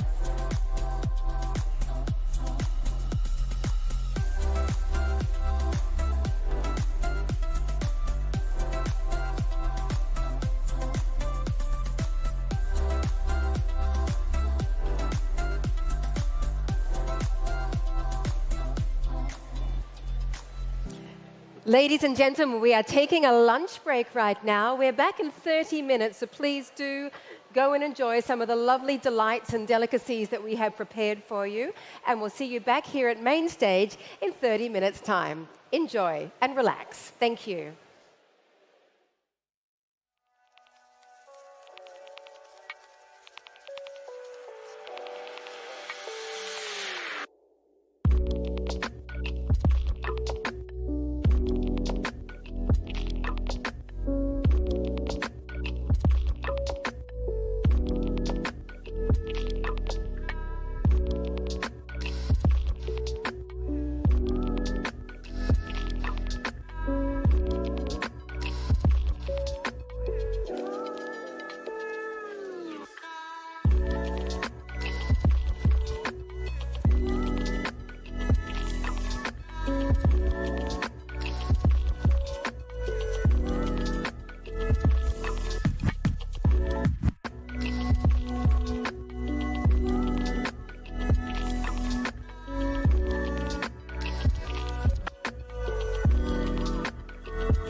welcome back to Converge Live. Please take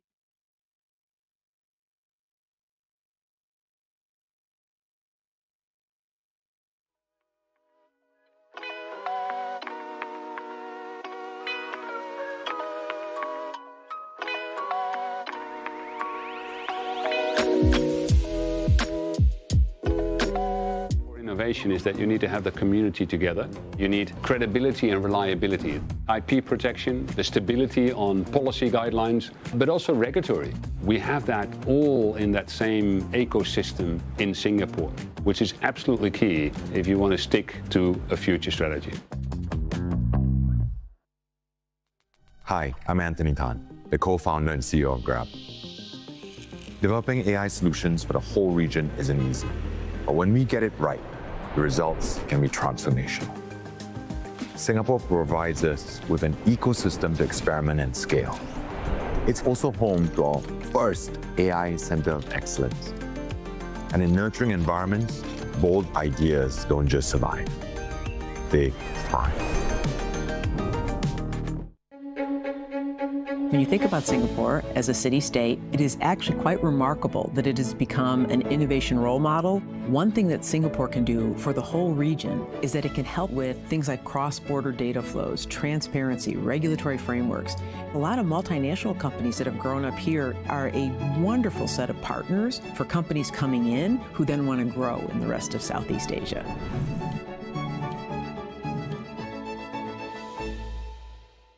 Hi, I'm Kevin Chung, and I'm the Chief Strategy Officer at Ryder. Companies like mine are proof that an AI-powered future is already here. And if you want to experience that future firsthand, there's only one place in the world you need to be.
everybody, and great to see you all here, and welcome back from lunch.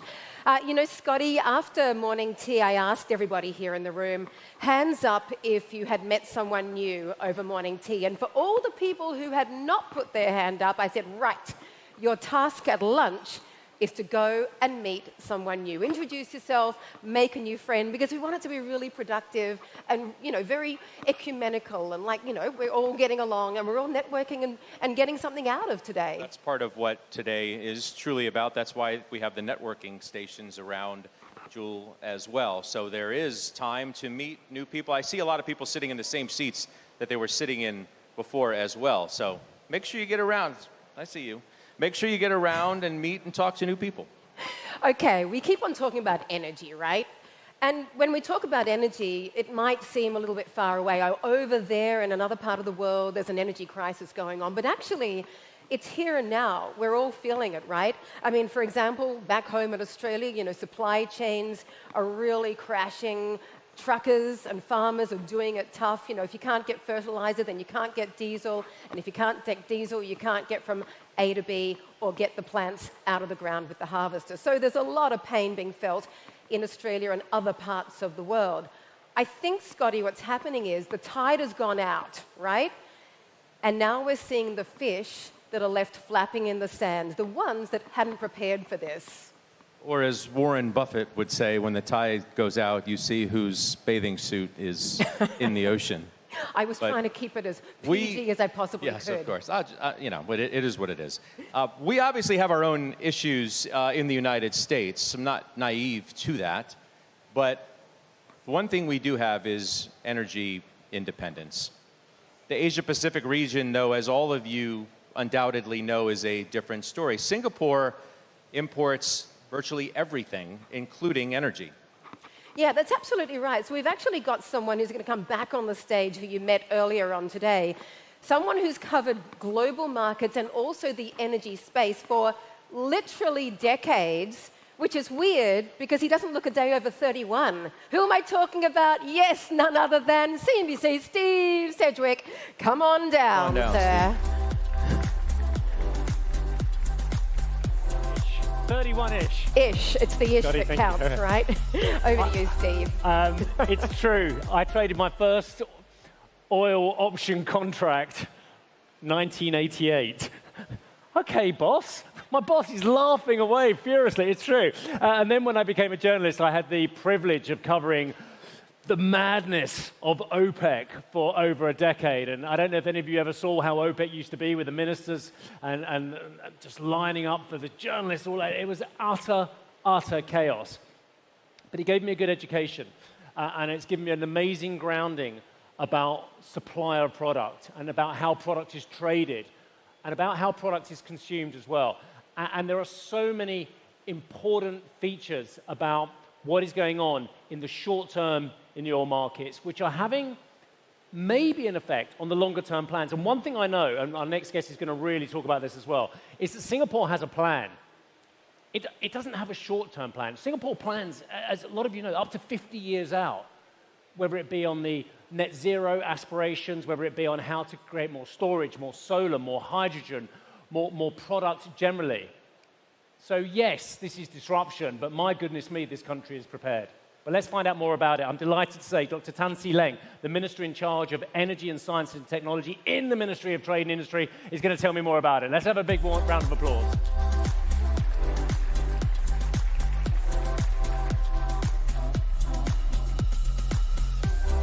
Hello. Good to see you, sir. Take a seat. Now, hello, everyone. I don't want to big up my earlier panel, but the Foreign Minister gave us some amazing lines. I will not be able to outbeat him. I'm just saying there's no pressure, sir. Now, look, nobody wants to see conflict. Nobody wants to see war. Nobody wants to see the weaponization of oil, weaponization of the Strait of Hormuz. But it's a fact. It's here and now. So my first question for you, sir, is how prepared has Singapore been for these devastating events in the Middle East? Well, I think how prepared eventually we will be. It's something for the likes of yourself, in the world to judge us. But I think when we prepare our own resilience, our own sustainability, and our own independence, we plan multiple scenarios. And we've been planning from the day we became a nation, from the day we became independent in 1965. So you could say that all of our lives, all of the period of our nationhood, we've been planning. And our contingency planning goes beyond just geographical chokage, geographical outages. We even take into consideration timelines. So there are multiple dimensions in terms of how we plan for it. In this particular crisis, the key to how we will eventually be able to sail through would be really how we have diversified the different sources of energy that we have today. And even within each source generation, each energy source generation, we intra-source diversify where we get the supplies from. I want to speak at length about the medium-term strategy and the various tenets of it, the four switches of your 2050 strategy. I've been reading up. But I want to know, I think we'd all like to know, the events of late February. We saw the carrier fleets going to the Strait, but we didn't know if the US was going to pull the trigger. The US did pull the trigger, and then almost overnight, 20%. We talk about it a lot, but think about it. 20% of the world's oil suddenly shut in overnight. Fertilizer shut in. LNG shut in. Helium, carbon dioxide. This isn't, by the way, just about oil and gas. This is about so many important products. I'd love to know what goes on. How do you react straight away? You see this happen. What are your first thoughts? Talk me through how you were crisis managing. We have a very close and a very tight relationship with the GCC, the countries within the Gulf itself. And one of our closest trading partners, I think beyond UAE, there's Qatar, and there's the Kingdom as well. And obviously, a shock that is as serious as this. That particular region, through the Straits of Hormuz, actually supplies about a quarter of the world oil supplies, and about a fifth of all of the gas comes from that part of the world. And you think about it, that's on a global basis. But Asia, particularly Asia Pacific, is affected disproportionately because 80% of that supply comes into Asia. So obviously we are very, very concerned. But we take it back 5 years, we've already started diversifying. Because if you look at today where we are, there are strategic chokeholds. You're looking at the Straits of Hormuz. One would think that, wow, it is such a very tight situation. But you need to think about the Straits of Malacca and even the Straits of Singapore coming through just outside of Changi. It's very, very tight. So when we do planning on that kind of basis itself, we think about where all the potential areas are and how we need to think about diversifying the sources of all of our feedstock. And at this particular point in time, whatever you see, to keep the lights running, to keep the air conditioning so that we don't get heated up by this greenhouse, I thank you for your patience in hearing me out. To keep that running, we need natural gas because it powers 95% of what we have today. And by the way, that's why I'm wearing a linen suit this year. It was a woolen suit last year. I learned the lesson. It is warm. No, but you look really cool in that suit. I'm just grateful the minister said, should we take our ties off? I'm like, yes, let's do it. If anyone else has got a tie on, I can see a couple of my bosses, take them off, Sid, enjoy yourself, come on. But despite that amazing planning, Minister, you get a vast amount of product from Qatar. I know Qatar, I know Doha, I've spoken to the government in charge. They must be devastated at what's happening about this shut-in. How concerned are you? Because I know that there are offsetting strategies. I know there's Mozambique, there's Australia.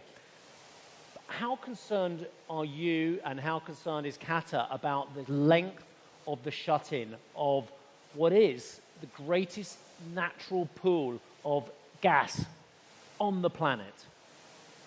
Today, it's not an issue about source origination. Actually, we're at a time of abundance. I mean, look at the amount of investments, the exploration, the discovery, whether it's shale oil, shale gas, and the new discovery of oil and gas fields. I think today, if you read in the Straits Times, Indonesia, together with the Italians, they found a new gas field in the east. I don't know how many 100 million gallons of oil and gas they're going to produce, but primarily I think it's gas. I think what today the problem is concentrated around different supply chains, potential chokeholds. And I think that's the crux of where all the bottlenecks are. It's not like as if the world is in one. The world is moving towards a net zero carbon future, but at the same time, there's a lot of production of oil and gas, fossilized type of fuels itself. It's how do we get this supplies to the countries that need it the most so that you can continue to drive progress and continue to use gas as a transition towards a net zero. That's the crux of the issue. I'm still going to get to net zero, Yeah. but I just still want to talk about this, because I've studied LNG quite a lot. I always thought there was going to be a glut in 2026 with new production coming online. And the fact, I think, is underlined by what you're saying. I think you're telling me, no problem about product, we just need to get product to market as well. Absolutely. And have diversified source of product. So for anyone watching this on CNBC or elsewhere around the world, it's about eggs and baskets, isn't it? It's about not having them all in one basket as well. Just I think our viewers and the audience would love to know, the mitigating strategies are ongoing. You're securing contracts already from Australia and elsewhere in order to offset that Middle East disruption. Yes, so the key to what we're doing today, to sort of solve an immediate short-term to medium-term crisis, it's really about where do you want to diversify your source and your supply chains to. So to that end itself, in addition to buying from the Middle East, we have actually diversified into Africa, into the US, Australia, and now we are reaching out to even Latin America as well. And while we are talking, even in the last couple of weeks, I've decided that I better get in, to really know the geography, the terrains of the Middle East and the GCC very well. And as we speak, new routes are opening where they completely bypass the Straits of Hormuz. So from the UAE, right now they can export through Al Fujairah, another port there, and then from Saudi, rather than going through Dammam, which is on the east of the Arabian Peninsula, they've gone west towards the Red Sea. So I think you have all these new alternative supply chains opening up. I think it has to solve at least a medium to long-term issue. And if you look at it, you guys, you are the expert. I mean, you advise me, look at the Brent price. The oil futures are trading lower. I think at the year end, the oil futures is like $70 over a barrel compared to what it is today. Is that complacency? No, I think there's this new word that I just learned. It's called backwardization, right? It must tell us something, because I always believe that markets particularly in the oil futures market, you are dealing with a lot of experts like yourself. And I think you must know what's happening and what's going to happen. Yeah, there's a lot of experts been proved wrong many times. What is it they say about economists? They've predicted 32 of the last 4 recessions, or something along that line. It's the same as oil traders, trust me, sir. I want to ask you one more question about this before we talk about the longer-term strategy. Do you want to tell me about the parking lot outside? The parking lot. There's about a couple of hundred tankers out there, just sitting, waiting as well. This is such, and I know that you're very modest, sir, but I'll put it in my own language. This is a hell of an important petrol station for the world's ships. I mean, there is so many ships out there relying on bunker fuel from Singapore as well. Do you need things to move on quickly? Otherwise, the parking lot's going to get a bit full up? Well, we certainly hope that the churn continues. We hope that the churn improves. I think what we offer to the world is no export restrictions. Yeah. We continue to do our best to honor the export volumes, the downstream contracts, so long as we get upstream feedstock. And that is what we do. As a government, as a system, as a framework, we facilitate all of the business, the oil majors working here, the trading companies. There are more than 150 of them. These are top-notches sort of trading firms in the world itself, to get access to a very diversified portfolio of different sources for them to bring it here, and then we optimize the refining capabilities, the capacities, to make sure that downstream, all of our customers, the companies that actually believe in us, continue to have access to the essential fuel products. And that's what we do. So if you look at whatever you see, the stock that we have here, actually most of them, I believe downstream, they've got forward contracts. Okay. And we monitor them on an intraday basis. Let's talk about the strategy, whether it be the Singapore Green Plan 2030, whether it be the Net Zero Emissions Plan for 2050. I've done quite a bit of work on the strategy, whether it's based on nat gas, solar power, regional power grids, low carbon alternatives, and I looked into some of the detail in that. It's a fantastic plan. How are you getting on with it, and how has events changed the impetus of that plan? The impetus has not changed. We continue to drive ahead. What we have done is that we've started on this path of reaching net zero. Now, we hope that it will be a very clear straight line, a very clear gradient. I mean, obviously, we are very small. We're an open, very well-connected economy. And we are also subject to the vagaries of what's happening around us, amongst the superpowers, amongst countries that may choose at one extreme to go full hog into it, and then another extreme to then pull out from everything else. We are subject to that kind of turbulence and that volatilities. But we are realists. If you look at where we are today, let's be real.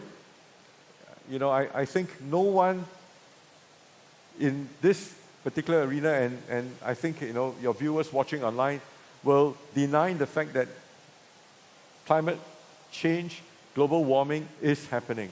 It's a real issue. So we will continue to pursue all possible decarbonization measures, initiatives, pursuing new technologies. Yeah. As long as they're commercially viable, they're technologically clear, that roadmap is clear, we will pursue it.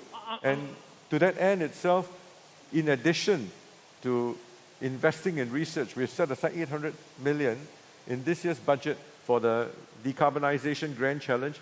We are also studying all of the advanced nuclear energy technologies, like small modular reactors, like the Gen 4 thermal reactors. These are all the things that we're studying. And ESS and storage and hydrogen. But can I just say how heartened I am?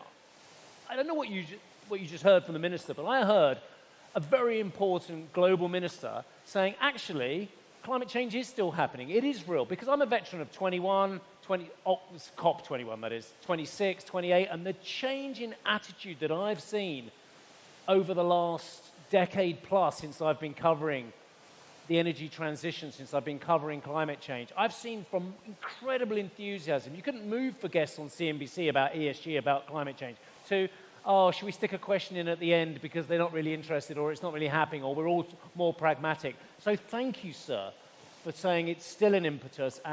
Because even if you don't believe in climate change, having a diversified set of resources that are feeding into the system, it makes total sense from a security point of view.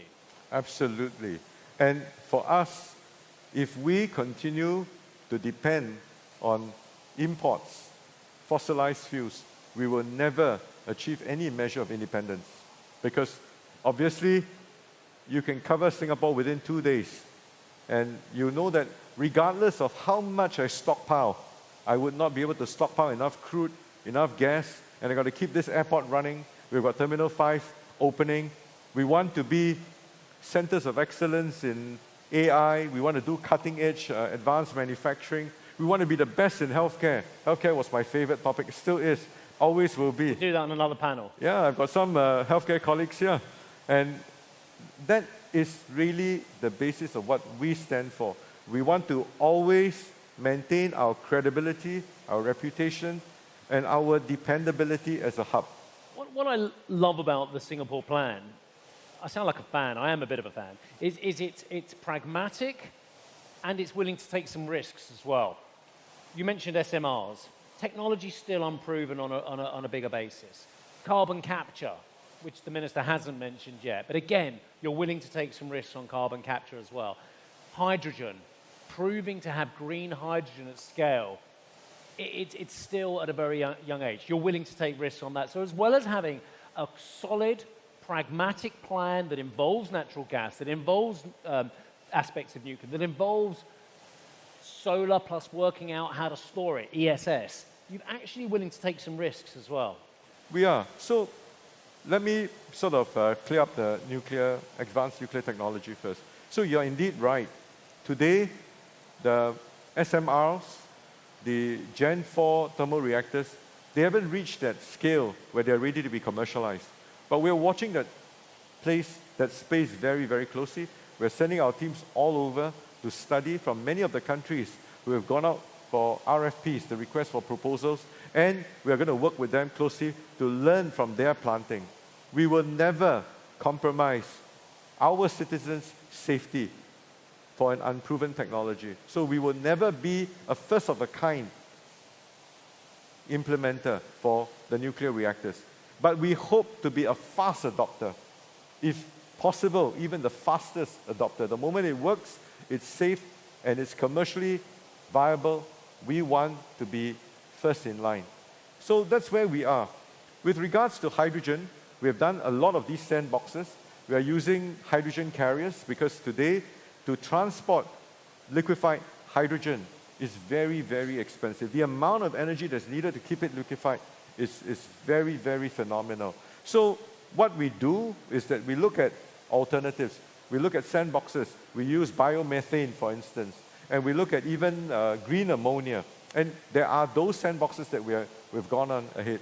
And at the same time, if you look at our solar power deployment, in 2020, 2021, I made the commitment that by 2030, our country will achieve 2 gigawatt peak of solar power deployment.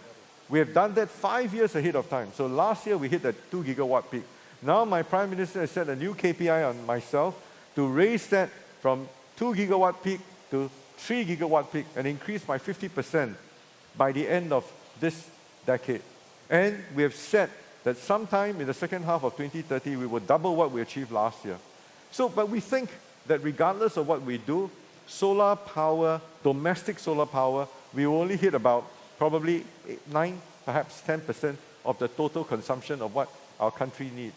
Then the next thing, of course, we look at is working very closely with the ASEAN member states to develop the ASEAN power grid, where we then buy renewable energy from Kalimantan, from Borneo, for instance, Sarawak, where they have huge rivers, a lot of hydroelectric power, those that would not affect your ecological systems.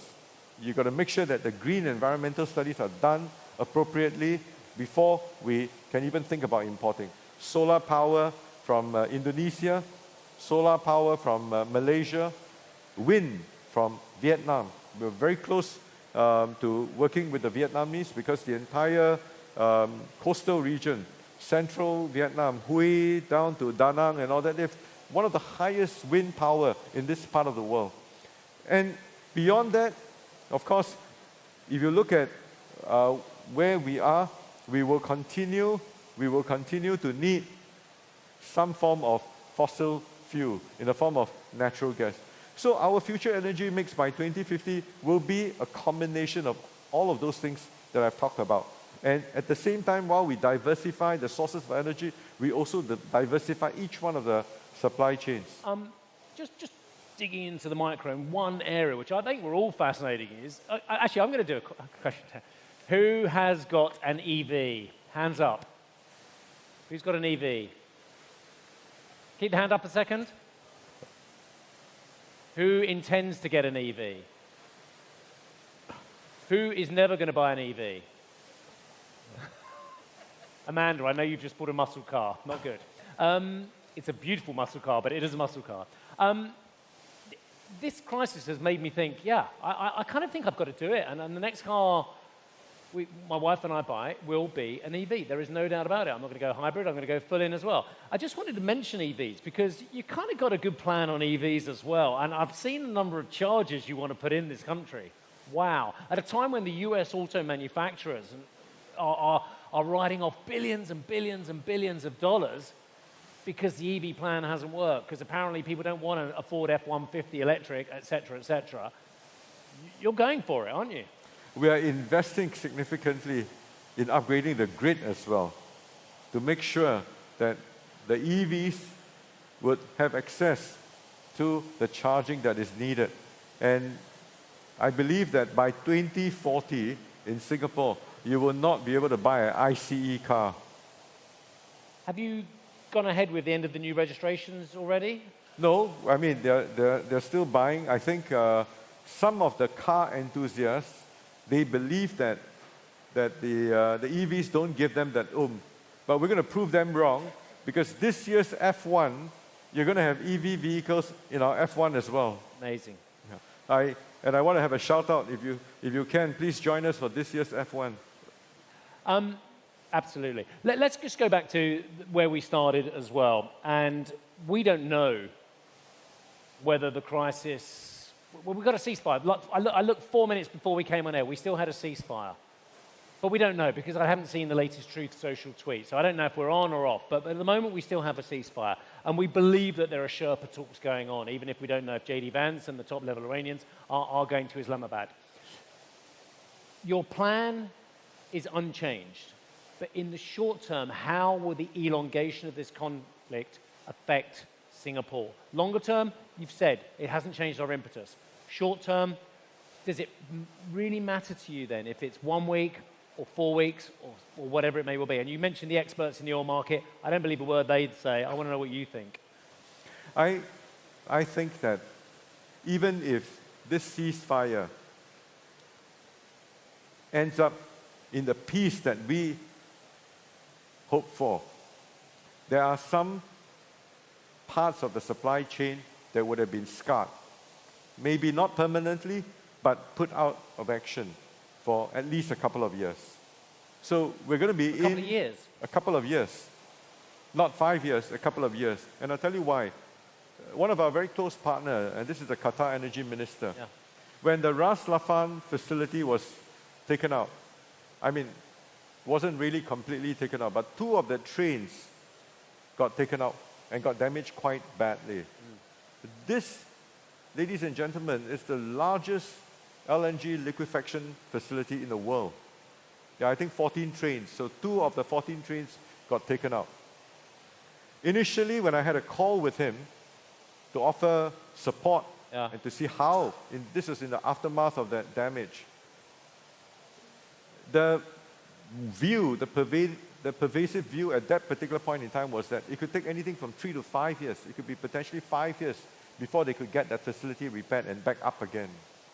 Now that that sort of fog has somehow abated, they are thinking that it's probably closer to 3 years. But who knows? And they are not able to start work until they can guarantee the safety of each and every one of their staff. And this is a country that I want to shout out for them. And I hope that everybody supports them because they value safety, human lives, over and above economics. And they said that, look, brother, I cannot, in true conscience, send any worker out there to do the work when missiles are still flying. So now that they've reached that ceasefire, they've assessed it, I think in terms of their credibility, it should be restored quite quickly. But how fast they can repair that facility, that, of course, is still a question mark. So because of that, you would expect that there will be disruptions that would last for at least a couple of years. And so prices will not come back to pre-war levels so soon. Can I ask just one more quick question? I'm getting the nod from my boss, but she's used to me going over. Has this crisis changed your relationship with the US and or Iran? Your relationship as an energy supplier to, energy taker to energy from energy suppliers? Well, if anything at all, I think it has offered us a lot more insights, albeit it could be glimpses of the insights into some of their thinking, their rationale in terms of doing what they do. For us, our stance has been very clear.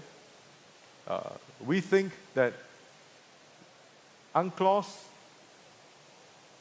the Convention Law on the Seas, we have signed that there's a rites of passage and it's not something that we need to negotiate. I thought that we've negotiated once, we have all agreed. What we hope to be able to exhort all parties is a rapid de-escalation of all of the tensions.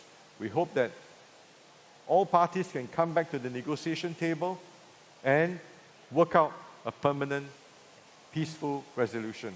I've learned a lot in my preparation, but mostly talking to you about the various issues and just what a great plan Singapore has. Dare I say it, I've said it before, I wish parts of the world that are closer to my world had such a plan. Dr. Tan See Leng, who is Minister in charge of Energy and Science and Technology in the Ministry of Trade and Industry, thank you, sir. It's been a real education and a real pleasure. Thank you.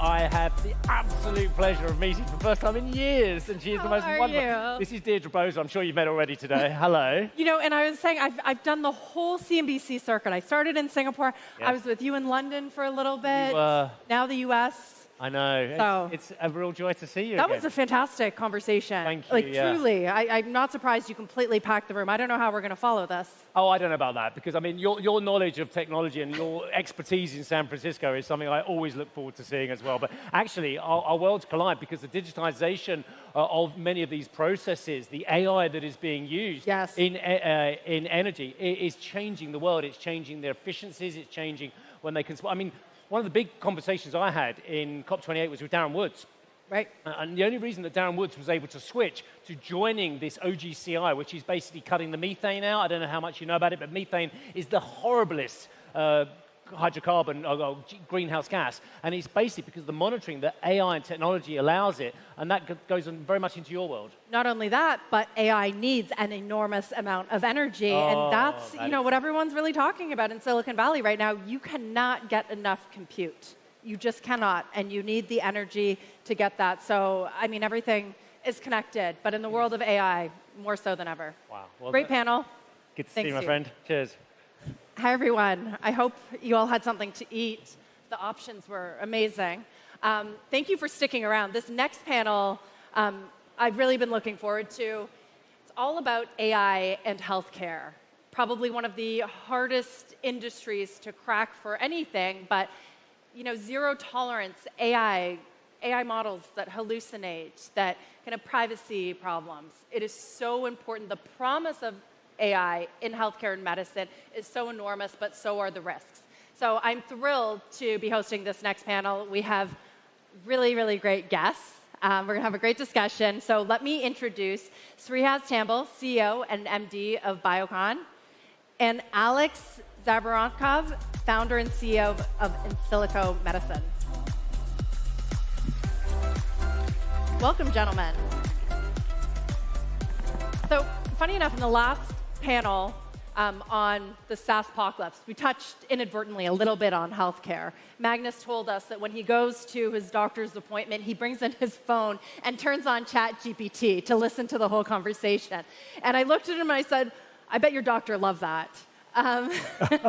Some do, some don't, and it's really a wide range, right, of doctors who are embracing AI, but consumers too, right? We have all of this data. Now we have a way to have your chatbot, your AI that knows you, give you context and break it down for you. And I guess I wonder, how much should consumers, we'll start there, be taking their healthcare into their own hands with the tools that AI provide? Alex, maybe you could start. I think it's a very good thing. And I think that people should be using AI much more than they do today. Many of those AI models that are used by consumers, they actually achieve the level of capability that is close to some of the doctors and sometimes better. I see that even for us, when the physicians who are running clinical trials utilizing our drugs, when they use AI, they actually make fewer errors, and their level of efficiency is higher. When consumers take this into their own hands, I think in a curated way, when some very basic questions could be answered by an AI physician for you, you actually will save the time with the real doctor. So some of those questions may be very stupid, and very simple, like what should I eat? Or should I exercise? Should I diet? Should I sleep? All those questions should be answered by AI. It's basically do what your mother told you, maybe in a little bit more efficient way to prevent disease. I think that nowadays people care a lot about data privacy, data security. But what we've seen recently, like 23andMe, how many data records were stolen from 23andMe, including mine, probably, 6 million or like a very large number. Did anybody get hurt? I haven't seen anybody get hurt. If your credit card gets stolen, you get hurt. But if your genome gets stolen, well, maybe you have a higher chances of survival when you get cancer. And if you live long enough, you will get it. So you're all in. You think the benefit outweighs the risks.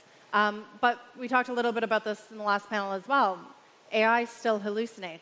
It's not perfect. My doctor in San Francisco, who I think she's 75 years old, she's very distrustful. She doesn't actually like relying on the AI transcription services because she wants to know exactly what she's doing. And as I said before, it's really a zero-tolerance industry. Do you agree with Alex, or do you think that we should be more cautious? I think I share Alex's optimism in terms of how AI is shaping the way things are evolving.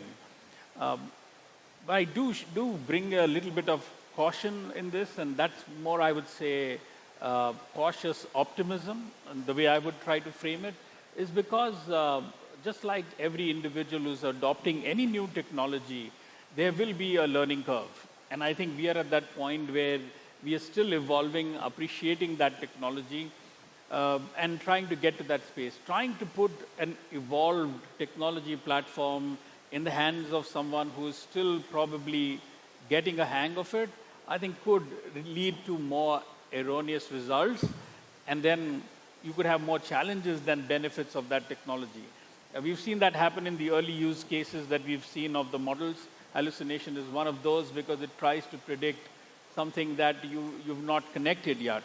But I think with more evolution in data, more ability to compute that data, I think having the right experience and what we were talking backstage as the human in the loop, I think there is going to be a good amount of acceleration where predictability in data will be really the differentiator. So yes, I'm very optimistic about it, but cautiously so.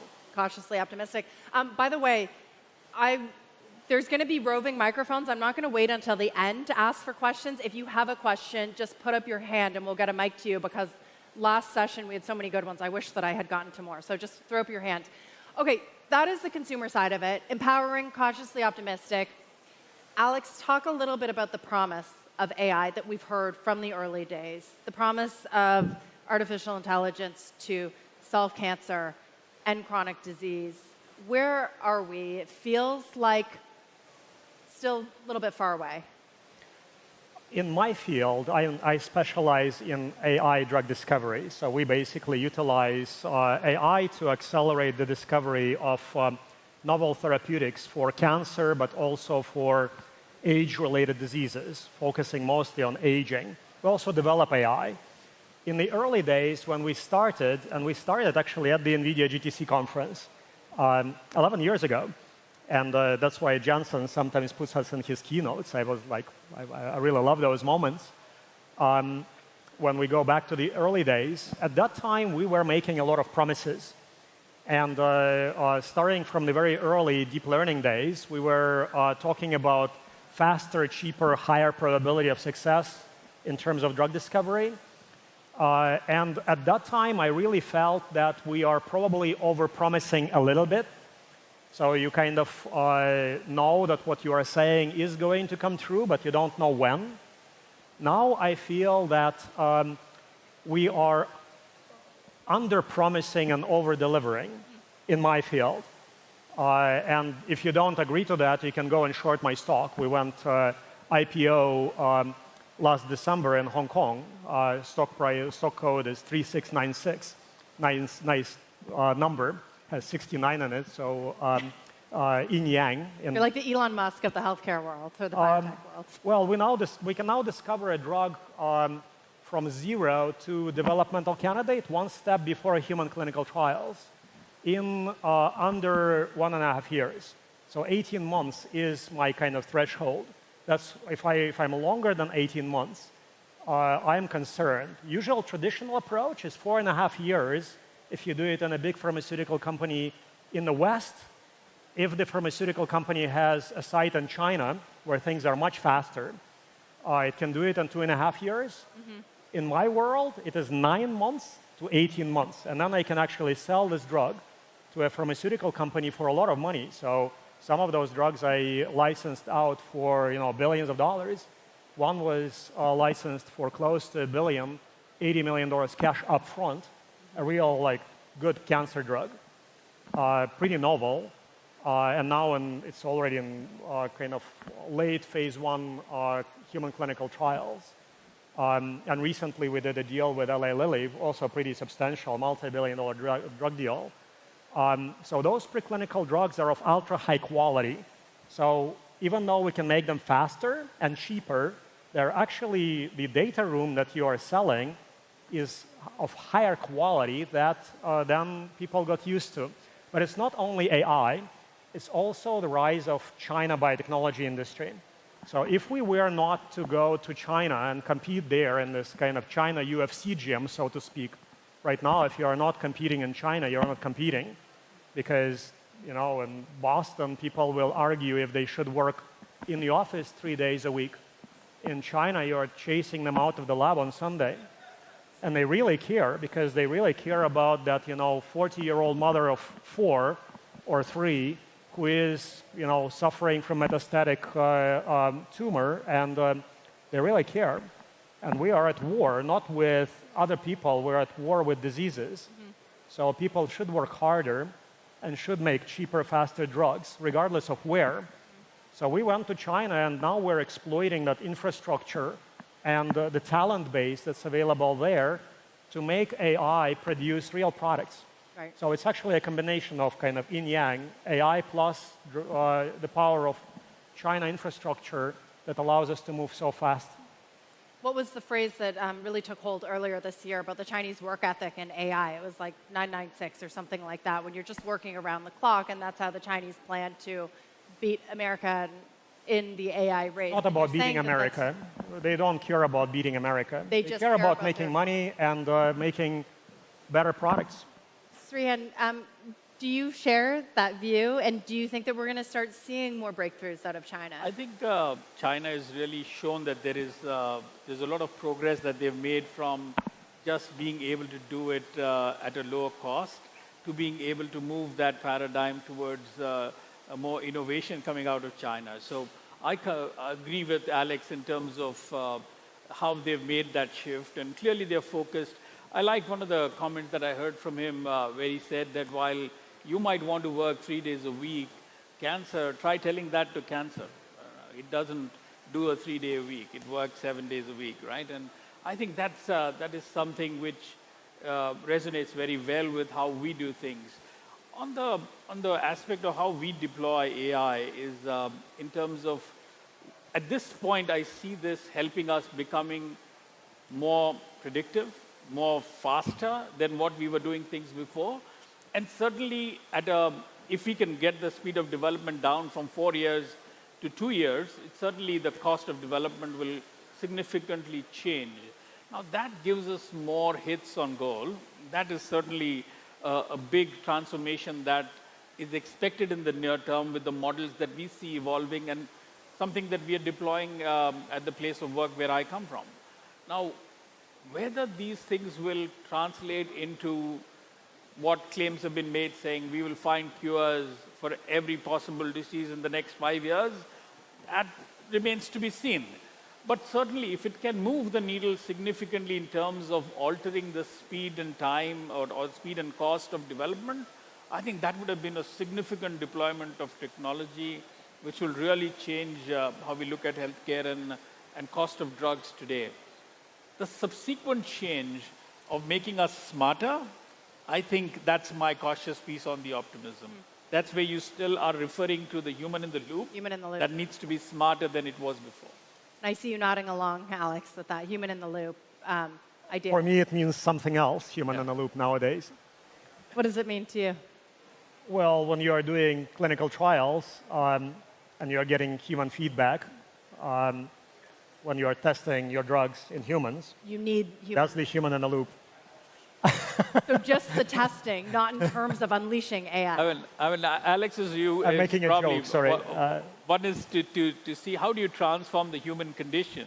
Right. And I think all of it, whether you use the human model to test or whether you use the whole AI technology to make the human model or human intelligence smarter, I think it's all geared around making us smarter than we were before. So in that sense, it's human in the loop. Well, my joke was about, but it's not a joke, by the way. So if you are discovering drugs using AI, you get to spend nowadays, like I spend 3 weeks per therapeutic program doing AI, doing the target discovery, understanding which protein is the criminal driving the disease, and then designing the small molecule or a biologic that can disable that criminal and try to prove the hypothesis that this protein is driving the disease. Until you test that on human, you don't know whether the drug works or not. Right. And before you get to humans, you need to work in human cells, in vitro, in a petri dish, then in many different animal models. So you need to test it on mice, in dog, in monkey, and then you go human. So for us, human in the loop means that you actually kind of tested the drug on human patients. That is the most valuable data that you get back into AI to see if it worked or not.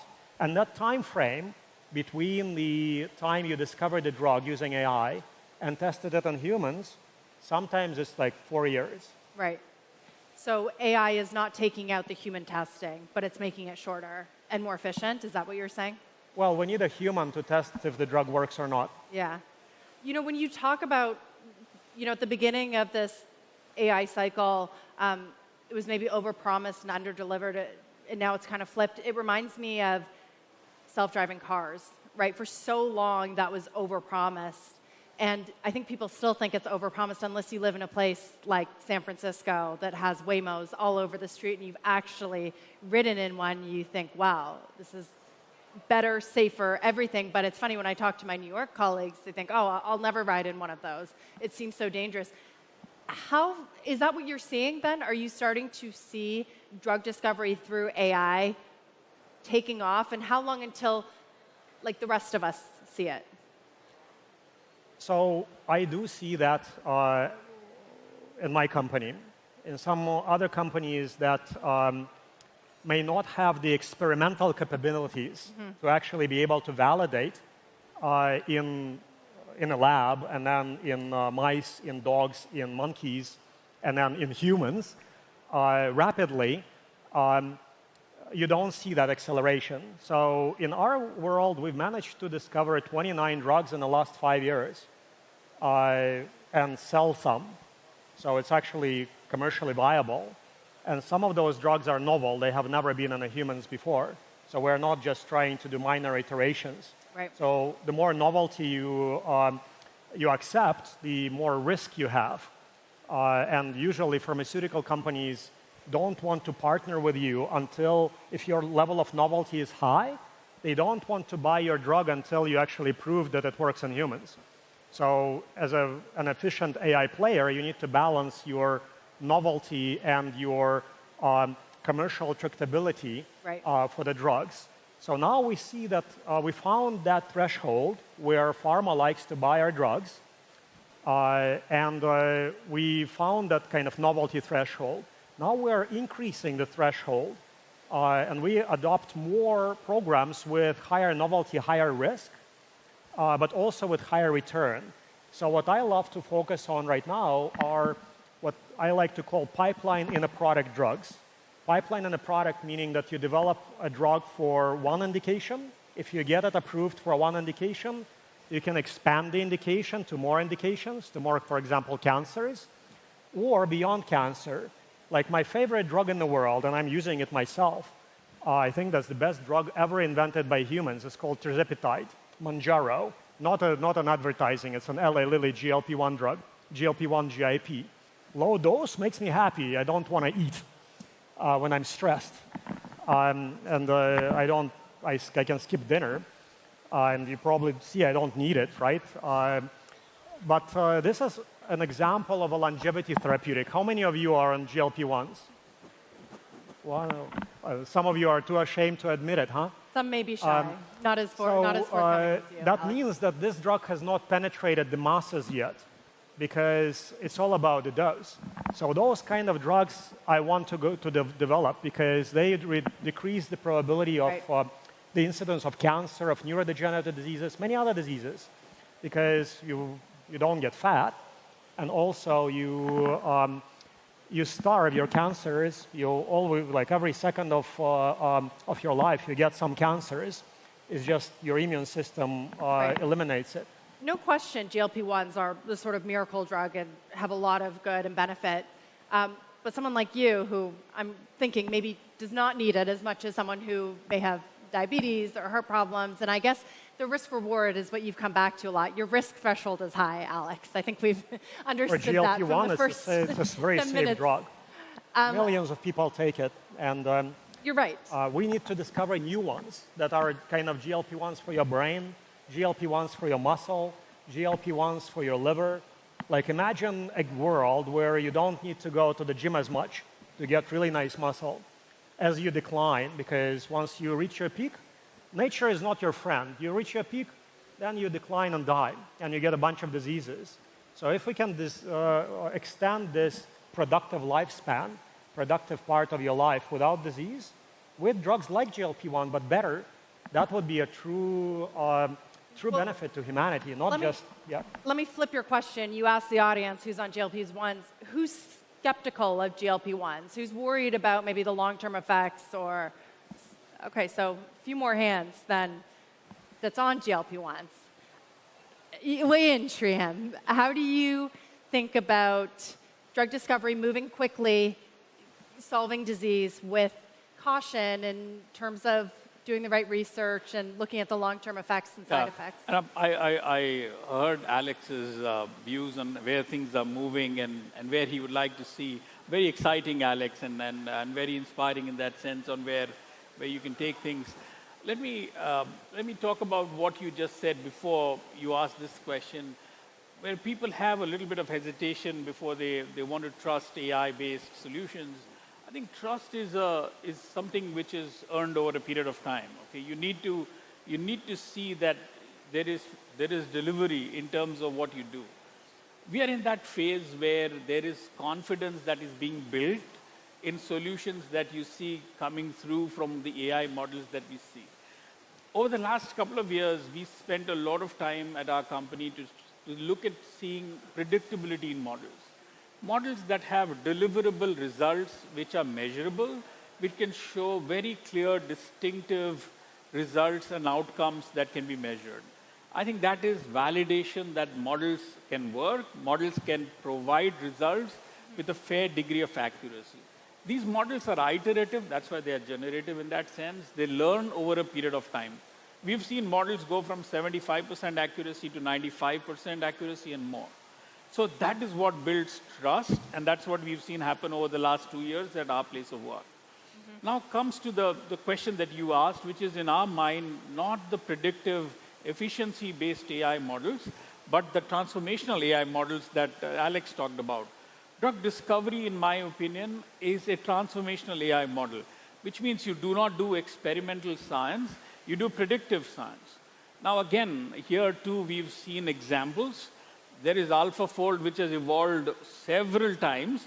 You've got AlphaFold, Multiple, and other things which scientists will tell you. And the reason I again talk about the human in the loop is the scientist in the loop, because you need these models to be validated by people who understand the science, who can push those boundaries to say, this is the solution that I want the generative models to develop for me. That's the human in the loop that I'm talking about.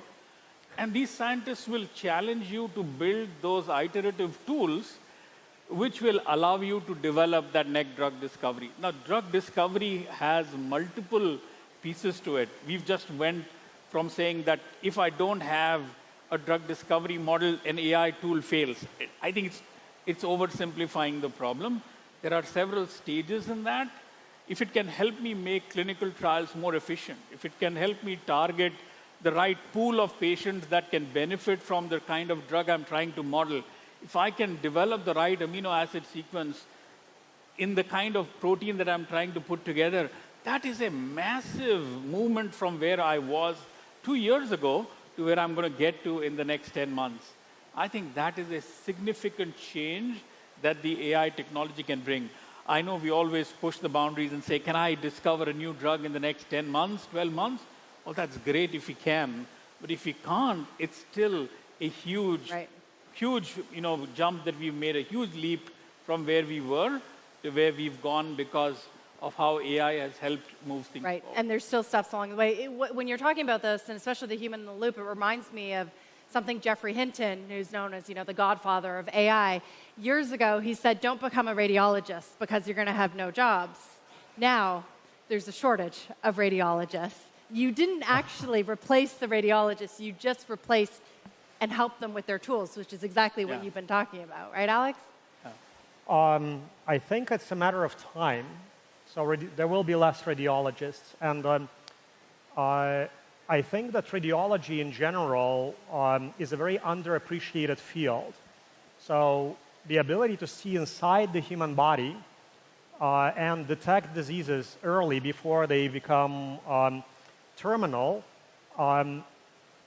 is a great thing to have. And currently, a very small percentage of the global population has access to that.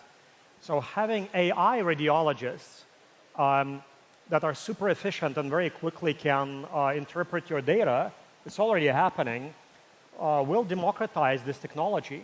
So how many of you get a regular MRI scan every year? I do it twice a year. If you detect cancer when it's stage 1, your probability of survival is very high. In some cancers, it's almost like a flu. Of course, not a flu, but close, right? I'm talking about skin cancers or like even breast cancer. Survival rates right now are very high if you detect early. If you don't detect early, and if it metastasizes and escapes the original origin and goes into the liver and the brain, that's where you have a problem.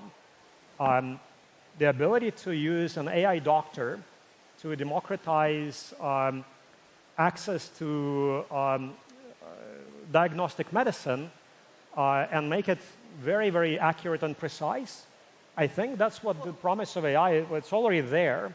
The problem is that we still don't believe it. We're not using it as much. We should be using more. Let me push back. Is there such thing as too much data? Some of us don't get MRIs twice a year because it may never become cancerous or it may never become fatal. Is there such thing as doing too much, putting too much AI in your hands and knowing too much, that you don't enjoy the quality of your life? Yeah, again, I have a slightly nuanced view on this, whether it's the previous question on this one. I think the way to look at this is if you not having data is not a good thing. You need to have data. That's what everyone says. So that's one book. But in this may be one of the only cases where data can be detrimental. I think data is by itself meaningless unless you connect the dots, right? And I think what you need is the ability to transform that data into meaningful information that allows you to make decisions. I think what we're missing sometimes is the ability to do that fast enough. Bring those insights to the data that you have, the ability to compute that into something meaningful. And I think that's where, so traditionally, we've been doing it with experience. We've been doing it with tribal knowledge. Right. Now you've got the ability to do that with generative tools which can provide you insights in a more meaningful way which weren't visible to you fast enough. To me, that's huge gain in terms of how you can make things happen. I want to argue against that. Please. So, And first, before you argue, how many wearables are you wearing right now? well, I see you have mostly I like to rely on Google. So even though it's a technically competitor. You are data maxing. Yeah, I like Google products. So I actually think that currently the wearables can help you only so much, mostly to monitor your sleep, monitor your activity, and you shouldn't go like too heavy on wearables. Okay, push back though on why we should. So why I we should think be that, looking at everything. especially for those of you who are a little bit on the older side, there are only a few things that you can leave to your kids, if you have kids. I don't have kids yet, but I hopefully will. They are frozen somewhere, traveling in time. So there are only a few things that you can leave to your kids without spoiling them. So if you leave them too much money or too much real estate, it's actually not going to be great for them either. So in like 2 generations, they will get spoiled. But what you can leave them is your data. If you give them a really good data repository from yourself and also from your other half that you use to create the baby, and preferably from your parents and your grandparents, your kids will have much better awareness of what's yet to come. They will know their health. Their AI will help them become better humans. I don't disagree with you, but what I would say to that is that there is such thing as too much. Too much to know. You're like a teacher in not... Afghanistan, right? Yeah, basically, knowing too much is a bad thing. No, knowing too much is not a bad thing. I see I see smiles and head nodding and shaking. I feel like we're getting a good reaction.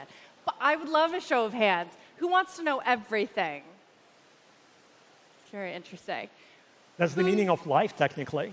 Who doesn't? That's fascinating. Any questions? We only have a few minutes left, or does anyone want to share anything? I know I came to you last time, but you were so good. Okay, let's do it.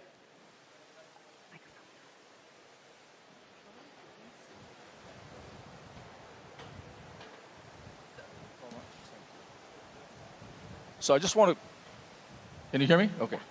I just want to ask you guys, since you're both experts in this area and you've been extolling the virtues of AI in healthcare, why did IBM's Watson fail? I've heard so many presentations like this the years before IBM Watson failed.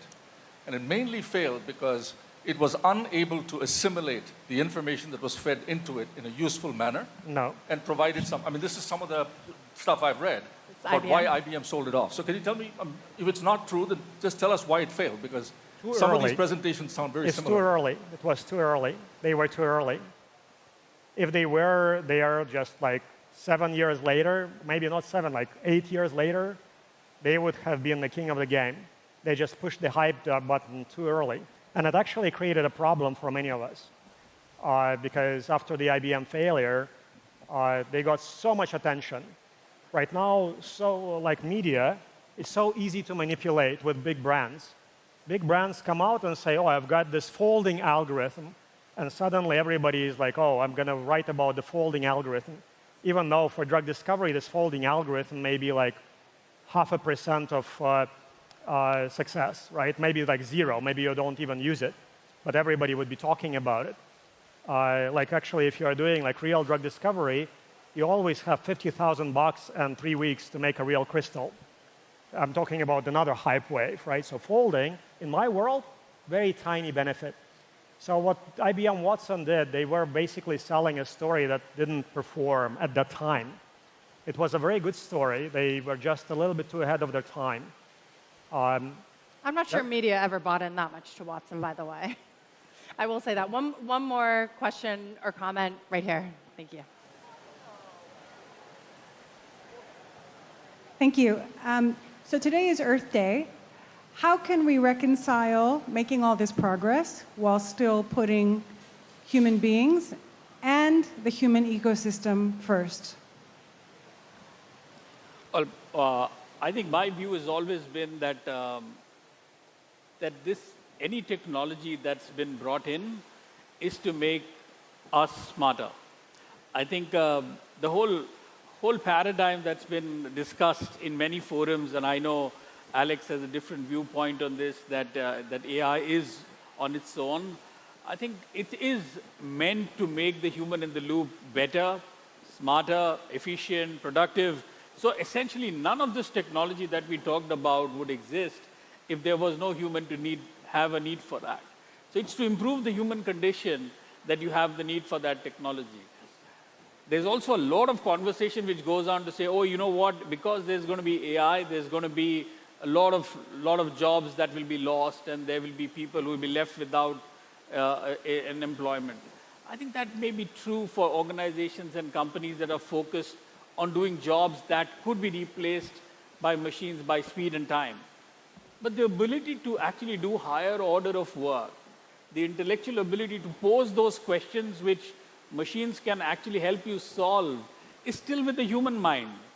So all of those things that the technology can do are only to make us much more better, efficient, and smarter than before. If the human quotient, the human in the loop is removed, I think none of these technologies would make sense at all. But that's my view. I know Alex has a different sense. Can I still contribute? Yeah. So yeah, we actually do a lot of work on sustainability as Insilico. We don't advertise that because we don't want to be known for this. But we do collaborate with companies like Aramco, Syngenta, on sustainable agriculture, on materials design. Like most of what I wear is recycled in the past or recyclable. Actually, plastic clothing is very, very good because you can recycle it. What technology will bring to you is more sustainability. Because right now, there are just too many people, too many humans, and they are reproducing in the wrong places where you don't have the educational backbone and the kind of life support infrastructure to be able to make them better humans that are friendly to the environment. When people are poor, they can throw plastic into the ocean, and that's not their problem right now. Their problem is how to go another day and how to feed their kids. So AI will help you find new ways to make the environment more sustainable. The best way for carbon emissions problem is to actually have very efficient carbon capture technologies. If you can capture at $5 a ton, you actually don't need forests. I'm joking, right? But technically you don't. So if you know how to sequester pollution from the environment and actually make money doing that, not just by government subsidies, but by recycling the pollutants into valuable goods and services, valuable materials, valuable clothing, you would be able to eliminate the pollution. So the answer to the global warming and the pollution that we have is only technology. The other way is just like having less humans in the wrong places. Like China right now, look at what they did in the past 20 years. They became a leader, global leader in sustainability. Most of that because of the investments in renewable energy, into solar, into wind. And people are not polluting anymore. The culture is different. They're not even smoking anymore. So it's all about the delivery of technology to the right people at scale. And I think we need to utilize technology to make this world more sustainable. Conservation will not help. Right. Like, look at Europe. Their major innovation is that, how to hold the cap on the plastic bottle, not about how to recycle that plastic into a valuable product. We have, Alex, I'm sorry to cut you off. We're getting over our time. This was a fascinating discussion. We could have gone for much longer. And it's not often that I'm on an AI panel arguing for less technology, but here we are. That means it was a great, robust discussion. Sriam and Alex, thank you so much. Thank you for watching and for your contributions. And I'll welcome Mandy back up to the stage. Thank you so much, Dee. Thank you very much for a great discussion. I'm with you, Dee. I work on the principle of ignorance is bliss, and it works for me just beautifully. So we've been talking about how artificial intelligence is reshaping industries such as healthcare and drug discovery. But let's bring it to something a little bit closer to home, shall we? I'd like to bring up to the stage now, all the way from London, Mr. Technology CNBC himself. You want to know about a gadget? This man is the man that you need to talk to. Arjun Karpal, come on up and let's welcome him with a big round of applause. Hi, Mandy. How you doing, buddy? Good, thanks. Always great to be here and be Absolutely. with you. Yeah. Look, our next conversation is going to be fascinating because we've been talking so much about AI all day. It's going to be a topic that dominates the agenda today, but also tomorrow and continually through this year. But the topic around what AI can do, what it can replicate, and now also what it can replace is really top of mind. But we've spoken about it in industries like the legal industry, like healthcare and finance. But what about art? What about human voices as well? You can clone them, but will they be authentic? In just a few moments, I'll be speaking to one of the biggest voices in this region about this. But before that, let's look at a profile of who she is. Let's run the tape. From Manila fabulous. to the world, Lea Salonga is one of the most celebrated voices in musical theatre, a trailblazer whose career has helped redefine global stardom for Asian performers, becoming the first Asian woman to win a Tony Award starring on Broadway as Kim in Miss Saigon, and offstage her voice is known by millions as Jasmine in Disney's Aladdin and the singing voice of Mulan. Cementing her as a Disney legend. Lea Salonga has built a career on precision, emotion, and live performances. But now, as technology, including artificial intelligence, begins to transform how music is created and performed, questions around authenticity and the human voice are front and center.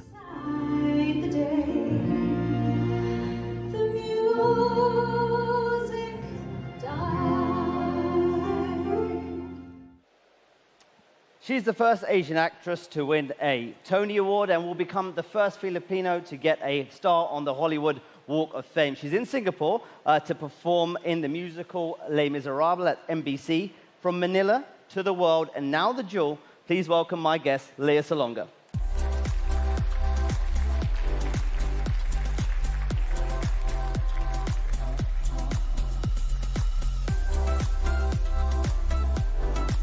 Hi. Hi, Lea. Thanks so much for joining. Thank you. Oh, I'm a little nervous. Lea, this is such a top-of-mind topic in your industry right now. Your voice is one of the most recognizable in global entertainment. When you hear about AI that can now effectively clone voice, and generate music. What's your immediate reaction as an artist? Fear, terror.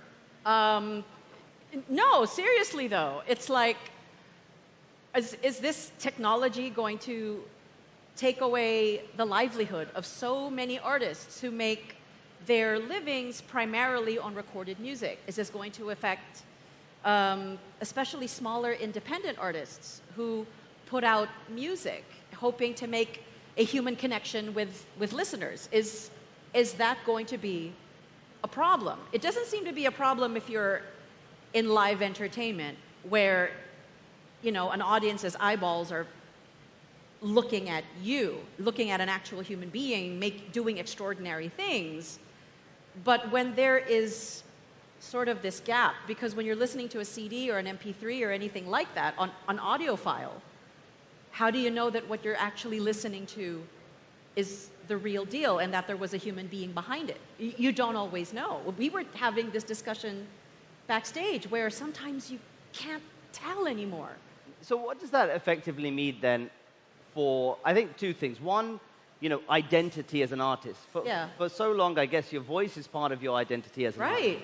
And secondly, connection with audiences. Yeah. Because, you know, when you go to when someone buys a ticket to a live show, it's because they feel connection with that piece of art, with that music. So what happens then in this world of AI to both of those things? Well, here's the thing that I learned as a live entertainer, especially after the pandemic. The one industry that got a huge hit when COVID hit the world was live entertainment. It was the first industry that had to shut down because it literally could kill you if you were in a room with another human being because of transmissibility. It's like, is this making this performance going to be to the detriment of an audience? So I felt a lot of that. And once they opened up live entertainment again, oh, how the audiences flocked because of this desire to share an experience with an audience when watching a musical or a play or a concert. So my personal belief is that live entertainment is not going to go away and that there will be always a demand for it because there's this thing about a shared communal experience, about being in an audience, watching an artist in a jazz club or in a stadium concert. Like, I'm looking forward to the day when I can see BTS live. And I'm a massive fan. And I listen to the albums, I listen to the music, and when you're a fan for that long, you know that there are human beings behind the creation of it, and you can't wait to see the human beings in front of you, even though you're 200 feet away, but you can see them if you squint hard enough to experience the craziness. And I don't think that is something technology can replace. But is there a world, because you said fear at the top of our chat, and I've seen so many different diverse perspectives around music. Some artists are saying we should embrace it, we should use it, and actually I think this is a good thing. You've seen record labels signing deals with AI companies to license out music so they can train models to create music. Is there any part of you that sees a world in which, you know, artists can work with AI, and what does that look like? Ooh, that is something I've not thought about because primarily I work in the live entertainment sphere. I think there is a danger when you think of it as a replacement for the human beings, because I'd like to think that even with recorded music, you can feel that there is humanity coming through, and that there will be something intrinsically human when music is produced by an actual human being. Even though there are technological help, when there's tech help, like auto-tuning and mixing and mastering and all of that, that's all great. But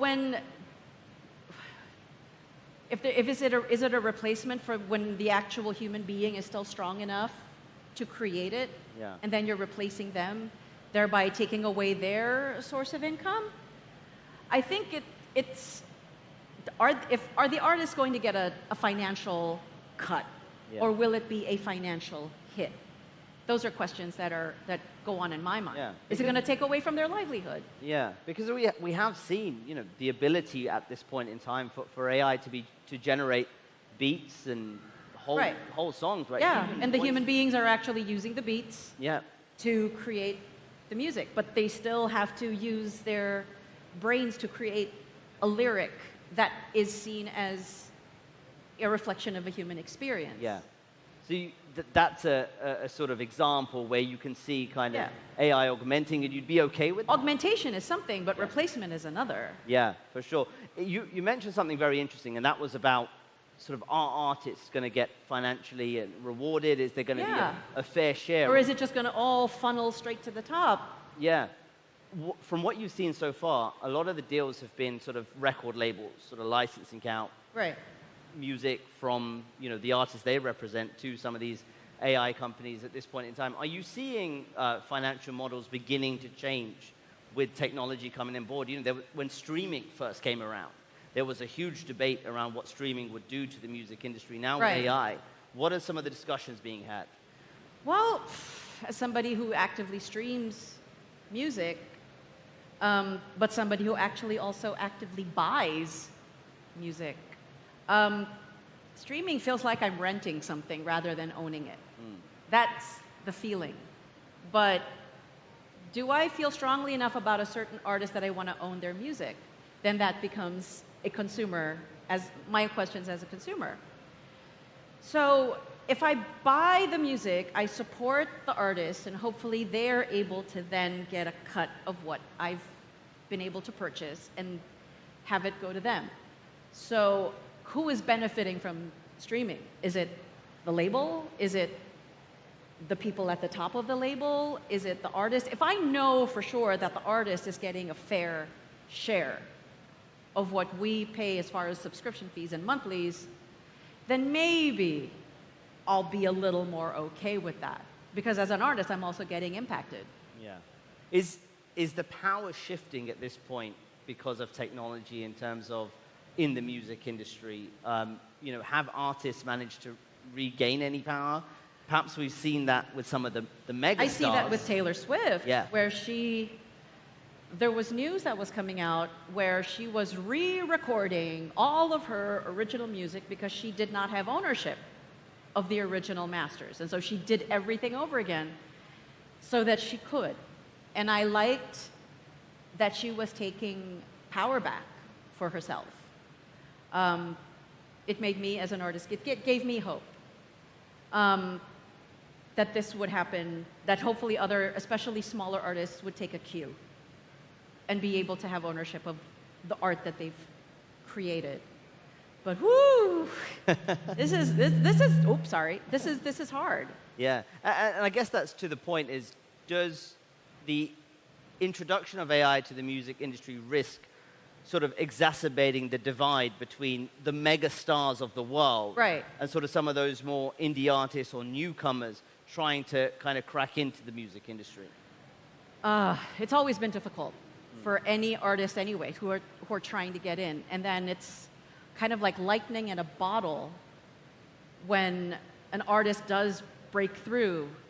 It's like, you said at the beginning of this conversation and during the introduction that mine is a recognizable voice, but when did that actually happen? And as a younger artist, you're told you got to be more of this.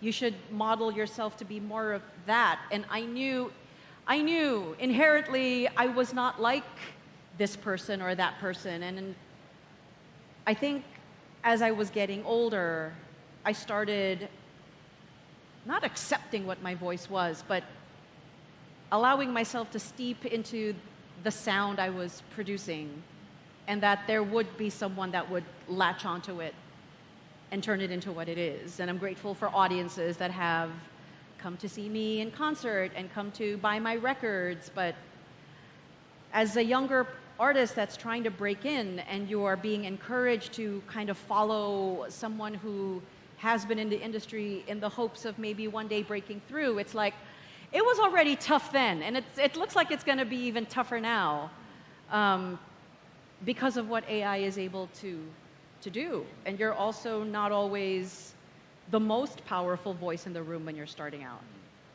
You've underlined how important live performance will be Yeah. and that connection with the audience. Where we may have a world of more synthetic voices or more kind of AI-generated music, does the nature of live performance change? Right now, there's fans who will buy tickets Yeah. to a mega concert in a stadium. They may come selling and out. see you in a musical and some of their other favorite artists. But actually, is there ways that this might change? Does intimacy become Right. even more important? Do you have a view on that? I'd like to think that human connection is always going to be looked for and actively searched for. Yeah. I mean, there are people who will fly, I mean, with jet fuel prices now, I don't know, but there are people who will actively travel just to see their favorite artist because of the humanity of that artist, because of the human experience of sharing space with the artist and with fellow audience members who are feeling the same. And I think there have been studies where they have found that when you're an audience with an artist, it's almost like something syncs up. And I don't know that AI can do that. I am not sure that an artificial entity is able to produce that same effect. I mean, I love going to live performances because it's live, because I'm watching another human being in front of me doing extraordinary things. That's what I go to see Broadway musicals for. I'm not there to see something that I would be able to see that I would be able to reproduce. Do you think emphasis on authenticity, though, could be eroded? Yeah, it's. I'm old. I'm 55, and so I will always look for something that I have grown to love from a very young age. Are young audiences also then trained in that same way? I mean, I have a son who's 19, who will be 20 next month, and he loves the live performances. He is also an actor, and he prioritizes the human experience, which gives me hope as a parent to this young person who feels so many feelings and who finds himself grounded when he performs live, when he shares a space with other people. So I'm hoping, and I'd like to think that authenticity and humanity will always be looked for. That's my feeling. How are you sort of actively trying to protect identity and authenticity in this current world? It's just, I think in my expression, even on social media, in what I post, in how I post, in the things I believe in, it's like I love when there's an actual human behind something. Yeah. And hopefully I've been able to train my nose, the figurative one, to sniff out when something is fake or inauthentic, or when they make no bones about this is openly AI. Yeah. We're not trying to replace the actual human being doing these things. But I am always searching for human beings to connect with. There may be people coming across this talk who want to be the next Lea Salonga. Right. You've built a powerful legacy, iconic characters. That's very sweet of you to say. Thank you. The iconic characters, people know, the characters you voiced. Yeah. What advice would you give to young artists trying to build a career right now and a creative identity in this age of AI? Ask yourself who you are. And I know it's like a therapy question. Ask yourself, who are you? At the core of your being, who are you? What do you like? Who do you connect with? What do you connect with? What are the kinds of performances you find yourself gravitating towards? Even who are the actors and actresses that you resonate with? Who are the voices in the sphere? Who are the ones that make you go, that, I absolutely love that. And then that might start answering some of your questions. Because even as a 20-year-old, I didn't know who I was. And you know, there are going to be these entities, whether human or whatever, telling you this is who you are, and actively refuse when someone tries to tell you who you are and who you're supposed to be. So as far as authenticity, you have to sometimes go within yourself to figure that out before you then become this authentic voice to the rest of the world. Leah, thanks so much for all your insight, all your views. It's been an absolute pleasure That's speaking with you. Thank you, everyone. A round of Thank applause you. for our wonderful guests. Thank you It was so so much, lovely Leah. to meet It you. was lovely. Thanks for having me here. Thank you. Appreciate it. Bye. That was a really interesting chat. Don't go anywhere. We've got more on this topic coming up right now. But just before we set up for our next discussion, I want to just get a quick hand raise. Who's actually listened to AI-generated music knowingly? Okay, just a few. Has anyone suspected they might be listening to AI-generated music and not knowing? Okay, is that more a comment on how bad modern music is? I don't know.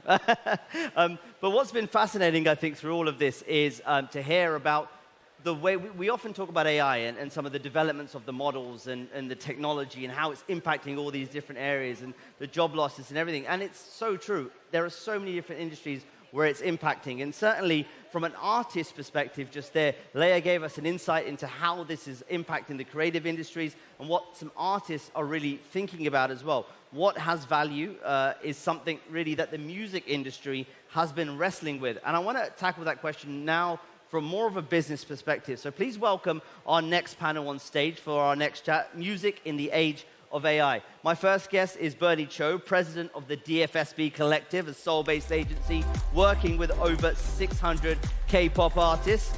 He's watched the transformation in the industry for more than 2 decades. Bernie, welcome.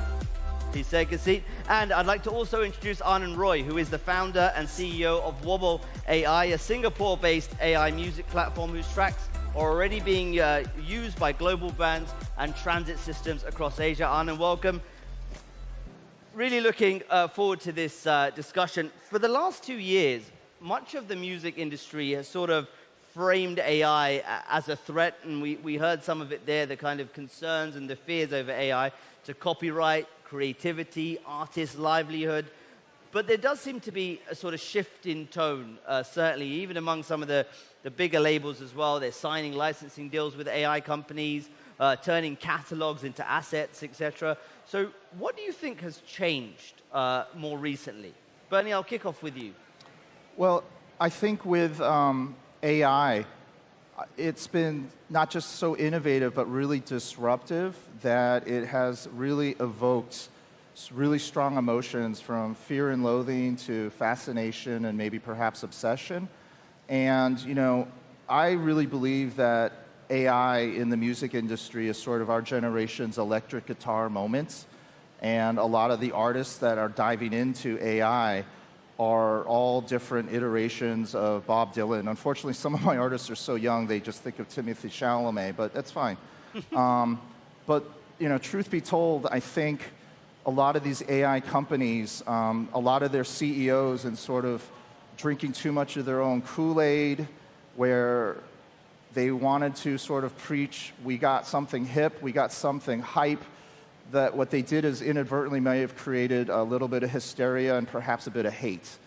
And I think the messaging has toned down a bit, where it's more on the level that not just artists, but more importantly labels are more comfortable relating to. And I think what's helped a lot is the fact that a lot of these AI companies have hired a lot of music industry executives to jump the fence and be part of the new messaging. And so the comfort levels are definitely becoming a little bit more grounded, but there's still a long ways to go.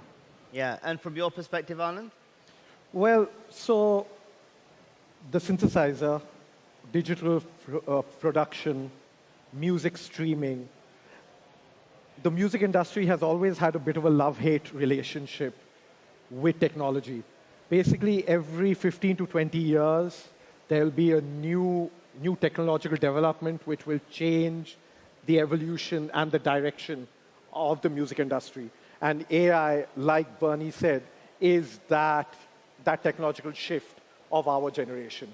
Now I I love looking at the diffusion of innovation curve, and there you'll always see that whenever there's a new technological development, there are early adopters, there are late adopters, and then there are laggards. So as with any other technology, that's what we are seeing here, where certain parts of the industry, certain parts of the population are accepting and adopting and adapting to the technology much faster than others. We have seen this before. They say history doesn't repeat itself, it rhymes, and in the music industry, that is particularly true. So in terms of the way the creative industries are using AI right now, Bernie, tell me a bit about what's happening in the world of K-pop.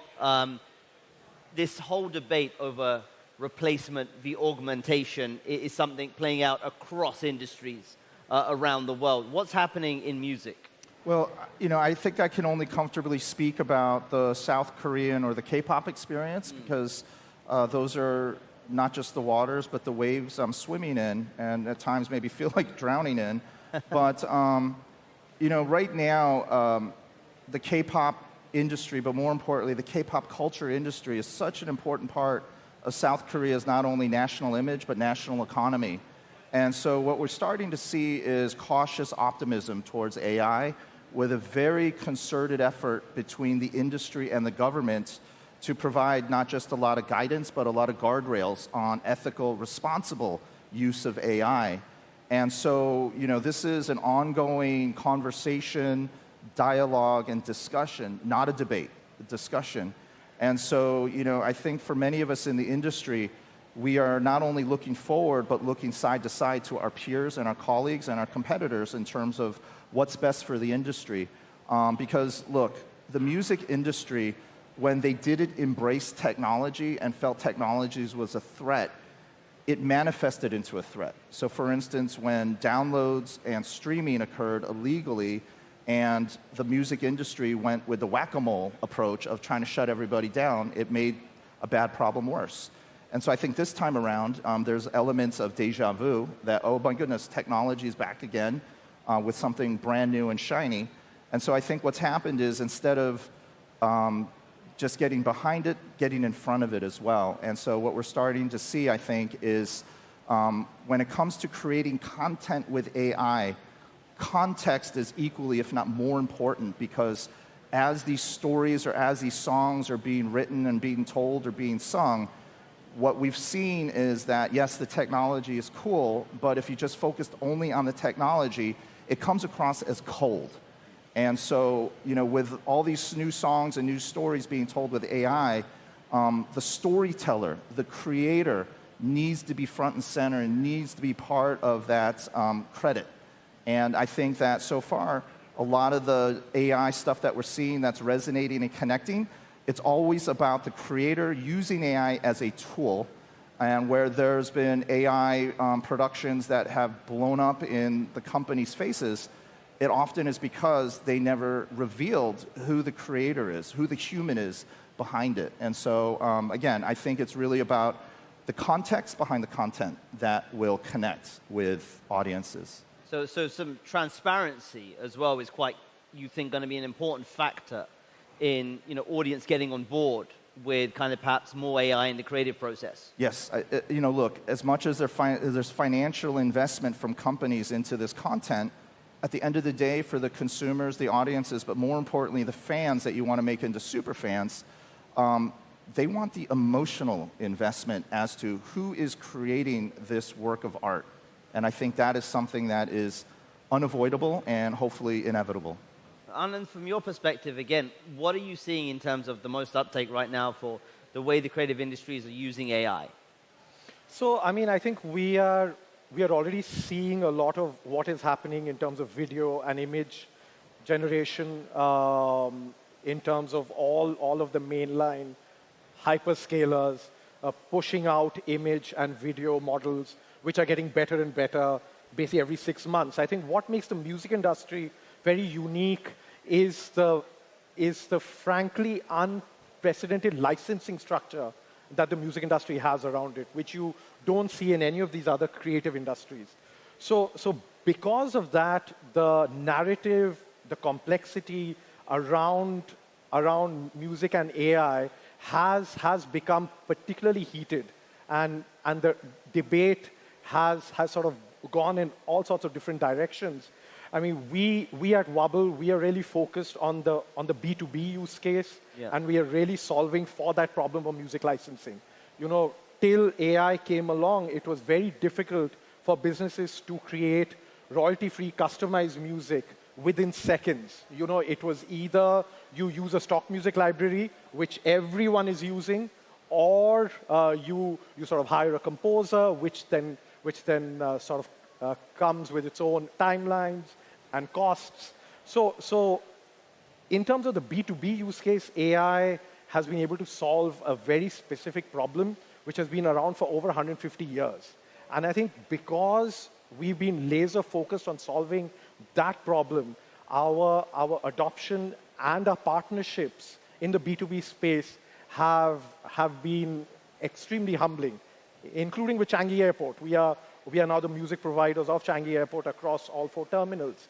The discussions and the debate in the B2C space is a lot more nuanced, and it has frankly not been helped by the approach that a lot of the B2C AI music businesses have taken, where to Bernie's point, they have not taken care of attribution, they have not paid the artists that they have trained on, and they've literally taken break now, fix later with the VC money that we will raise in Series G, H, and I, and treat that as a parking ticket, and that is not how the music industry works. It shows a fundamental disrespect of the artists and artist communities, and I think that is also why the entire conversation and narrative around the B2C space has become so heated, because those businesses have not shown the care and thought and nuance required when they are approaching a space which is this sort of connected to the zeitgeist of culture. What is the technology and the introduction of this technology, do you think, doing to power structures within the music industry? Because even when streaming came along, the big concern is, well, artists are not going to get their fair share, and there was a lot of back and forth between all of this, and there was concern, still concern, that actually, you know, it's the megastars really who are able to go on giant stadium tours and continue to make all the money. You know, the smaller stars are not getting their fair share. Like, is this problem, you know, could be exacerbated in this age of AI? For me, and more importantly for my artists and my clients, AI has not just leveled the playing field, it's completely changed the game. AI has not just moved the needle, it's completely scratched the record. And I think that we're in an interesting situation where, you know, not just myself, but a lot of the artists that I work with and deal with have embraced AI as an extremely powerful sketchbook. Look, K-pop obviously has done extremely well going global, but in order to do that, need tools. And right now, for a lot of artists that I work with, particularly those that are new, indie, emerging, AI is ubiquitous in anything and everything we do to help them go to the next level. And so the difficulty is, look, whether it's translating lyrics into different languages, making amazing album arts, incredible music videos, it has really helped them not just economically, financially, but more importantly, creatively, bring out the best selves. But the dilemma that I deal with is, on one hand, they're using these AI tools, but the other hand, there's a hesitancy to have their music be used for training. And it's one of these dilemmas where, like, how can we use these tools but not allow licensing? The fact is we have that choice, and having that choice is great. But I think the challenge, but more importantly the opportunity, is how do audiences, how do fans, how does the industry accept AI-enhanced, AI-augmented music? Is it considered the new normal?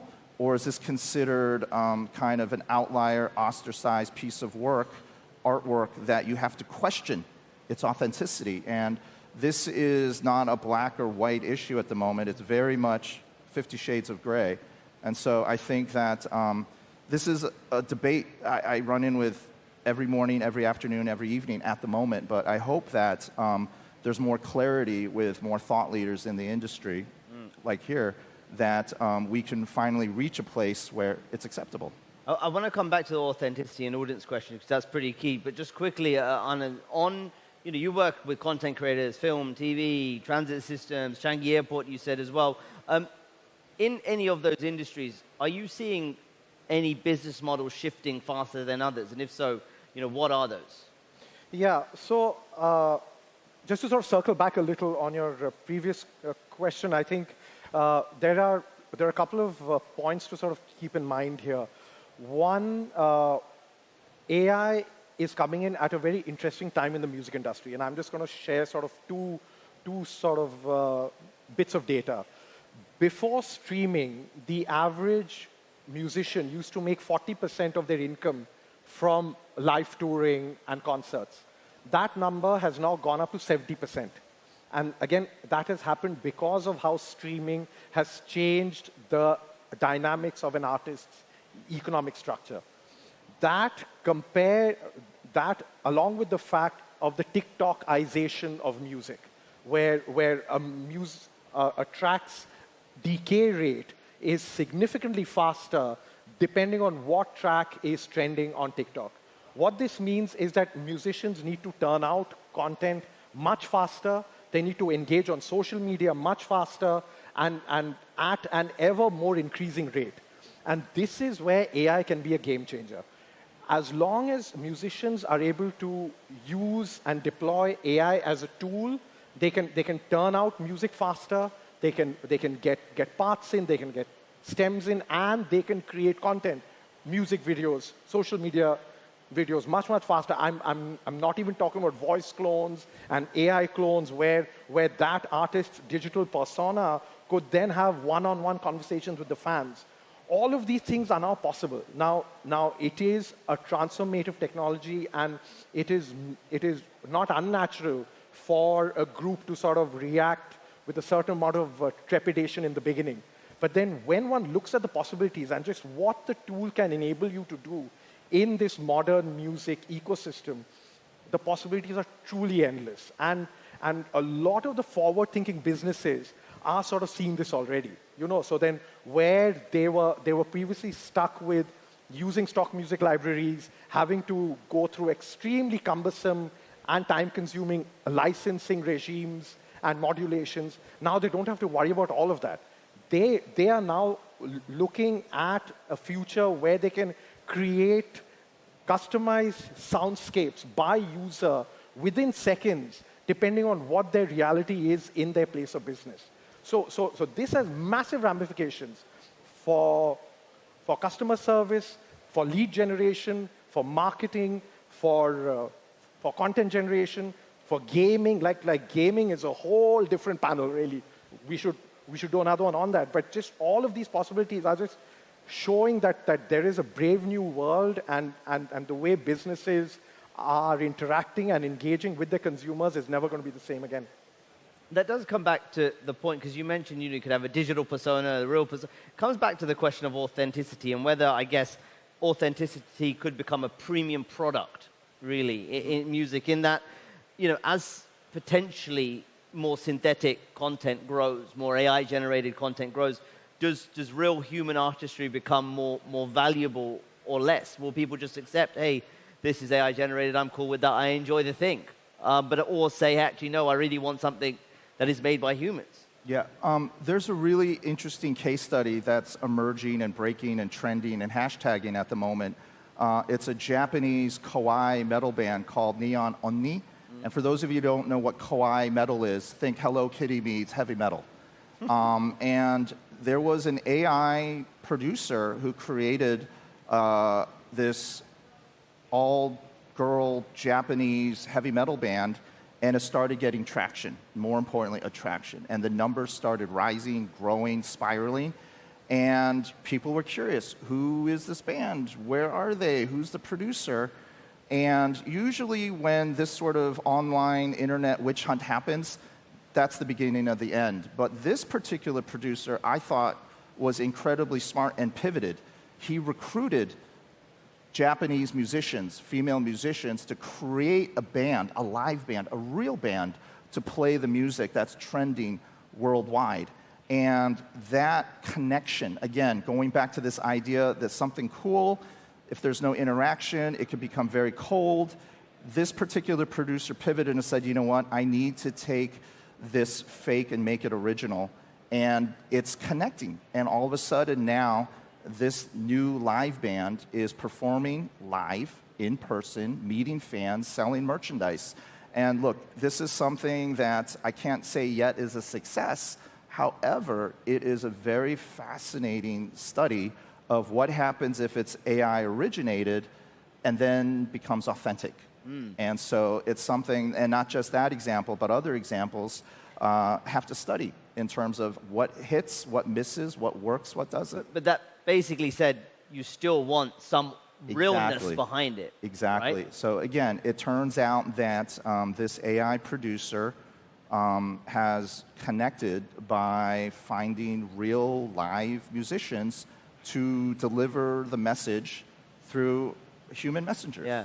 And Anand, for you, how important does, I guess, authenticity become and real humanness in more and more AI-generated content?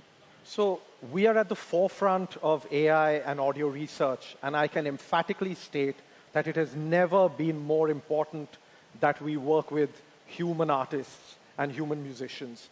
AI is a technology that is moving faster than anything that humanity has seen before, and what we see, it is getting very good at the technicality of music, at the execution of music. What AI will never be able to replicate is the vulnerability, the glory, the joy, and the pain of the human condition. And that is where we need human musicians. AI is nothing without the human data that sort of powers it. And I'm not just talking about music right now. You cannot train a model only on synthetic data. It leads to something called drift, which then is basically the end of innovation and growth. So I can emphatically say that musicians are only going to get more important, and as the regulatory structure around the business settles down a little bit, you will see musicians making more money from contributing to data sets for AI companies than they are from Spotify, from YouTube, from all of these platforms. And we are already seeing this with a lot of the musicians that we are working with. And the fact that this new technology has already created a new revenue stream for artists and basically making them central to this brave new ecosystem that is developing is extremely heartwarming and encouraging for me. Bernie, Anand, thank you so much for all of your insights. It's moving so fast. We're going to have a discussion again in a few months. But thank you so much for your time today and all of those insights. Round of applause for this wonderful panel. Thank you. And back to Mandy. Thank you so much. I love that quote, Bernie, where you say AI has not just moved the needle, it's scratched the record. Two different views there, right, on AI and the creative arts. One which was about the need for guardrails to guard the authenticity and the creativity of the human spirit. And then I loved what you guys were saying, and harness AI. If you can't beat them, join them, and elevate to the next level of creativity. So I think both are true, and both are obviously a little bit controversial and divisive as well, which is what makes the human spirit. It's good to have debate. Thank you so much. That was wonderful. Just out of interest, when Lea Salonga asked the audience, ask yourself who you are. Hands up if you knew immediately who you are. Or maybe only about 2 or 3 people in the audience, because I was actually struggling. Me and my partner in crime over here, we were like, we're still figuring it out. I think it's okay to still figure it out, but it's a good question to ask. Let's move on, because we've been spending today talking about, of course, AI, about trade flows, about supply chain issues, about energy shocks, lots and lots of things. But of course, all of those things flow through the financial system. And there's one particular bank here in Southeast Asia, indeed the region's biggest bank, that knows about these themes all too well. Let me bring back to the stage the very lovely Morgan Brennan, who's got a very special guest with her as well, the woman leading DBS. Let's welcome them back to the stage. Andy. Well, Tan Su Shan, veteran of Asian banking scene, now CEO of DBS. She took charge just over a year ago, warned of extreme volatility at that time, ranked number 6 on Fortune's most powerful women's list, and is leading the bank through trade shifts, AI, and geopolitical risk, as you just heard Mandy touch on. Joining me now to the stage, please welcome the CEO of DBS Group, Tan Su Shan.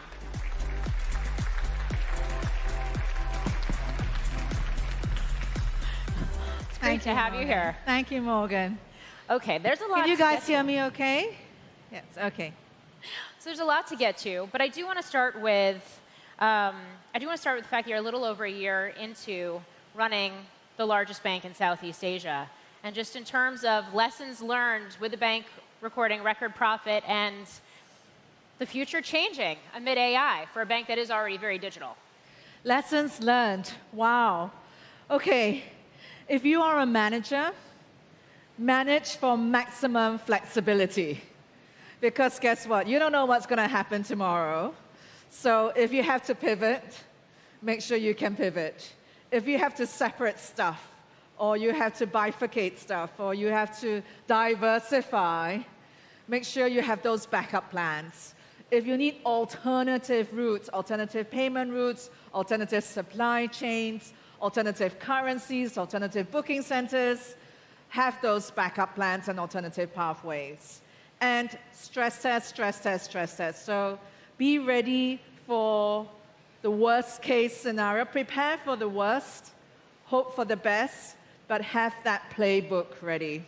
And then, as managers, over-communicate. Explain why. We're very good at explaining what, how, when, who, but we never say why. And when you're running a 40, 50, 100,000 people organization, people want to know, why are you doing this? Why are you changing your mind? Or why are you pivoting? And why? So if you want people to move with you and you have to pivot, explain why. So over-communicate, organize for maximum flexibility, stress tests, have your scenario playbooks, have your alternative pathways. Okay, that's a perfect segue into the topic, the title of this conversation, which is digitizing the future. How are you doing that, and how are you communicating it? So my predecessor started the digital journey very early on in 2012. I was part of that journey. And actually, we experimented with AI really early in 2014 or 15. Honestly, we failed then because the NLP was so rudimentary, and we ended up teaching the machine a lot more than we got out of it. Fast forward today, you've got fantastic NLP. You've got the old deterministic AI models. That still works. That still, regurgitates your regression model, your neural network models, your rules-based, basically rules-based deterministic AI, that still stands. And that's still what I call classic AI. But the new generative AI, the new agentic AI, is what we need to learn, master, and organize for. And that brings about fantastic opportunities, but also fantastic challenges and a lot of scariness that comes with it, right? We all heard about Mythos, etc. And so I guess for us, it was, we were lucky we had our data organized. Our people, our culture of change and adoption and innovation was already there. But it was really reinforcing that people culture of innovation and experimentation, but then also creating frameworks. Because when you have generative AI and agentic AI, I think creating an easy, digestible framework for everyone to understand, and then setting guardrails and making sure the data that you have, your data lifecycle, your data, how it's created, who has access, how do you have observability, auditability, transparency, has it got guardrails? And then when you purge your data, are you sure it's being purged? So that sort of data lifecycle management needs to be done. That's your hygiene. But then the frameworks around generative AI, agentic AI also needs to be set up. You just mentioned Mythos, and I know in the U.S., you had Treasury Secretary reports that the Treasury Secretary was calling in the bank CEOs and saying, okay, you need to test for cyber risk in this new AI era. Are you doing something similar at DBS? Absolutely, all the time. My cyber head says, inside is the outside. And just, assume, trust nothing, trust nobody. And so just we are constantly red teaming, we're constantly, being paranoid about cybersecurity. But in this age of AI, agentic AI, what is really the big moat, I think, for businesses is trust, right? Everybody has access to AI. Everybody has tech. And everybody can get access to great talent. And knowledge is ubiquitous. So what will separate the winners from the losers, I think, is good adoption, smart adoption, safe adoption, and ultimately building long-term trust with the customer.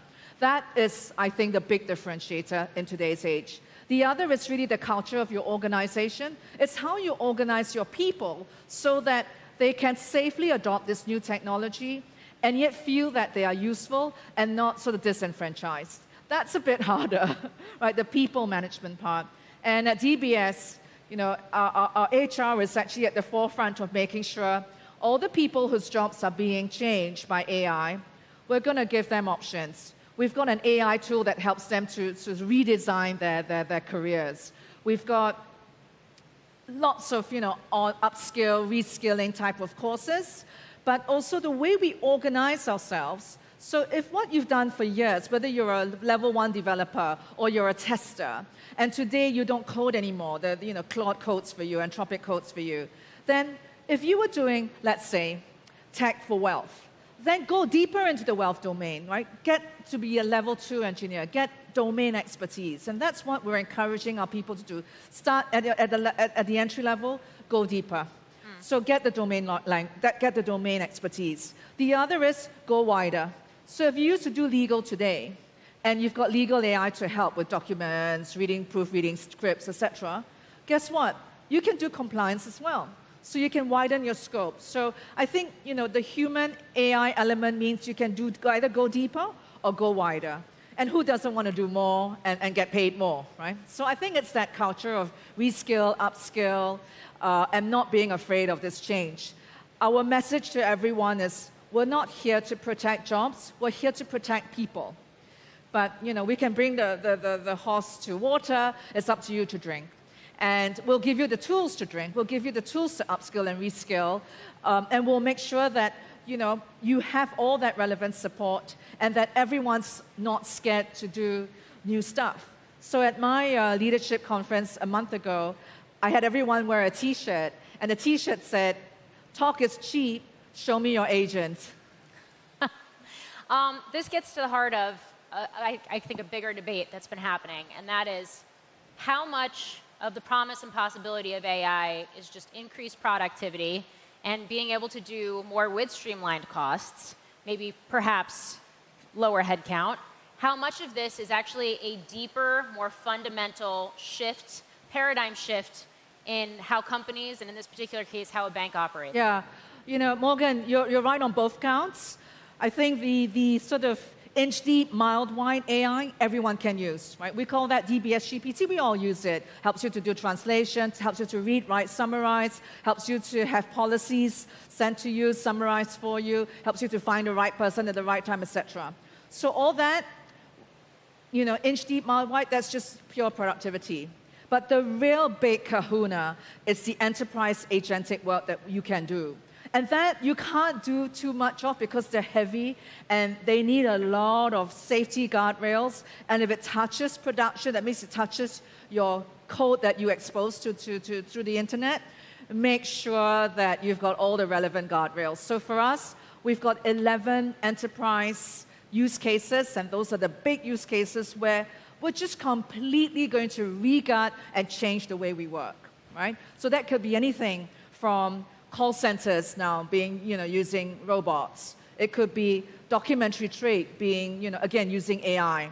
It could be wealth management. It could be coding. I mean, coding is a huge use case, but coding you can now refactor very quickly, changing systems, refactoring, but also then ultimately creating a lot more resiliency in your system. Because, in technology, a lot of errors happen when you have change management. But when you use AI smartly, you can actually identify a lot of bugs early. You can make sure your change management is okay, make sure your privileged access is okay, make sure your data is okay, make sure your UATS, IT, and ultimately what you put into production is okay. So end to end, if you have AI to help you along the way, it can make you faster, more efficient, and more resilient. But if you're using that for big use cases, do make sure that you've surfaced all the things that can go wrong. Make sure your data is safe. Make sure your cyber is safe. And anything that touches production, just be really careful. So we just talked about what this means for DBS and arguably for broader financial services. The other piece of this, of course, is capital flows, investment, market impact as well in terms of this AI infrastructure build-out. We talk about it every single day on CNBC in the US, but obviously we're seeing fabs and investments happening here in Singapore. We're seeing it throughout Southeast Asia in general right now. You see markets, Asian markets at record highs, even today, closing at record highs, led by tech and this AI revolution. What does that mean from a banking perspective and the activity you're seeing? So the world capital markets, and especially the US capital markets, is genius. I think what we're seeing right now in terms of the world plowing capital into anything to do with AI, look at SpaceX, look at Anthropic, look at all these pre-IPOs, look at the data centers. There's a lot of global funds being sucked into this, right? And whilst we might have, product trade deficits from the US, there's a massive surplus on services, and there is a massive amount of capital still primarily in the US dollar. That's the genius of the US capital markets. And I think everyone's learning from it, right? Whether it's growth capital, venture capital, IPO, private credit, private debt, you name it. It's a whole array, a whole life cycle of capital. And I really believe in the long term, as white-collar jobs evolve and change, there will be a lot more young people in gig jobs, in startups, making their own small businesses, etc. And that will mean in the long term, and also as people get older and live longer, the role of capital as a source of both active and passive income is going to rise. And therefore, that means there will be a lot more velocity in Wall Street in terms of the capital recycling, whether it's investing in startups or late-stage companies. And the velocity of money in Main Street might come down. The velocity of money on Wall Street will keep going up. And I think that's exciting, and I think we have to plan our businesses around it, and we have to kind of utilize what we're seeing in terms of the massive flows of capital in this area to relook at how we asset allocate and how we plan for the future. At DBS, for example, we're putting a lot more effort in looking after institutional equities in the capital markets game, whether it's in startup growth capital, whether it's in private capital, whether it's in distribution of funds, whether it's in late stage, the whole gambit, and whether it's in derivatives, etc. So I think the role of capital is going to keep evolving. It's going to keep innovating. It's going to keep up and keep moving faster. Yeah.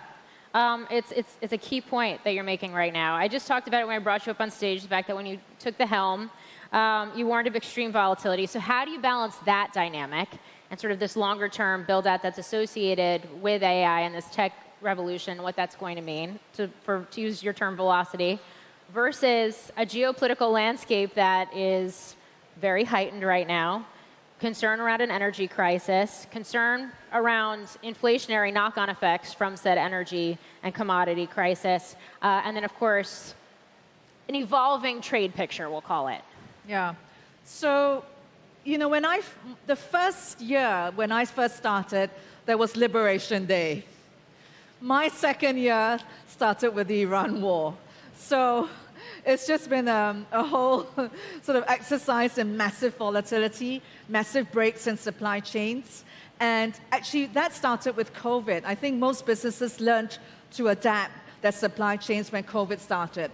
Then when tariffs happened, that was sort of stage 2. And today, with the blockage of what's happening at Straits of Hormuz, I talk to oil traders, and they say they haven't seen this sort of disruption and this kind of huge exponential cost rises. Even if you're paying more, Morgan, the problem is, are you getting it? Right? If your ships are stuck, I don't know, there's like 140 million barrels or so stuck in the Straits of Hormuz. If it's not moving, and if the oil goes FOB, it goes on the ship, the supplier is saying, I've sold my oil, it's yours now. And the buyer says, yeah, I have to pay for it, but you know, it's not moving.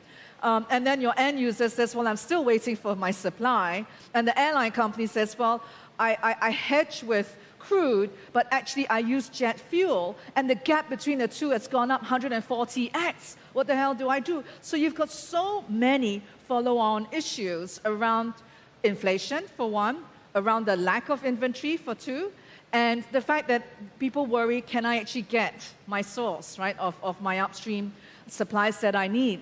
So we call this building an intentional supply chain. It means you have to find alternative sources. It's no longer just in time, it's just in case, but it's also make sure you diversify your supply chain as much as you can. So that's something that we've been helping a lot of our customers do. It's not been easy because it doesn't happen overnight, but I think COVID was the first trial, tariffs was the second trial, and this is the third trial, and we're going to get better at this as we evolve. But really, unfortunately, this will add a lot more costs to supply chain management. And it will add friction as well. So we're not optimizing. It will cost us money, and we're going to have to be prepared for potentially higher rates, higher inflation, at least as long as the war continues, and also less efficient supply chains. You just touched on it, but how does DBS enable that rethinking of supply chains and the investment in it? So we offer alternatives. So if you used to get most of your supplies from China, then it's China plus one. And then if you're selling to different markets, whether it's global south to the west, then it's proximity to market also matters. It's also preparing for hedging. You have to hedge your currencies that you deal with. You have to have alternative routes as well, and plan for different, longer, freight routes, and really have alternative pathways for everything, including payments. So near term versus longer term, expectations around inflationary impact on the region and what that's going to mean for economic growth. So the impact of inflation will be twofold. First would be obviously the companies and industries that will suffer directly, whether it's chemicals, food and agri, potentially shipping or oil and gas. That's one. The second order impact will be more consumer confidence. I think, when there's a war going on, people don't feel so good, they spend less. If air tickets are too expensive, they travel less. Hotel bookings might get canceled. So then the follow-on impact on lower tourism, lower flows of people, lower spend on consumer will have knock-on effects on businesses big and small. So that's what you have to do. We have to stress test. We have to make sure companies have enough liquidity. We have to make sure that especially the smaller, medium-sized companies get the relevant help and support that they need. Singapore announced some of these packages a week ago. Our government had similar packages during tariff and during COVID. So it's quite a well-oiled machine, but with every shock, there will be other things that we didn't think about. In this case, it was, the lack of the supply of oil from the Middle East. And all the more, it reinforces the need to diversify, the need to think about alternative pathways, and the need to have liquidity. Longer term, what do you think this means for investment flows into this region specifically? Well, I think longer term, everyone has been quite overweight the US and US dollar, and rightly so. The US is the biggest capital markets in the world. But as things settle down, I think there will be some investors who will think, well, I do need to diversify a little bit. Being too concentrated on any one thing is not always the, long term, may not be always too wise. So I think the de-dollarization trend, if you could call it, will lead to more flow of capital into the region, especially to Hong Kong or to Singapore. That's not a bad thing for the two financial hubs. You're already seeing it in Japan. You're seeing it in North Asia, whether it's China, Taiwan, Korea, Japan. They're all seeing capital flows. Greater China has capital flows because the hardware stack is so good, right? Whether it's EVs, semiconductor, basically hardware. Even their software stack is really getting better. In Southeast Asia, in Singapore particularly, it's really the financial hub, it's the IP hub, and it's also the talent. Hopefully we're getting the right talent. Same as Hong Kong. Hong Kong is a great equity capital markets hub. It's also now attracting a lot of institutional flows. So these are the two big financial and IP hubs. And so I'm actually constructive. I do think Asia will continue to see flows, whether it's private or public. And I realize we have almost no time left. And I didn't mean to leave this as a kicker, but I did want to circle back on it. We talked about AI disruption and AI adoption at the bank. How are you thinking about crypto in the midst of all of this, especially as we do talk about de-dollarization? Yeah. So I think a lot of it depends on global regulations. And, well, there's crypto, and then there's stable coins, and then there's digital assets, right? So we look at all of this holistically, and we decided, look, it's a bit like the gold rush. You kind of want to play in the picks and shovels. You might not want to play in actually in being an issuer of stablecoin or crypto, but you mine the picks and shovels, right? So what does that mean? That means people need custody. They need a safe custodian of their crypto or their digital assets. We built that, so we have safe custody for that. They want to trade it. We build an exchange, a safe exchange regulated, et cetera. And if they want to tokenize their assets, they want to tokenize deposits, we do that. I'm actually a great believer, DBS is a great believer in tokenized deposits. We think that solves for atomic real-time settlement 24/7, and I think that's a real use case. Stablecoins, we will work along with how regulations move, but I think it's important that the world figures out whether stablecoins are interoperable, fungible, how do you do KYC and money laundering regulations around it? Is it going to be hosted private wallets, public wallets? Is it going to be a public permission blockchain, whatever? I think the world needs to come together, and there are various sort of projects going on right now between different banks, and that's a good thing. So I think it's evolving really quickly, but I do believe that there is a use case for tokenized assets and tokenized deposits, but in countries where your domestic payment rails work and cross-border works, then there will be less flow into that. But there will always be that use case selectively for stablecoins as a use for trade and for crypto potentially as an alternative asset class. All right. We did it. We covered quite a lot. It's great to have you here on stage, Tan Su Shan of DBS. Thank you. Thank you. Mandy, we'll hand it back over to you. Thank you so much, Morgan, and thank you so much for your pragmatic and actionable advice and insight as well. Tan Su Shan from DBS, thank you. All right. Thank you. Well, wow, what an amazing day one it's been here at Converge Live. But you know what the best thing about it is? We've got a day two, another day with a front row seat to all of the world's and the region's movers and shakers and thought leaders. I do hope that you've enjoyed today and got a whole lot out of it. We would love for you to stay with us and enjoy some happy hour drinks over at the drink stand over there. It's a further opportunity, of course, for you to continue your conversations with all the wonderful people that you hopefully met for the very first time today. Tomorrow, we have quite the highlight. We have former Canadian Prime Minister, Mr. Justin Trudeau. There he is, his handsome face up there. He is going to be joining me, actually, sitting right there, doing a fireside chat on this very stage, so I hope that you'll look forward to that. I would like to let everyone give a big round of applause for the teams that you may not have seen, but they're there, they're behind the scenes. The incredible tech production catering team, you name it, they're there, and they're actually making all of this tick and all of this come together. So thank you very much to all of you behind the scenes. And thank you, audience, for being an incredible audience today. Thank you for all of the questions that you posed to our various guests that we had up here on the main stage. On that note, please do enjoy the rest of the evening. If you would like to take any photos, the bridge here behind me is open, I believe. No shenanigans, don't fall off, take some photos and come and join us for happy hour. See you tomorrow. Thank you.